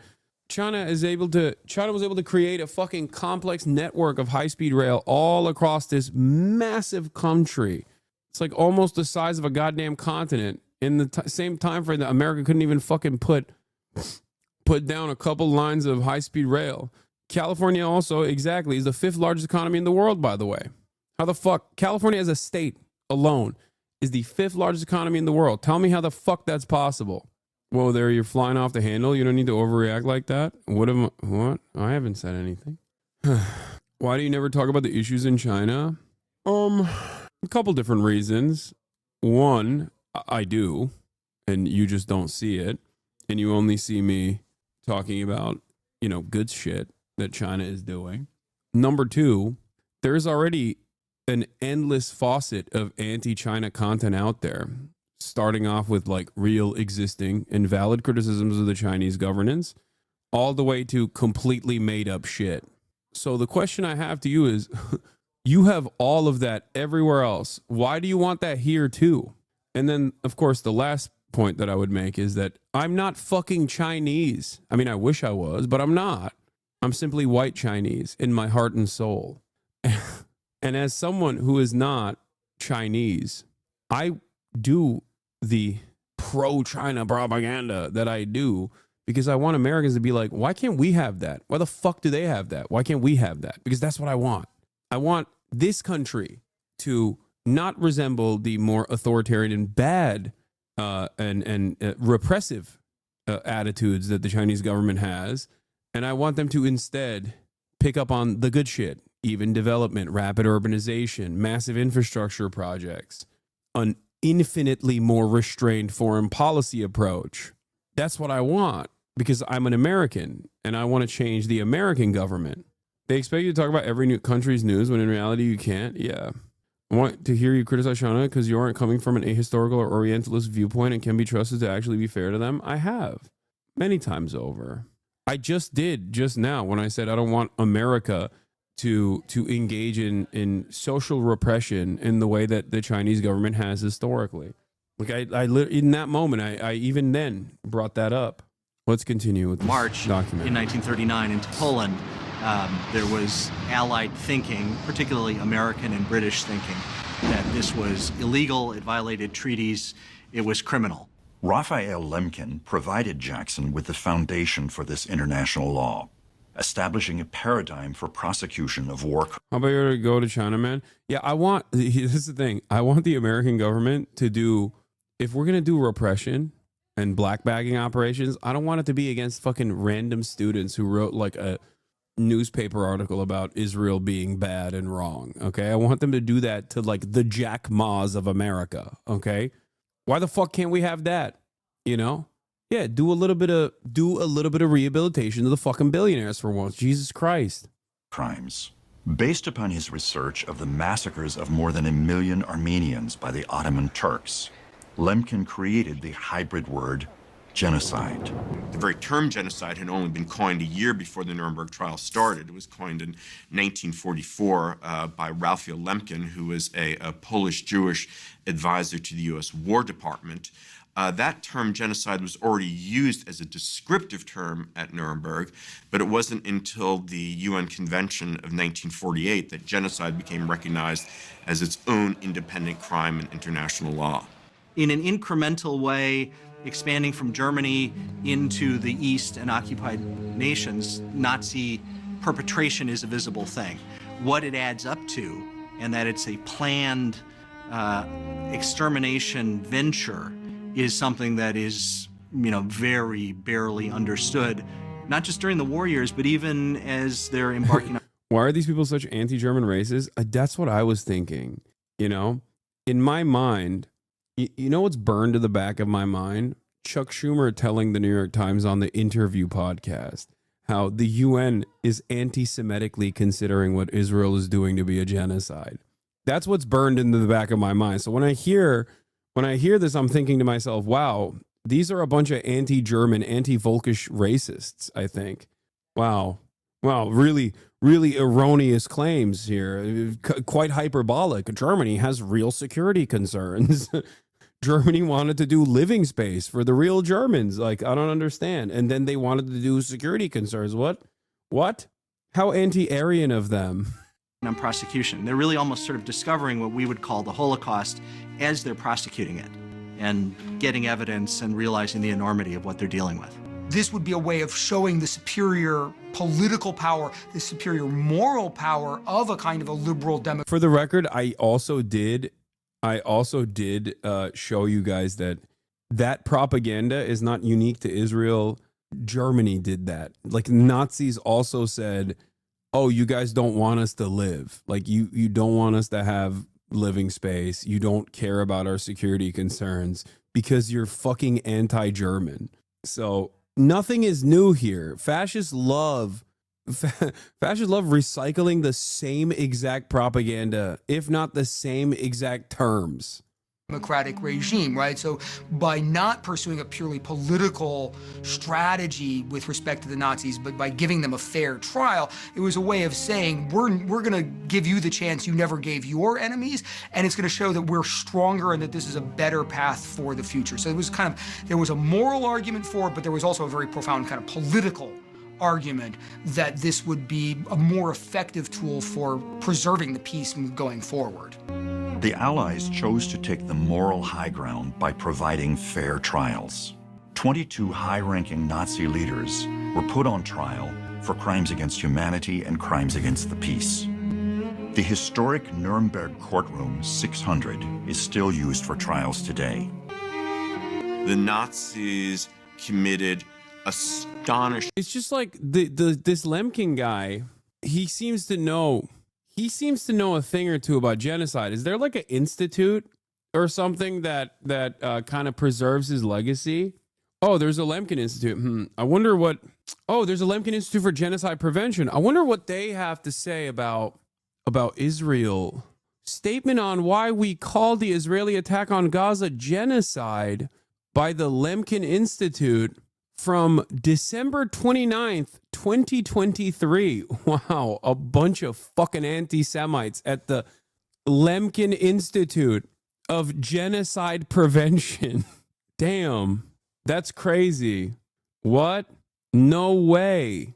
Yeah, more like the Hamas Institute. Freaking got them. European Jews also came to the test, or at the very least held grudges against Americans and their American Jewish counterparts because they felt that they didn't implore the American government to do more to save them, including the fact that America still had a quota immigration system.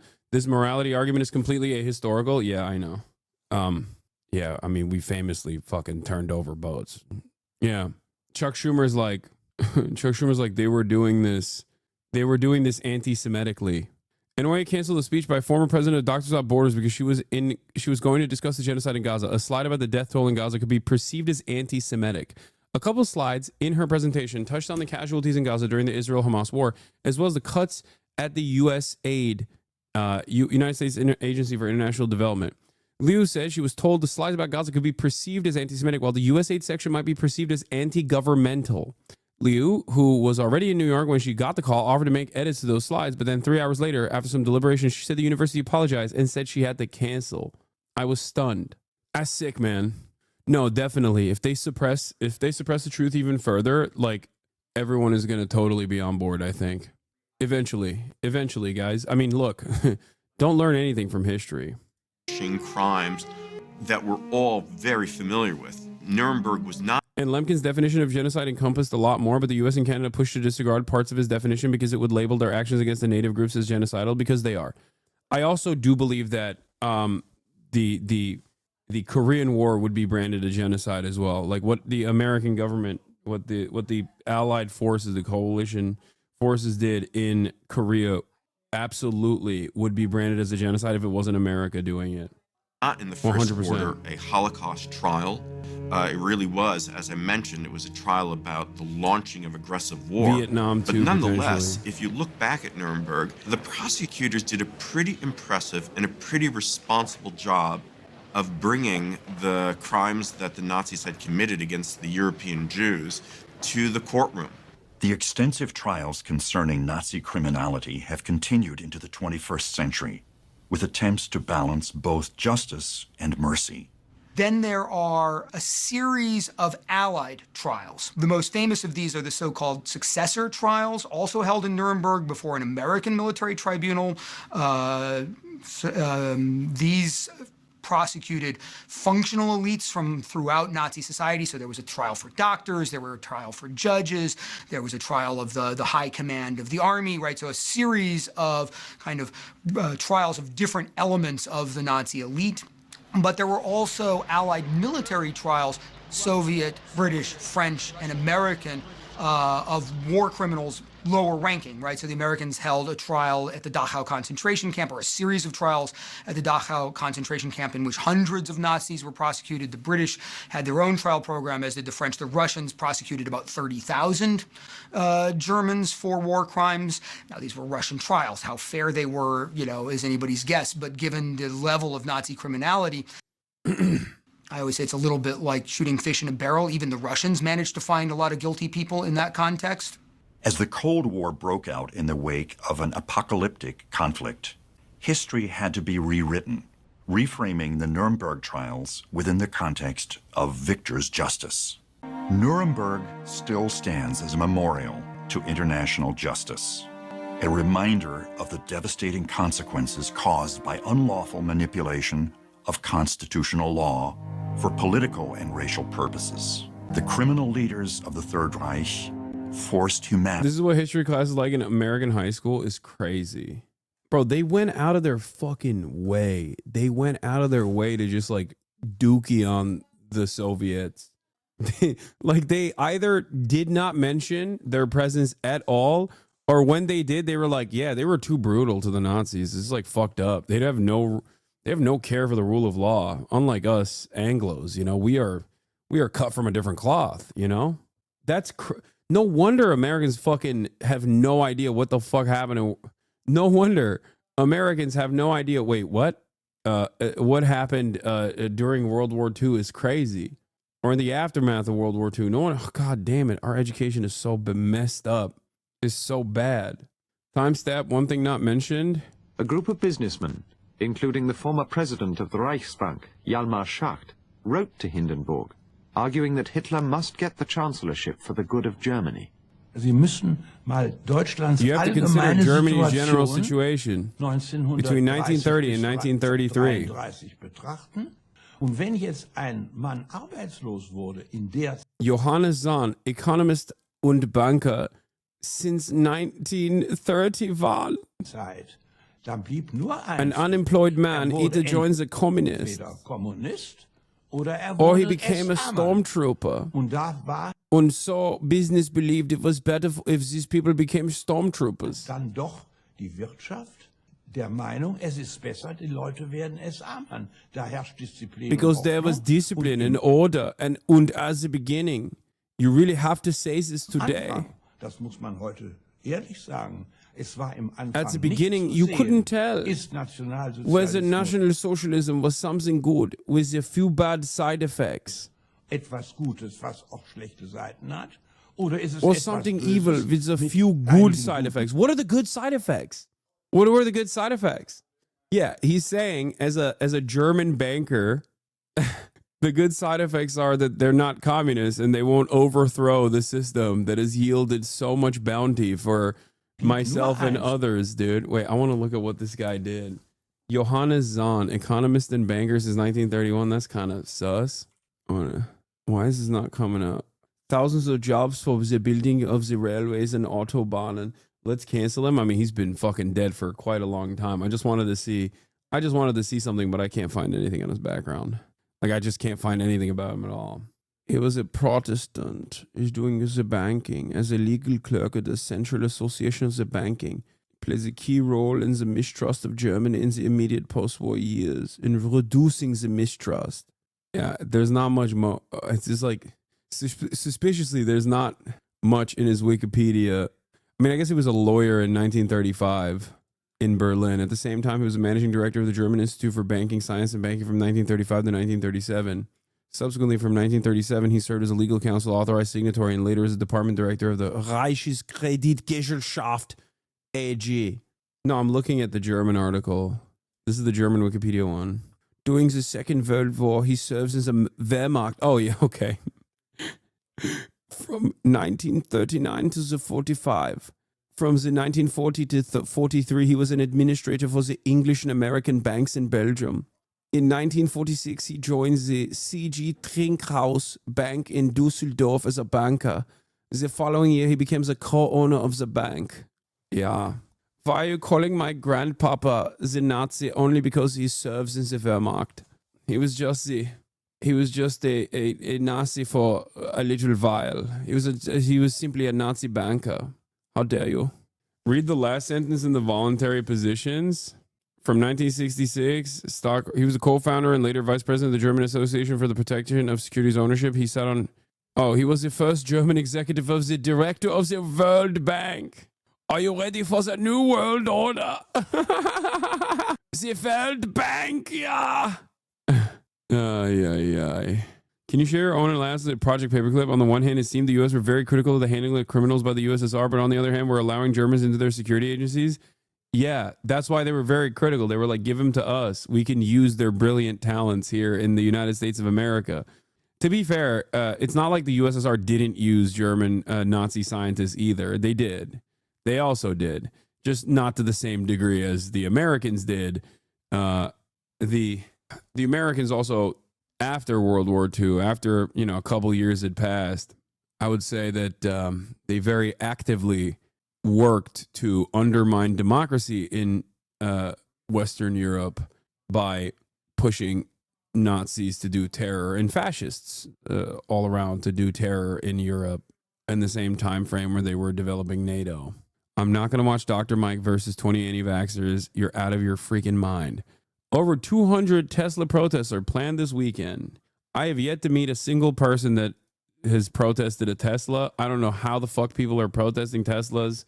Seems funny, but okay, let's watch. A clash with counter-protesters when a man was hit by To the protests against billionaire Tesla founder Elon Musk over his role in those massive federal job cuts. More demonstrations expected today at Tesla facilities across the country. ABC's Morgan Norwood is here with more. Morgan, good morning. Good morning to you, Whit. And while most of yesterday's demonstrations were peaceful, overnight police in Idaho say one protest turned violent during a clash with counter-protesters when a man was hit by a car. And this morning, we know one person is in custody. That incident under investigation. And all of this as more demonstrators head back to the picket lines today. This morning, the pressure is mounting as activists in cities across the world prepare to take to the picket lines for day 2 of the so-called Tesla takedown, calling for a boycott of Tesla and an end to CEO Elon Musk's role in those sweeping federal layoffs. Tell me what democracy looks like. This is what democracy looks like. From New York to London, demonstrators say they're just getting started. I've been coming here every weekend and will continue to come every weekend until something happens. The movement saw demonstrations at more than 200 Tesla dealerships across the globe Saturday, with activists claiming that Musk's EV fortune helped him become the gatekeeper of DOGE, the controversial Department of Government Efficiency, tasked by President Trump with making drastic cuts to critical public sector jobs. He's cutting these jobs, he's cutting these programs that people need.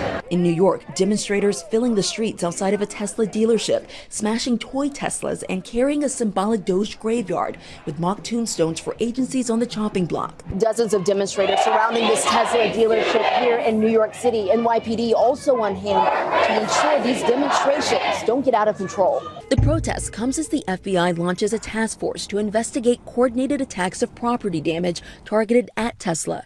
Vandalism reports ramping up in recent weeks. Musk warning the Trump administration will step in. And with that said, President Trump is warning that Tesla vandals could face up to 20 years behind bars, possibly in El Salvador. Janae? All right, Morgan, thank you for that. In Gaza, today marked the start of Eid, another day of Israeli strikes, the latest on a tented encampment in Khan Yunis. The injured brought to Al Nasser Hospital, where staff said 16 were killed, among them 9 children and 3 women. In the morgue, 2 sisters dressed for the festival lay next to each other, joined by their younger brother and then their mother. We were waiting for them to come visit this Eid, but they died in their Eid clothes. Why did they do this to us? As the dead were buried, across the city, Eid prayers, a day typically marked with vibrant colour and children's gifts, suffused instead with grief and fear. Animals, dude. Animals. There is no joy. I have many martyrs. My grandson is a martyr. There is no joy and there is no taste to anything. As you can see, even when we pray, we feel afraid and there are aircraft overhead. The Israeli military released images of what it said were strikes on terrorist infrastructure as it announced an expanded ground operation in the far south. The Prime Minister vowing to crush Hamas further in order to free Israeli hostages. It's interesting that we just watched 3 hours of Nazi documentaries, and then we go back to the living, breathing, current, modern example of Nazi activity. This is it. It doesn't have to be the exact same. It doesn't have to be Auschwitz-style concentration camps where they've mechanized death. You can do it like this, in real time, in broad daylight, live streaming the Holocaust. It's crazy. So if you wonder, how could regular Germans turn a blind eye to all of these atrocities, look no further than this. I guess ironically, regular Germans turn a blind eye to these atrocities as well right now, but that's a different point, I guess. Hostages, 24 of whom are believed still to be alive. He says Israel is engaging in ceasefire talks, but the final destination is non-negotiable. Yeah, Benjamin Netanyahu's recent points on the matter is basically, no, we're going to keep pummeling. We're going to keep doing everything we possibly can. And the reason why we're doing that is because Trump gave us the go-ahead. We're going to make it unlivable to be in Gaza. So those who do remain, those who do survive our Holocaust will be forced out of Gaza by force. Hamas will disarm. Its leaders will be allowed to leave. We will ensure general security in the Gaza Strip and allow the implementation of the Trump plan, the voluntary immigration plan. Tel Aviv last night, protesters instead demanding a deal that ends the war and brings the hostages home. A poll on Friday suggested 69% of Israelis agree. Hamas says it's accepted a new Egyptian-Qatari proposal for a ceasefire that would see 5 Israeli hostages released per week, but it rejects Israel's longer-term demands. There will be no displacement or deportation. As for the weapons of the resistance, they are a red line and are linked to the existence of the occupation and the establishment of the independent Palestinian state. But Hamas has been facing protests of its own. On 3 consecutive days last week, hundreds chanted Hamas out, calling for an end to the war. For now, those protests have receded amid reports of violence and intimidation. One of those who took part, SPUDDAY al-Rabai. On Saturday, his body was dragged to his parents' door. They tortured him to death with all kinds of hard tools, says this man. An iron fist must be brought down upon these criminal oppressors. That in itself, another rare challenge to Hamas's authority. It's not Hasbara, dude. It's not. I mean, this is definitely, like, this is definitely physical, political repression for people who are,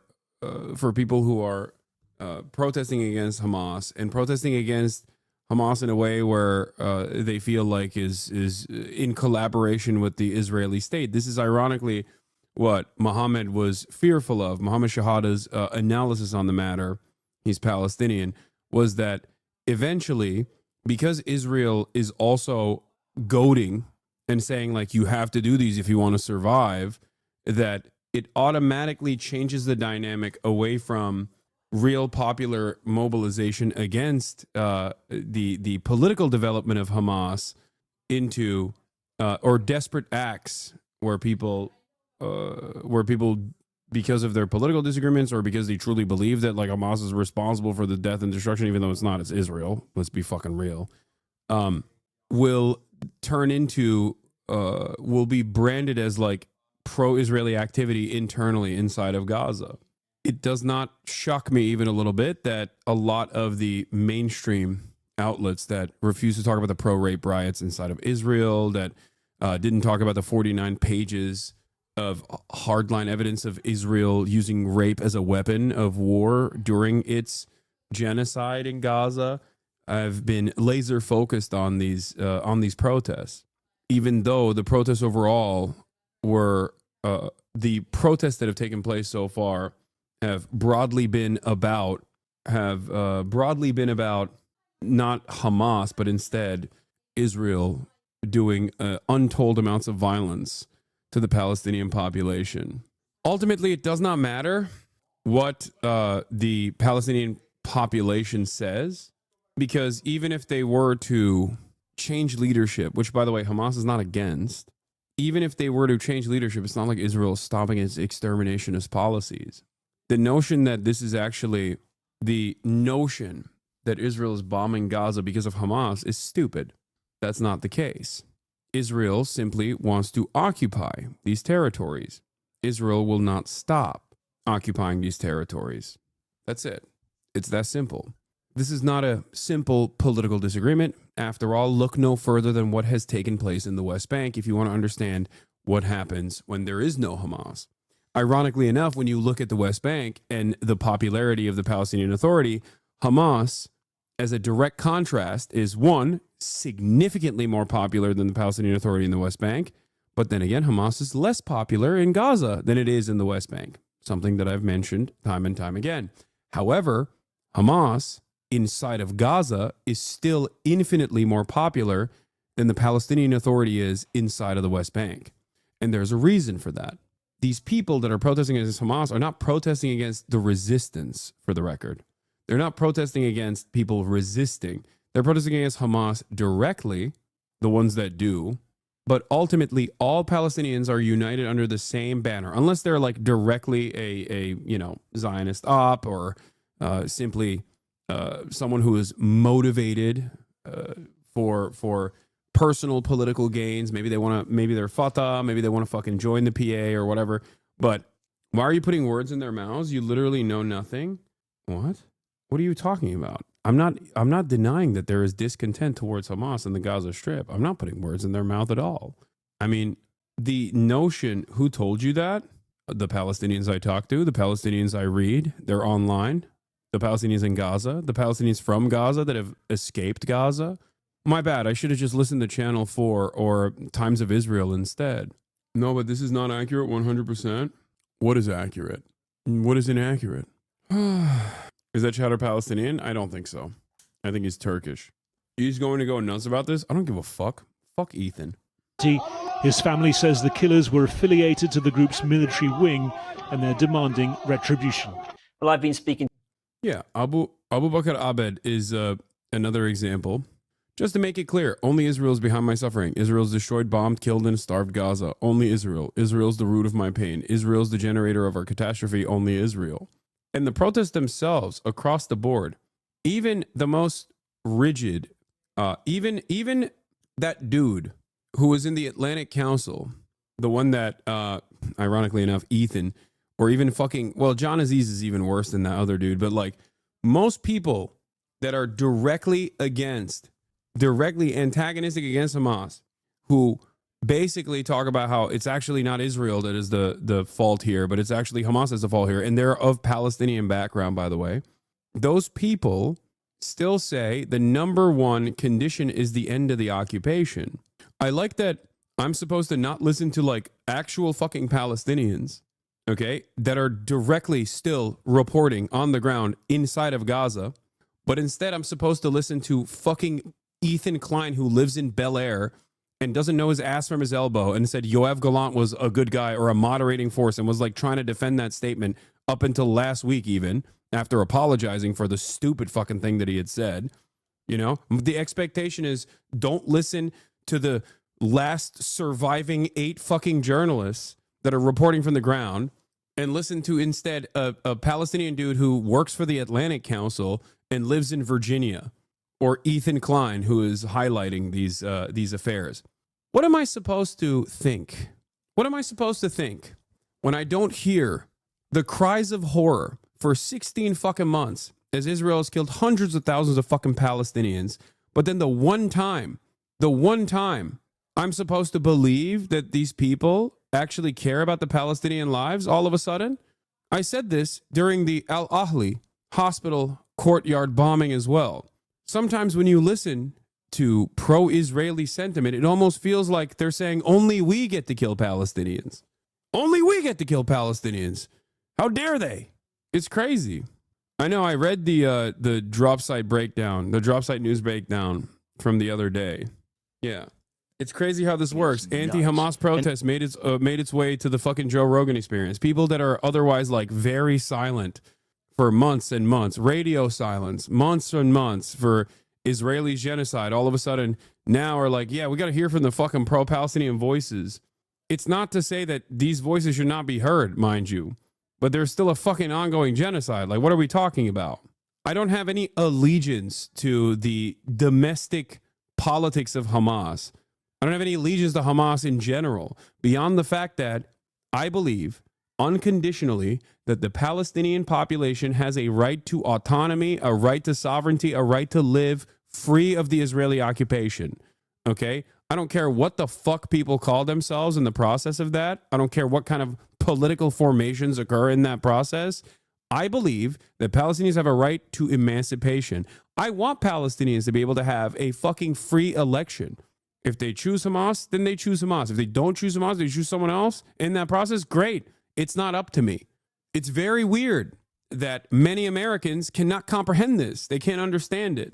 So yeah, excuse me if I, don't really care about the opinion of a person who said Hamas is putting children under hospitals and command centers under hospitals to justify Israel bombing every fucking hospital in the Gaza Strip. Get the fuck out of here, dude. Get the fuck out of here. Yeah. Ethan definitely cares about Palestinian autonomy. Get out of here. There's already an example of no Hamas, and Israel certainly doesn't treat them all too great. It's the West Bank.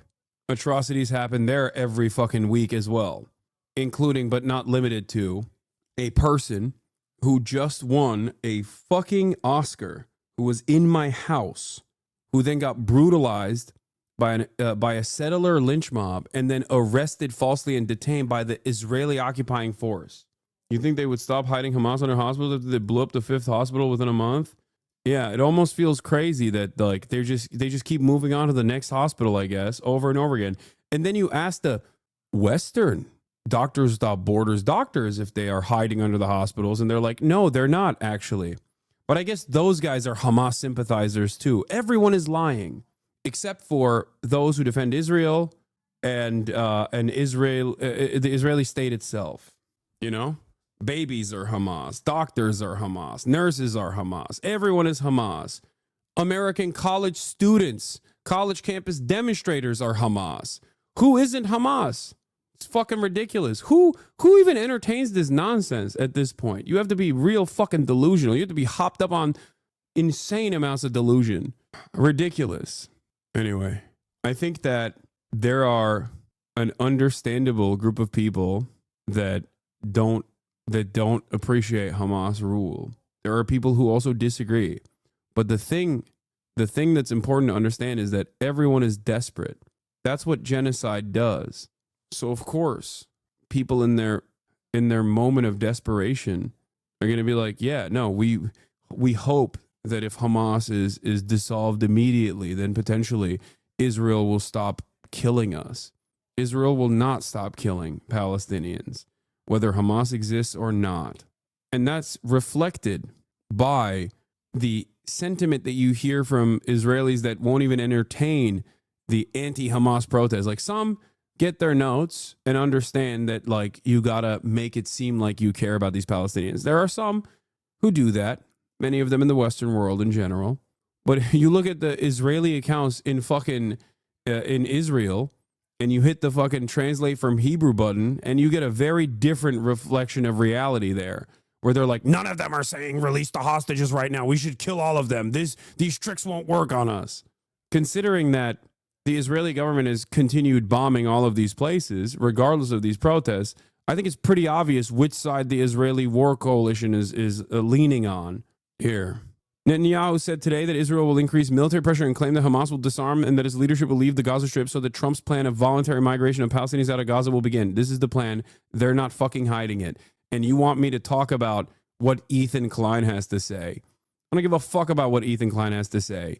He's just a propagandist for Israel. He's an Israeli mouthpiece at this point. The fuck do you mean? And not a particularly smart one at that either.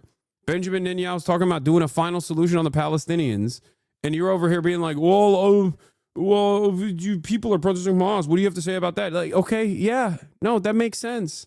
What do you think? Fucking Palestinians are a monolithic force? As Netanyahu says, his plan is that once Hamas gives up his arms, returns hostages, and leaves power, the next step is not peace, but the ethnic cleansing of the population of Gaza. In that light, of course, Hamas would not do any of these things. Clip from the West Bank, we're no accosted Arabs. by a member of the outpost security team. One picture, Dirbala. I'm crazy, okay? Soldiers are on the scene too. We're prevented from filming and are marched off the site. Let me just explain to you why we were here. Okay. To our land? Both sides won't stop killing. Too much bad blood. What are you talking about? What is Hamas killing now? Hamas is killing fucking Israeli soldiers that are dropping munitions on fucking Palestinian babies. The fuck do you mean? It's not October 7 anymore, bitch. The fuck are you talking about? Both sides won't stop killing. Yeah, no. I think that every single Palestinian has a legal right and a moral responsibility to defend themselves from the fucking belligerent occupier. What are you talking about? Both sides are doing killing. This motherfucker's coming in here rehashing the innocent teenager Israeli occupying force soldier was kidnapped out of his tank rhetoric over here. What the fuck are you talking about? He was in a tank. No, both sides are not the same. What the fuck do you mean? What the fuck do you mean? He's not propagandist. He just matched your energy. Yeah, he did. For a fucking Nazi nation doing a live streamed Holocaust. Yes, I'm doing propaganda for a population that is being ethnically cleansed in broad fucking daylight. And trying to get dumb fuck American pigs to recognize their humanity. He's doing propaganda for a fucking Nazi nation doing the live stream Holocaust. Do you think both sides are the same? Are you fucking stupid? Were the Jews in the Warsaw Ghetto on the same moral playing field as the fucking Nazis? Are you stupid? Jesus Christ. Wake the fuck up, dude. There is no both sides in this situation. God damn. Why the fuck do we... Why? Why do we talk about anything? Like, why do I ever bring up history ever? People's morality has been obliterated, I think. There's no reason. I don't know how Ethan still has fans that will go out to bat for him like this, because they're just brain broken liberals, dude. I think that's what it is. Or trolls. I don't know. I mean, there's not that many, to be fair. Like, guys, can we talk about both sides? Both sides in this process, please? You know, the one side that has unlimited munitions from the most powerful state on the fucking planet and they're dumping those munitions on babies, on children. Okay? Like October 7 is horrifying, and yet it is a fraction of what Israel has done since October 7 and before October 7. It is a fucking fraction. Like, what do you want me to do? I care about human beings on every side. And therefore, obviously, I'm going to be fucking extra critical of the side that bears the entire responsibility of the violence. The apartheid state that is doing a genocide, that its inception was also off of ethnically cleansing Palestinians from their indigenous fucking lands. What an insane suggestion. Israel does a metric ton more October 7s. I was a both sides guy when I literally had no clue of the facts. You've opened my eyes to my ignorance. Thank you, bro. Free Palestine. That's why I do what I do, by the way, for the record. And that's precisely why so many people see me as a dangerous person, including Ethan Klein. Opening up people's eyes to the reality that there are no both sides in a fucking genocide is really dangerous. Much more dangerous than the actual fucking anti-Semites out there, seemingly. Considering he only fucking talks about me. Dumb fuck. Lol, you're not dangerous, you're just a douche. Okay. Yeah, that's why the ADL targets me and not fucking Candace Owens. Because I'm douchey and she's actually nice. Is that your fucking argument? Are you stupid? Or perhaps it is more dangerous for someone who is not anti-Semitic to actually fucking be an anti-Zionist than an anti-Semitic anti-Zionist, because you can immediately package all of that by going, look at what this person has to say about the Jews. Obviously, this person is anti-Semitic. That's why they fucking hate Israel. Brother, I'm kidding. Okay, funny joke, man. Anytime someone says, what does this do for Gaza? I say, well, it hurts Israel and it drives you crazy. The polls show that. What? To Antoine Renard, Palestine director for the World Food Programme, who joined me from Deir al-Bawa in central Gaza. I asked him what the situation was like after Israel began bombing the enclave again. What you face is real food scarcity. And what we are afraid is that a number of goods managed to come during the ceasefire, but very quickly these stocks are being depleted. This is the longest period of closure since the start of this war, practically 17 months ago.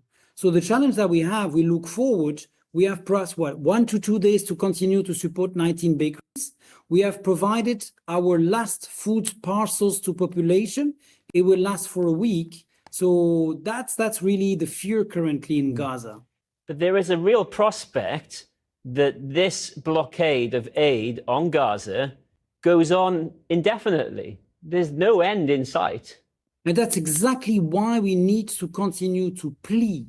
So we do end this closure, that aid needs to enter into Gaza. That's why it's so important that for your viewers, for us in terms of United Nations and from the World Food Programme, we are raising the fact that we are running short of food, that the situation could again be dire, and then we face again. H3 was self-destruct with an open chat. Appreciate that you let opposing voices in. Yeah, I know. And it's so funny because he'll like clip those opposing moments to be like, see? It's like, bro, fucking open up your chat to every single person, not even just members. You can't even fucking handle members half the time. Well, I guess now he doesn't have to worry about that because he's already banned most of his paying members that now despise him for his fucking unlimited pro-Israel propaganda. What is the final conclusion of people like that Hamas is bad for Palestinians, so the genocide is justified or to be expected, or that we can't criticize Israel until Hamas is gone? It makes no sense. Yeah, I don't know. I don't know. Like, I guess it's just anything that advances the cause that there's like instability amongst the Palestinian population and they're not united on Hamas is a cowardly way to try to say like what Israel is doing is bad, but kind of justified. You know what I mean? That's what it is. It's also this notion that like there's always a finger pointing, like these guys actually love Hamas, but see, look at these Palestinians, they hate Hamas. Hassan doesn't care about Gazans. If he did, he would care about these Gazans, which I do. I do care about those Gazans as well as all Gazans, as well as all Palestinians. That's why I think Israel should stop doing a fucking genocide, because their bombs are indiscriminate. Their bombs don't go, ooh, I'm going to avoid these guys due to their political allegiances. Are they pro-Hamas? Are they anti-Hamas? I'm not going to kill them. It's no different than fucking being like, well, what about the gay Palestinians? Hamas is killing gay Palestinians. First of all, they're not, okay? You know who's killing gay Palestinians? Israel is, okay? If you care about gay Palestinians and all Palestinians, you want the occupation to end. What the fuck? If Israeli bombs knew how to avoid targets, they wouldn't kill so many fucking Israeli hostages, okay? But they clearly don't have smart targeting capabilities yet. Key challenges related to hunger into the Gaza Strip. Whose mind are you going to change? Because President Trump has given Israel his full support. There's no sign at all that he's going to change his mind. What happens then? Yeah, Israel killed 83 Palestinians today, 40 children during Eid celebrations too. And you want me to talk about a guy who very clearly and very disingenuously is trying to do propaganda for Israel like this? Fucking gross. This is exactly why we need to continue to have the plea. There are mediators that are an ongoing negotiation are still happening in Doha. This is why we need to continue to focus on the needs of the population, be the voice of the civilians that are on the ground, remind also the protection of the humanitarian so we are able to do our job. And that's why we continue to do this plea for the population that are living here. We've heard these pleas and their urgency. Is there any sign at all that Donald Trump hears them? Paul, 2/3 of Jews worry that Trump could turn on Israel as he has Ukraine. That's hilarious, dude. That is fucking hilarious. Yeah, okay. Yeah, right. Yeah, fucking right, dude. Yeah, he's any day now. Inshallah, one day he will, but he won't, okay? There's no way. It's the very same reason why. It's half the fucking reason why he has turned on Ukraine. Not the entire reason, but half the reason why he has turned on Ukraine is because he likes the wrong side of every conflict, okay? That's what it is. He's like, I like winners. I don't like losers. You got invaded. Bye-bye. You're a loser. You have to be fucking delusional to think that he would... Trump entertains one of the most autistic people on the planet with regular frequency, despite his distaste for all of his actions, because that man has given him $250 million. Miriam Adelson has given $100 million to Donald Trump. Sheldon gave another 100 when he was alive. If you think that Donald Trump is just going to cast aside his allegiances when he is pay for play through and fucking through, you are out of your goddamn mind, okay? The guy who said we should do a final solution on every Palestinian living on Gaza is not going to cast aside his allegiance with Israel. It is delusion. I wish he would do that. I wish he wouldn't turn on Ukraine and would turn on Israel. What are we talking about? The fuck? Okay. What you didn't understand, huh? What you didn't understand? We don't want here. You and Georgia Arab, all right? No Arabs allowed. Yeah, this is the West Bank, by the way, not Hamas owned or anything or occupied. Out here? No Arabs here. The Arabs said they used to live here, right? No. You want the Nazis or Hamas, the terrorism organization, live here. Yeah. Hamas, you are Arab, you're Hamas. Fuck this guy. Oh, fucking animals, dude. Fucking pigs. There's a good chance he will turn on Israel. Have you forgotten? Allah awaken the people and help them to see the evil doings of Israel and the United States. May Allah awaken the people and help them to see the evil doings of Israel and the United States. Yeah, he's gonna do that any day now, dude. Trust. Breaking. Netanyahu says Hamas may lay down his weapons, exile his leaders, and hand over security in Gaza and allow Israel to enforce voluntary immigration under Trump's plan to reach a final stage of a ceasefire deal. The military pressure Israel is applying on Hamas is working. International fugitives for war crimes. Prime Minister Benjamin Netanyahu said at a government meeting on Sunday, adding that the security cabinet has decided on Saturday to increase operations against Hamas. It's working because it operates simultaneously. On the one hand, it crushes Hamas's military and governmental capabilities. On the other, it creates the conditions for the release of our hostages. That's exactly what we're doing, Netanyahu said. Hamas will lay down its arms. Its leaders will be allowed to leave. We will ensure overall security in Gaza and enable the implementation of the Trump plan, voluntary immigration. That's the plan. We're not hiding it and are ready to discuss it at any time, he said. He added. Yeah. Voluntary migration. It's going to be totally voluntary. I'm voluntarily, yeah, when I rob you at gunpoint, you're volunteering to give me your wallet because if not, I'm going to fucking kill you. I already killed your family in front of you just to show you that I'll kill you as well, just to show you how serious I am. And now you're voluntarily handing your wallet to me. Oh, totally voluntary. From our end, this is why we can't. Yeah, also, I fucking saw this. It's insane. One of the most insane things I've ever seen in my entire goddamn life. Jackson Hinkle at the Houthi rally in Yemen. Okay. I don't know what to say about this anymore. I have no, I don't know. I don't know what to say. Free, free Palestine! Free, free Palestine! I am so honored to be here. لي الشرف الكبير أن أكون معكم اليوم. I have never met a Yeah, Tulsi Gabbard's favorite guy, who quite literally is pro-Trump. It's making me lose my mind.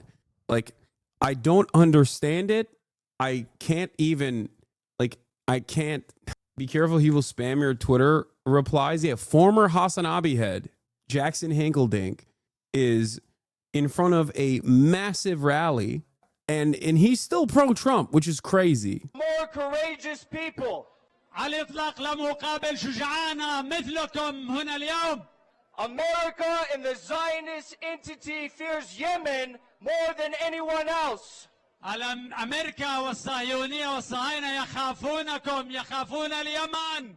Because the people of Yemen fear nobody but God. What the fuck's even his purpose as an asset? What do you mean? He gets to fucking be around like super high profile. If he gets in the rooms with like high profile Al Houthi family members and shit, are you kidding me? That's insane. That has insane benefits.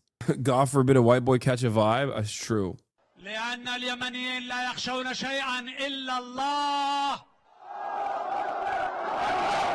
I've been reading a little bit about what a lot of Palestinians have been saying about him and like warning people in Yemen, and like because he's been collabing with the Yemeni content creators, right?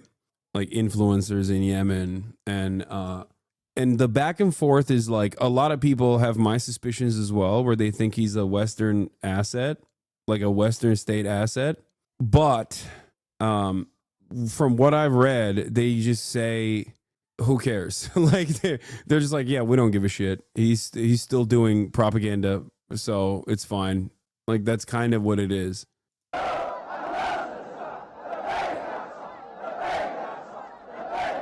understand that here today أتفهم إليكم اليوم. it is He's the most obvious CI plant. No, this is like an incredible, this is wild. You know what I mean? Like this is inside access, dude. Are you kidding me? What is I don't like this level of access is fucking unprecedented. And for that reason, I also don't believe that, like, it makes me feel like he might not be a Fed, because then it's like I'm giving the CIA too much props. You know what I mean? Like, it makes me feel as though, like, the CIA doesn't have this much motion, dude. That's fucking insane. Like, getting a dude to be this prominent in the anti-imperialist movement is just like, that goes above and beyond. I just don't think that like the current CIA would be capable of doing this. Quds Day, and I could think of nowhere else I would rather be than with the free people of Yemen. وأتشرف وأفخر بأن أكون في يوم القدس. I think he's just really into geopolitics, man. There's nothing wrong with having a hobby or traveling. He's like a passport, bro. Not sure why we're making a big deal out of this. Looked kind of like Lollapalooza. هنا في اليمن بجانبكم. As the United States drops bombs on the people of Yemen and Gaza, في حين أن الولايات الأمريكية تقصفكم وترمي عليكم بالقنابل والقذائف. We know that the U.S. and the Zionist entity is waging a war against God. ونعرف بأن أمريكا والصهيونية زائلة وزائلة. And we know that anyone who wages a war against God will never be successful. لأنهم يشنون حربا وفي وجه الله فهم الخاسرون. أشكر استقبالكم لي هنا معكم اليوم في هذه اللحظات. Unc is jealous he's not invited. I mean, look, the difference between me and him is that I would get fucking lasered the moment I... Are you kidding me? They put a fucking anal probe in my asshole the moment that I step foot inside of any European country. Not even just America, okay? Any moment. Like, you think you can deliver a speech like this and then have free travel? Are you insane? I would be immediately black bagged. People are saying he lives in Russia now, which it kind of makes sense as to why he can travel this much. I don't... And inshallah, one day we will meet in a free Palestine. Yeah, he was just doing this in support of Trump's plans just 2 months ago. Yeah. It's just like doesn't make any fucking sense, dude. He's like, manifest destiny is not complete until U.S. liberates Canada. Nobody cares, dude. Please check out my last appearance on Legitimate Targets if you're not a loser. He literally is pro-Trump. He has talked about how he loves Benjamin Netanyahu. Do these guys not know that? Maybe they, maybe they forgot. When Vladimir Putin was pro-Netanyahu, he was pro-Netanyahu. Here, where is it? I've watched it on stream before. Gotta give him credit for going to Yemen, Lamau, but he's very clearly connected to Russian intel. I don't think he's a Fed. Yeah, I don't know. This kind of shit makes me think he's probably not an American Fed. I'll be honest. I was definitely assuming that he was in he was an American intelligence asset, but it makes me feel like... You know who else has a good working relationship with Benjamin Netanyahu? Vladimir Putin has a very good working relationship with Benjamin Netanyahu. I'm actually happier that for the sake of, the multipolar world order, that he is in power right now compared to the previous coalition in Israel. Xi Jinping of the Communist Party of China has a good working relationship with Benjamin Netanyahu, better than the previous coalition. Yeah. His politics only really make sense in the context of Russia. Like, notice how he showed him with Putin. Yeah, I think... But it doesn't. But it still doesn't. Because then you have Tulsi Gabbard. And you have his, unlimited pro-Trump statements. So then it still doesn't make sense. You know what I mean? It's mind-boggling that a dude who used to say ad break dankies in this fucking chat is now delivering speeches in front of the entire Yemeni population. This also kind of made me feel like maybe he's not an American state asset, because this is giving too much credit to the American intelligence agencies, to be fair. But then again, he's so pro-Trump that it makes me feel like he might be. I don't know.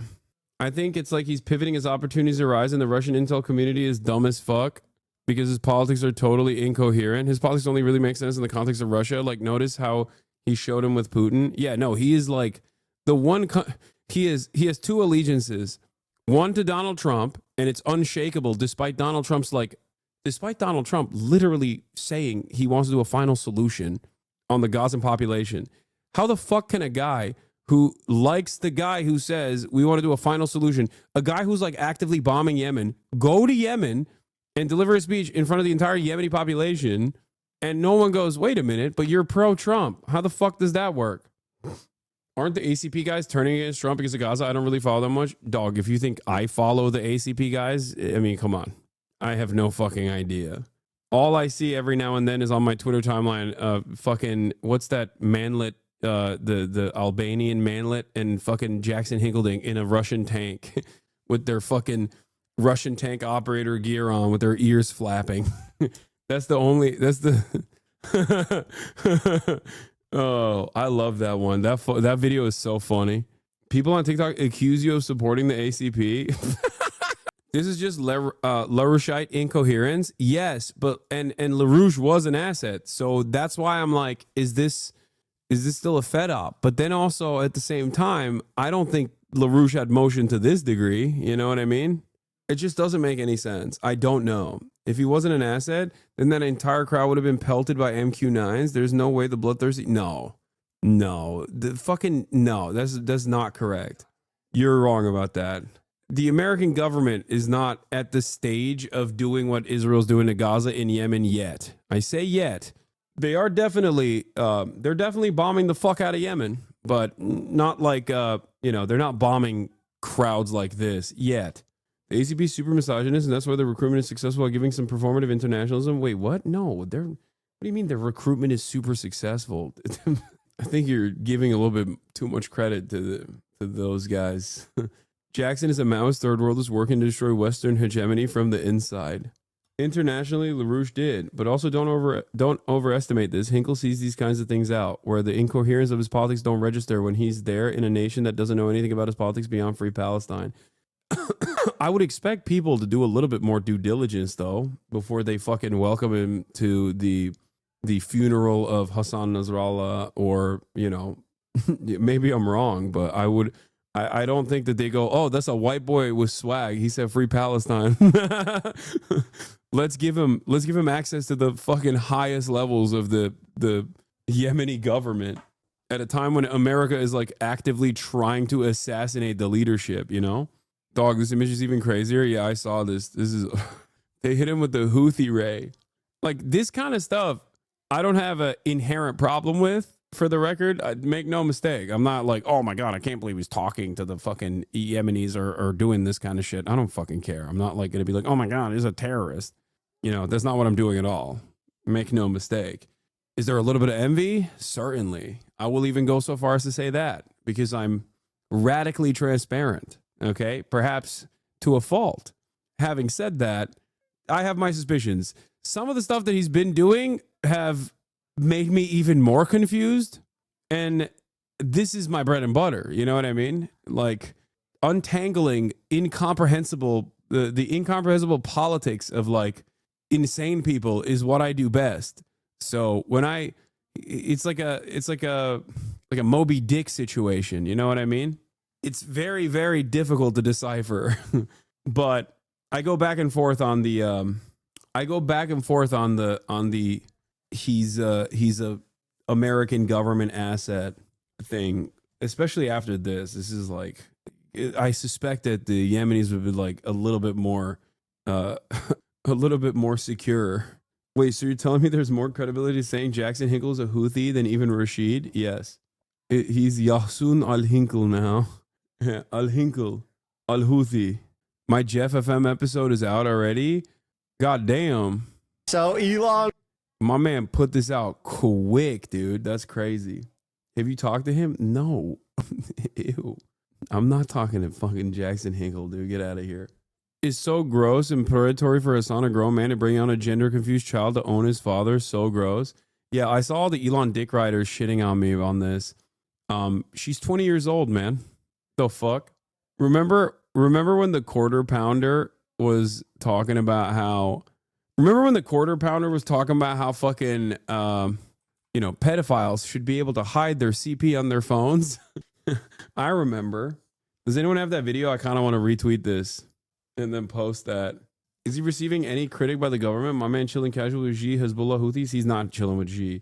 That's the other reason why I still think he's like a little bit of an op, because the only country that doesn't fuck with him is China. China does not fuck with him. They banned his account on like Bilibili, I think, or whatever. Douyin. He had a Douyin account, and like they fucking clocked it. And it's interesting because I know those motherfuckers got OPSEC. He used to be on CGTN. Did you see Ian Miles Chong's? Yeah. Oh my God, it's got 103,000 likes. This is an absolutely insane way to spin an interview. Boom, retweet. Hassan Piker is a bad fucking person for weaponizing Elon's dead son against him. He is so gross. Ian Miles Chong is going to die alone, and they're not even going to know that he died until like the smell is disruptive to the fucking neighborhood. And then they're going to find out that he died months ago when he inevitably passes, and not a single person will mourn his loss. It won't be considered a loss at all. If anyone ever thinks about it as an afterthought, they'll go, oh, that's funny. So if I were in his shoes, I would worry about that for the rest of my days and try to make sure that that doesn't happen, to try to make sure that I have loved ones instead of LARPing as an American reactionary all the way from fucking Malaysia. His death will be the weight of a feather, just like Mao said. Hinkle went to China to do talk on TV. My mom showed me a video. Look at this American scholar coming to talk about the flaws of the U.S. And I'm like, Mom, I've chatted to that dumbass on Discord. Yeah. More of a public service announcement than anything else. At the office this week, we had a situation where one of the techs came across some pictures on a customer's computer that were of the child pornography variety. I don't really know if there's any tack way to put that, but the customer was reported and subsequently arrested, I believe, is the last that I heard. And is even more serious. However, I've never known a tech in my life that ever took anything other than like videos or music off computers. But the point of this video is just to remind people that, you know, as techs, we read your emails, so to speak. I'm not saying it's right. I'm just saying it happens. So if you have things that you don't want computer techs to see, you know, you should delete them or rename them that you don't want techs to look at. You know, maybe change the folder name when you take it in if you can, or, you know, I'm not condoning it. I don't think it's necessarily right. I believe it's an invasion of privacy, but and that's really why, you know, I don't really do it anymore. But I certainly did back in the day, and, you know, there's not a tech in the business out there right now that doesn't do it. It happens. So if you have these sorts of things, remember that computer techs do look at other things on your computer. It's sometimes it's by accident. He's giving OPSEC to pedophiles, dude. That's the guy. Yeah. Why are all my enemies like this, bro? Why are all my fucking enemies like this? They're all this. This is what this is dark.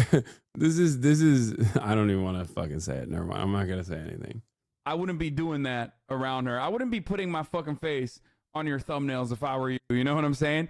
You pee in your basement, I come inside your wife. We are not the same. It's true. He put lipstick on it. Wanted to make me look real pretty for his wife. So when I give her little kisses, he'll know at the end of the night, you know? Speaking of my enemies, we got Grums on the docket. All those guys are pro Ethan now, by the way. Quarter Pounder is pro Ethan now. Oh, it's awesome. That's the saddest part of being a foot soldier now, I think, is like in the past, they would probably love that I interviewed Vivian and all this shit. And now they can't even like openly enjoy that because that would, for them, that would mean treachery. That would mean disloyalty. Oh my God, the defense people are trying to run for Grums. Wait, what is this? The lefties went too far. They doxed me. They tried to get me killed with bounties and went to the dark web to nab plain word passwords and emails to try to cancel me for stuff 20 years ago, which turned out to be nothing. They put me in a position where I have no choice but to destroy their ideology. Oh man, you really didn't want that. Dude, what? Grums literally pretended to be a 16-year-old girl online? Wait, what? He did? That's what pedo catchers do to catch people like you. Must be what got you so worked up against it. What pedo was Grums trying to catch? Wait, I didn't know that part. I only knew the other shit. I know that he like managed a porn site. No? Oh my God, this already has 20. One of the leading thought lords of the reactionary right wing is more of a freak than you, I, we, anyone could actually imagine. This all comes with receipts. This is all grounded in facts. This is all quite legally safe for me to talk about. This is all public record. I'm getting this out of the way quickly because I know the person I'm going to be talking about is the kind of person to scream that he's being doxxed, cancelled, and threaten lawyers. This all started from a historic data breach, which isn't actually like quite a safe way to get into this, but when I corroborated it with other sources, I found out that this was just sitting out in the open for anyone to find who knew exactly where to look for a name, a registered company, and then you start pulling on a string and pulling on another string and another string, and you First 13 minutes just the intro? Okay. More about you than anyone should. My Twitter account. Every public-facing piece of information that we can find has now been deleted. While you, Mark Edward Cohn, were beating your meat raw over anime children's navels, we were finding out more about you than anyone should. Draw your blade, pervert. Ladies and gentlemen, welcome to what I'm calling the Guna Nomicon. Now, this isn't a magic book full of spells that you can only cast one-handed. This is a documentation of Mark Edward Cohn, the first in a series of some of the worst onanists, some of the worst masturbators in the gaming sphere, who are trying to mold and manipulate gaming culture to return to a time when they were 12 years old and all they had in life to look forward to is extra cheese sticks and a woman in a bikini. It will become pretty obvious that these men just think with their erections. People forget that hating is an inherently valuable form of critical thinking. I have learned tens of thousands of facts via hating. If you are truly hating, you will take all the time you need to learn and everything else is no one has been motivated enough to pay a data aggregator $11. The story here is that Grums is a man who has aggressively pursued his personal interests at great cost to his family and his career. The biggest crime here is that anime babes with huge bazongas are his. These points are archived in the description. He is a former video game executive. 1992, he gets his bachelor's degree in cognitive science from the University of Rochester. He eventually gets his doctorate from Boston University School of Law with a specialization in IP. He goes on to found Qualia Games in Boston, developing a top-down 2D shooter called Crixer. This is with Blizzard's backing, and he loves the name Crixer. Crixer is eventually cancelled by Blizzard, they do pull the funding, and Qualia shuts down. There's not enough money to pay the payroll. Blizzard used this as a way to get some talent, and Mark is unfortunately the only one to take them up on that offer. He eventually moves on to a role at Blizzard. He serves as an associate producer for StarCraft, works on StarCraft 64 and Diablo 2 as a producer. He's in the credits. I'm not going to dispute the fact that he worked on these games. This is part of his career. March 27, 2001, FoxyFighter.com is purchased by Mark Kern. Ignore the country of France. That is where Gandhi SAS is located. They're a French company. Mark Kern is the registrant. Now, Mark Kern isn't a unique name, but there's later information that basically proves that this is him. Now, what is FoxyFighter.com? To put it as simply as possible, FoxyFighter.com is sexy catfight hentai. It is a website run by a persona called Debbie Chan, but Debbie Chan is Mark, and that's underselling it. He has, over the course of 20 plus years, collected a variety of live-action catfights, drawn hentai catfights, quite a bit of like run-of-the-mill porn. However, there are multiple stories where his persona, Debbie, violently sexually abuses women. It's been scrubbed at this point. As soon as Grums got a sniff that people were investigating this, he ripped down as much as he could. Unfortunately, we archived most of it. The email addresses that we found share passwords. When searching a PWN database, which is a database of dumped passwords and email addresses, we found a Foxy Fighter email sharing the same password as Mark Kern's email. Fascinating, huh? We also found this one. Pretty little girl 16? So he was like a whole ass 30-year-old man. And his username and email he was using was pretty little girl 16.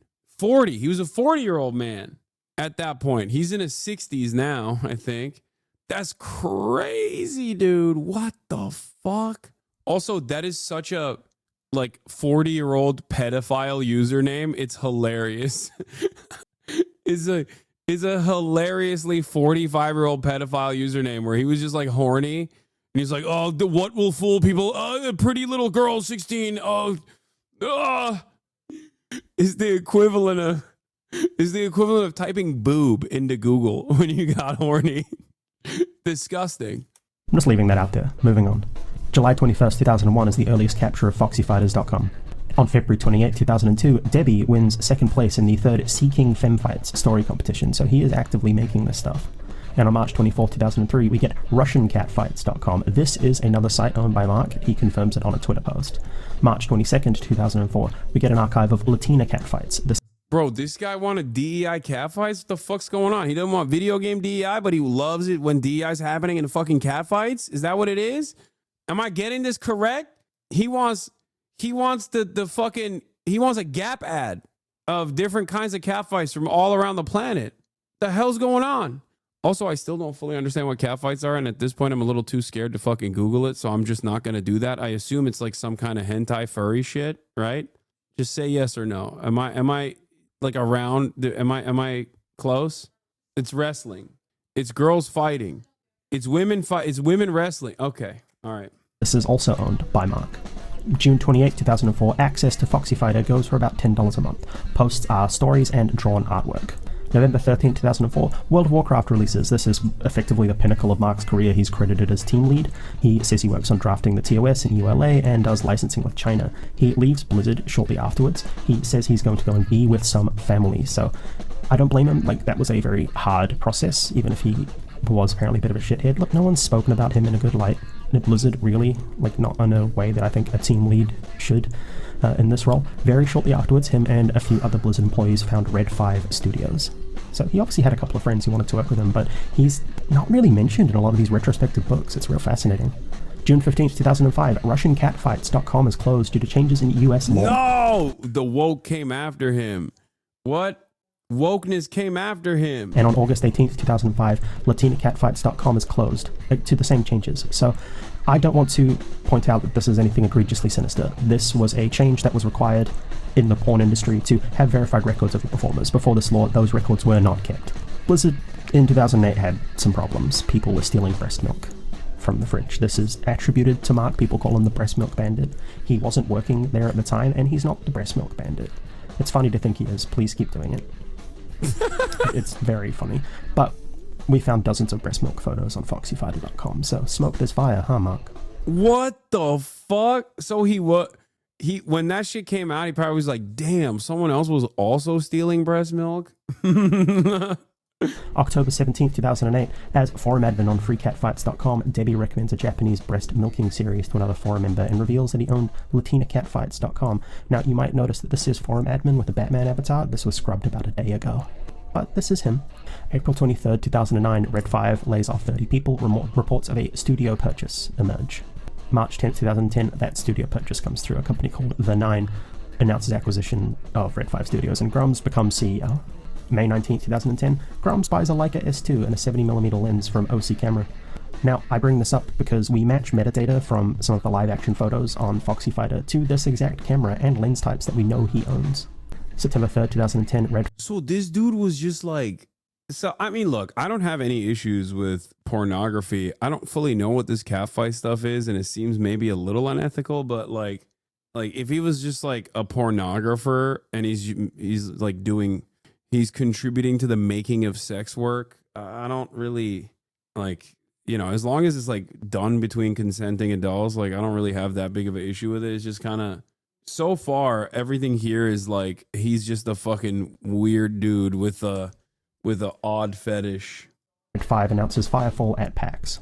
September 20th, 2011, he goes and advertises foxyfighter.com and freecatfights.com on r/comics, which probably not the best place to do it, but doesn't even get a single piece of engagement. Wait, and he says, I'm a girl who loves a throwdown of any kind between two hot and sexy women, writer, artist, and web mistress. I put together two great sites for my passion, foxyfighter.com and freecatfights.com, which have grown to be the biggest sites for female wrestling on the web. On Foxy Fighter, I write and hire artists to help me create the hottest catfight and female wrestling and MMA stories for the web. We also have full catfight comics. What the fuck? He's using company funds to finance his porn business? Engagement, that's kind of sad. Come on, man, you're better posted than this. Even I can admit that, but dog. March 7th, 2011, he asks for models to star in fighting videos, so he's starting to move into the live action space at this point. And March 21st, 2011, model Megan Renee posts, I adore you, Mark, on his Model Mayhem profile. And that's his Model Mayhem profile, Studio Foxy Fighter. You see that little boxing glove image up the top right next to his profile? That one is an exact match to a camera lens I know he owns and a camera that he owns. Just a thought. October 5th, 2011, an IGN interview mentions Firefall will release soon, and he goes on to film a video of Randy Moore and Kimberly Jane. In January 18th, 2012, Red 5 skips E3 to protest SOPA. Mark is really big on hating SOPA, and he skips it and donates 50 grand, which was their E3 fund, to found the League for Gamers instead. League for Gamers is ostensibly a non-profit founded by Mark Kern. They style themselves as an advocacy group for video games, consumer-centric versus industry-focused. They represent the gamer. Red 5 paid this charity $50,000. He wired himself 50 grand from his slowly failing game studio, which I'm guessing is all that was left in the couch cushions at this point. Never logged the transaction with the state of California. This should be logged. It's not in the logs where we're checking. We can see other logs, but it's not there. He then waits for California to dissolve the non-profit, then started a for-profit Delaware Corp with the same name. That's bad. Why was this allowed? Is this all above board tax-wise? I'm sure the California AG would love to know about this and the rest of your tax dodges. June 6, 2012, Grums offers his opinion on the Leica S2 and Nikon D3S, mentions using them for the last 2 years. This is, again, just here as an aside, he used these cameras and 100% owned them. They are a match for Foxy Fighter's content in the unscrubbed metadata. July 4th, 2013, you remember the Firefall bus? Well, that's shown at Anime Expo LA. July 9th, 2013, Firefall finally enters open beta. They are rapidly running out of money though, that's going to become obvious. December 19th, 2013, he gets removed as CEO, they vote him out. July 29th, 2014, Firefall finally releases. September 22nd, 2014, Mark is, after his next venture, he has made MEK Entertainment, Mark Edward Kern Entertainment. It is in Aliso Viejo, which is where everything that he does is based. They are an indie game company looking to leverage the blockchain, maybe, 10 years too early for that hype, but I respect the forward-facing vision. MEKentertainment.com launches at this point. They are registered to MEK Entertainment Inc. However, looking at those business entries, it looks like he never actually registered it as a company called MEK Entertainment. The game from the seed funding never really materializes. He gets ousted from MEK Entertainment, and they go on to make a game called Voxelnauts, but Mark never really does anything with his money, and we'll get to some allegations about that money later on. June 17th, 2015, Grums announces that he's joining Gamergate. You know, he's mad. He's always mad. He's mad and he's horny. July 7th, 2015, DB Chan LLC is registered. Mark Kern's mother is the registered CEO. And imagine having your mother being the CEO of your porn company. Come on, man. Have some pride. August 8th, 2015, MEK Entertainment changes to Retro Ronin Inc., which is a site about Voxelnauts. No Mark. Mark is no longer working for Retro Ronin. And on September 14th, 2015, Crixa Labs LLC is registered. This is the same address as DB-chan LLC. Interesting. My question here is why? It seems legally sketchy to register two LLCs under your 80-year-old mom's name. My working theory is that this is... Skip this? Wait, why? This is disgusting, man.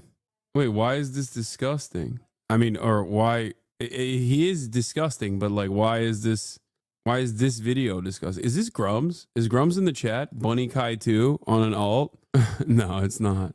Don't skip my video, says MLYP. Is a tax shelter, and it allows him to report that he earns 0 or less than the personal income required to be taxable by law, and then he can report any additional earnings to his LLCs. He can then write taxes down by saying his revenue did not exceed his annual... This is some brainwash shit about someone that does not matter, in my opinion. I really wish that was the case. The second part of that statement. Like, I really wish that this was like a totally irrelevant person, because in a normal situation, you're right. Like, why the fuck should anybody care about like a 60-year-old dickhead? But remember, the reason why Elon was calling me a fucking chicken shit R word or a fraudulent person or whatever is because Elon loves this guy. The richest man on earth loves this dude. Also, the largest political content creator on this platform, Asmongold, a right-wing content creator, also loves this person and literally gets his notes on like what kind of outrage to farm from this person. So I understand why you're like, you know, why the fuck should like this 60-year-old gooner matter? I get it. In a normal world, in a normal universe, totally appropriate question. Annual expenses. We unfortunately don't live in a normal universe now. He can say his business spent more than they earned, not pay a dime on the money. This is classic tax fraud. Again, California AG would love to have this information. October 19th, 2015, Debbie floats the idea of creating an online catfight game, likely thing for Mark to do. November 2nd, 2015, the Patreon for Foxy Fighters is launched. It maxes out at $57 a month, and it's eventually paused in 2020. November 16th, 2015, Cameroon Wildebeest is a prolific artist working in the catfight scene. They've passed away. His hard drive is too damaged to recover, and a terabyte of catfight art is lost forever. November 20th, 2015, Mark's wife disappears from social media as far as we can tell at this point. Until then, she'd been quite a big cheerleader for him in the online space. So, just kind of putting it in here as a marker, really. December 9th, 2015, he leaves Gamergate after being kind of too transphobic, and he does drop a couple of... Wait, what the fuck? Grums leaves Gamergate after being too transphobic for some Gamersgaters? Gamersgate's internal LGBT self-esteem team managed to drive Mark Kern out tonight. Good going. Gamergate's biggest name dev supporter because you were concerned about PR and feels of some pedophile supporters. Good call. What? Dude, we don't deserve socialism. We don't. The only way that motherfuckers mobilize is towards this kind of shit, dude. We don't deserve it. We deserve Donald Trump. We really do. It's like think about the amount of time and effort that these fucking losers spent on like such a frivolous cause that they virtually invented in their minds that these like games were becoming woke and shit. Like F-slurs, so good job. No, sorry, he doesn't drop the F-slurs. People on Kotaku in Action do, but they're mad that he's... Yeah, look, these people are all sad and need jobs. December 17th, 2015, Mark does interview to promote his free speech organization. He's still trying to keep League of Gamers going at this point. And Voxelnaut's Twitter comes out and alleges that Mark stole money from Voxelnaut. So, that's look where how much work they put into fucking with you. Yeah, that's true. Yeah, that's true. Jan 16th, 2016 on freecatfights.com, they've been filming fights with a Red Dragon camera. Now that's interesting. Are these the same Red Dragon cameras that Red 5 had in their studio? I raised this earlier in the video. They had 3 Red Dragon cameras in their possession worth $50,000 each. That's the whole rig. That's not just the brain. The brain's about 20. We have evidence that Mark was in possession of Red accessories at his personal lockup in California after he had left Red 5. Are they the cameras? Did he abscond with them, or did he purchase them with some of his pilfered MEK Entertainment money? I'm not alleging anything specific here, I am asking questions. What is fascinating is that he had access to these same cameras that Red did after he left Red 5. Remember that tax fraud discussion? It's at this point that Mark is hit with a lien for $265,133.88 for unpaid tax from the years 2011, 2012, and 2013. Excuse me for messing up the 2013 to 2015 on this slide, I'm not going to fix it. May 2nd, 2016, Debbie Chan posts on Twitter looking for models, promises good conditions and a full makeup and hair crew. May 25th, 2016, Kern goes to the Firefall subreddit telling people they should kill the game so that he can buy back the IP for cheap, which is kind of sad to me. It's still an active game at this point, but you're actively trying to kill it so you can buy and get it back because you're mad you got ousted. He can't let it go, can he? May 29th, 2016, he delivers a petition to restore vanilla World of Warcraft to Blizzard. This is kind of his other big claim to fame in modern day. And June 11th, 2016, the legal compliance page for FoxyFighter.com lists the mailing address for DBChan LLC as the same address that Crixer Labs is registered to. I've censored it here, but that is fascinating. You can't deny that DBChan, Foxy Fighters, that's Mark. It is Mark. June 27th, 2016, Make Ember, a spiritual successor to Firefall, is posted on change.org by Mark. That does hit 4,700 supporters, so, let's make Ember. He is a serial change.org petitioner. That we do know. Some of his famous hits are make the video game titties larger, things like that. Or what was his Stellar Blade? Who could forget his Stellar Blade petition? He loves those fucking things, dude. He has camera equipment. He posts camera equipment to Flickr. Lenses here are a match to the photos shot for Foxy Fighters. And we see the red accessories I mentioned earlier. This is all in the same location, all shot on the same iPhone. Just the thought. August 29, 2016, Ember, massive planetary wargame Indiegogo campaign is launched. $5,000 goal, raises 23 grand. September 14, 2016, Ember Milestone 2 campaign is funded on Indiegogo. November 29, 2016, puts his first adult video on clips for sale. This is his account and it's linked on the Foxy Fighters site. This is him. This is what he is selling. Note, an anonymous user eventually replies, is this a Mark Kern product? Deplorable. I want to know who this person was. What did they know? This is in 2017. Someone knew about this 8 years ago? How did they know?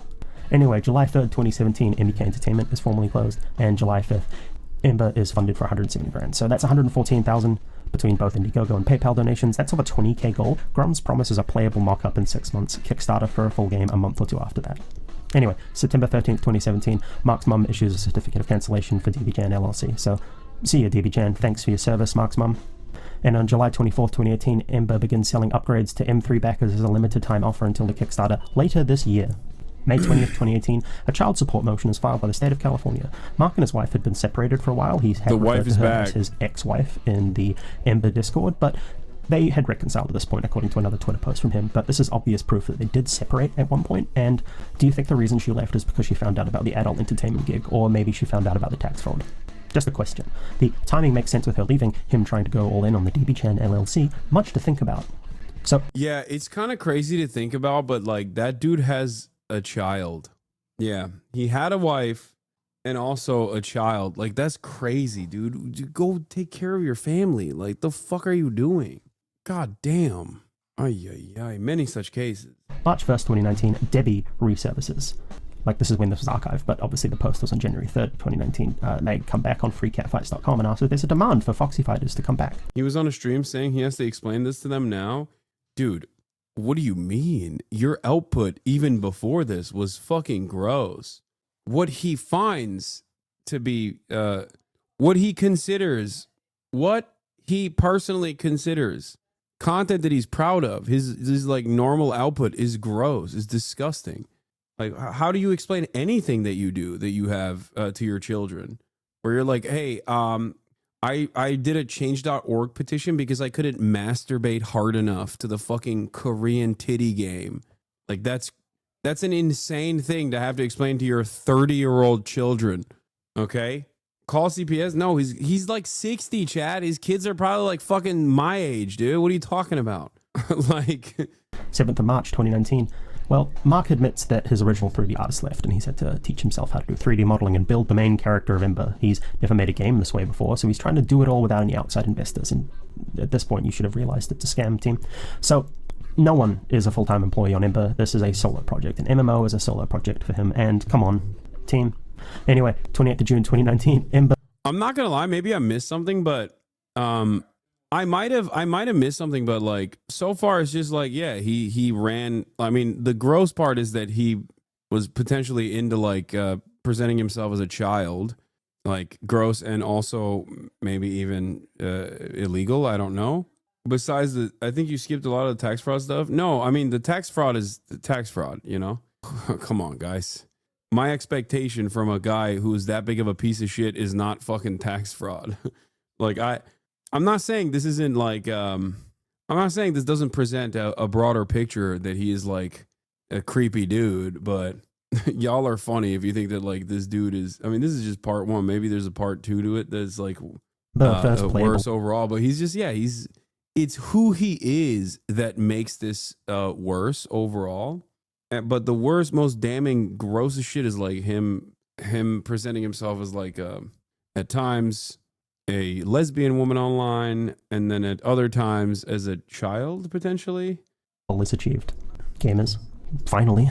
20th of August 2019, Foxy Fighter blog is offline. The DNS update needs to be required. Like, that's pretty simple, but this takes him a while. On the 5th of February 2021, Foxy Fighter is back online. Well done. Finally! Grums is kind of wanking around at this point. He claims that he's not working on the game due to family reasons, but he's still just kind of shitposting on Twitter.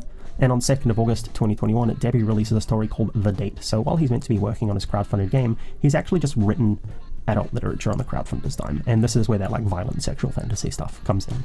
1st of December 2021, the Foxy Fighter URL lapses, a domain squatter grabs it for a hot minute.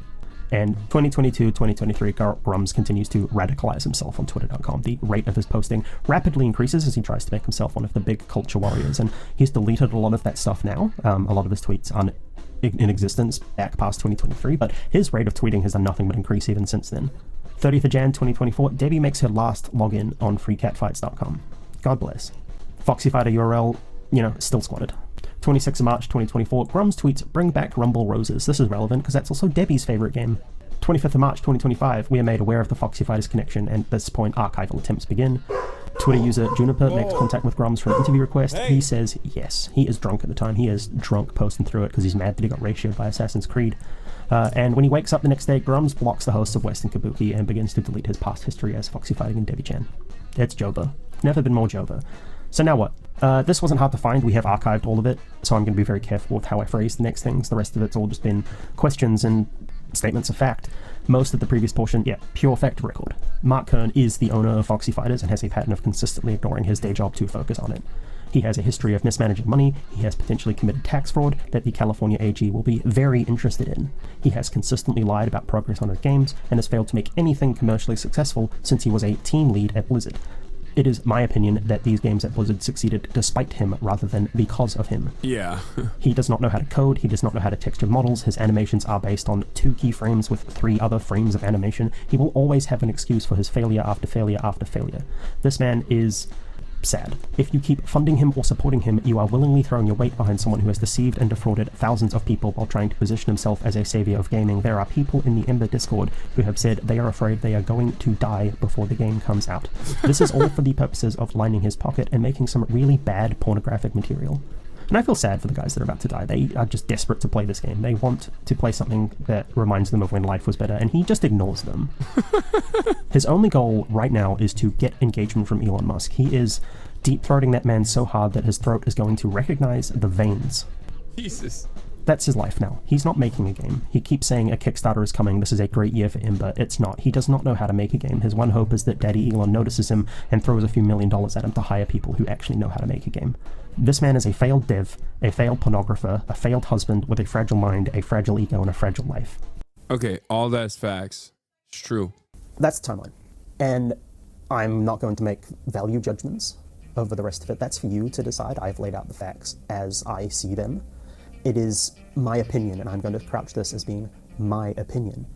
Mark Kern is a narcissistic loser who has a publicly stated fetish for lolicon navels and a hidden fetish for women catfighting. He has the ear, at least occasionally, of the richest and most powerful man in the world. What he gets out of this video is what he's going to get. People are going to know everything they need to know about him, and they can make decisions from there. Mark runs targeted harassment campaigns against devs that he deems as woke. true. He buys his own likes on X.com when he gets ratioed by Assassin's Creed's community manager. He has pilfered and absconded with at least $1.6 million of funding for not one, but 2 failed games, and we have ample evidence that he's also absconded with extremely expensive video equipment to shoot his adult video side hustles. He is nothing if not a sad, lonely man who is desperate to leave a mark, any mark on the world, because he knows his career as a game dev is worth less than a cold turd on a hot dog bun. You now know everything about him. You know his business dealings, his motivations for hustling people out of $1.6 million. He is, in my opinion, a pervert of the highest order who has taken advantage of the goodwill of his fans, taken advantage of their bubbling rage, and he has taken advantage of his own family. And I think more people should know and understand this. It's true. Soon. Yeah, Allah. All But the point is, like, this is the last thing I'm gonna watch. It's Ethan Klein being Ethan Klein mentioned on Chapo Trap House, and after that I'm done. And the reason why, and I apologize for the FINNEAS heads who were waiting, we had to reschedule the Spud date to a different date, unfortunately. Yes, he is I'm a part-time streamer. Yes, my dad's here. My whole family's here. I'm going to spend time with them. Actually, you know what? I'll watch the Ethan Klein video tomorrow, as a matter of fact. I'm a scammer just like Grums. Yeah, it's not a rug pull. We just had to reschedule it because he's busy. Give me a break. Okay? You're a fraud, and I will now follow Mark Kern. Okay, have fun.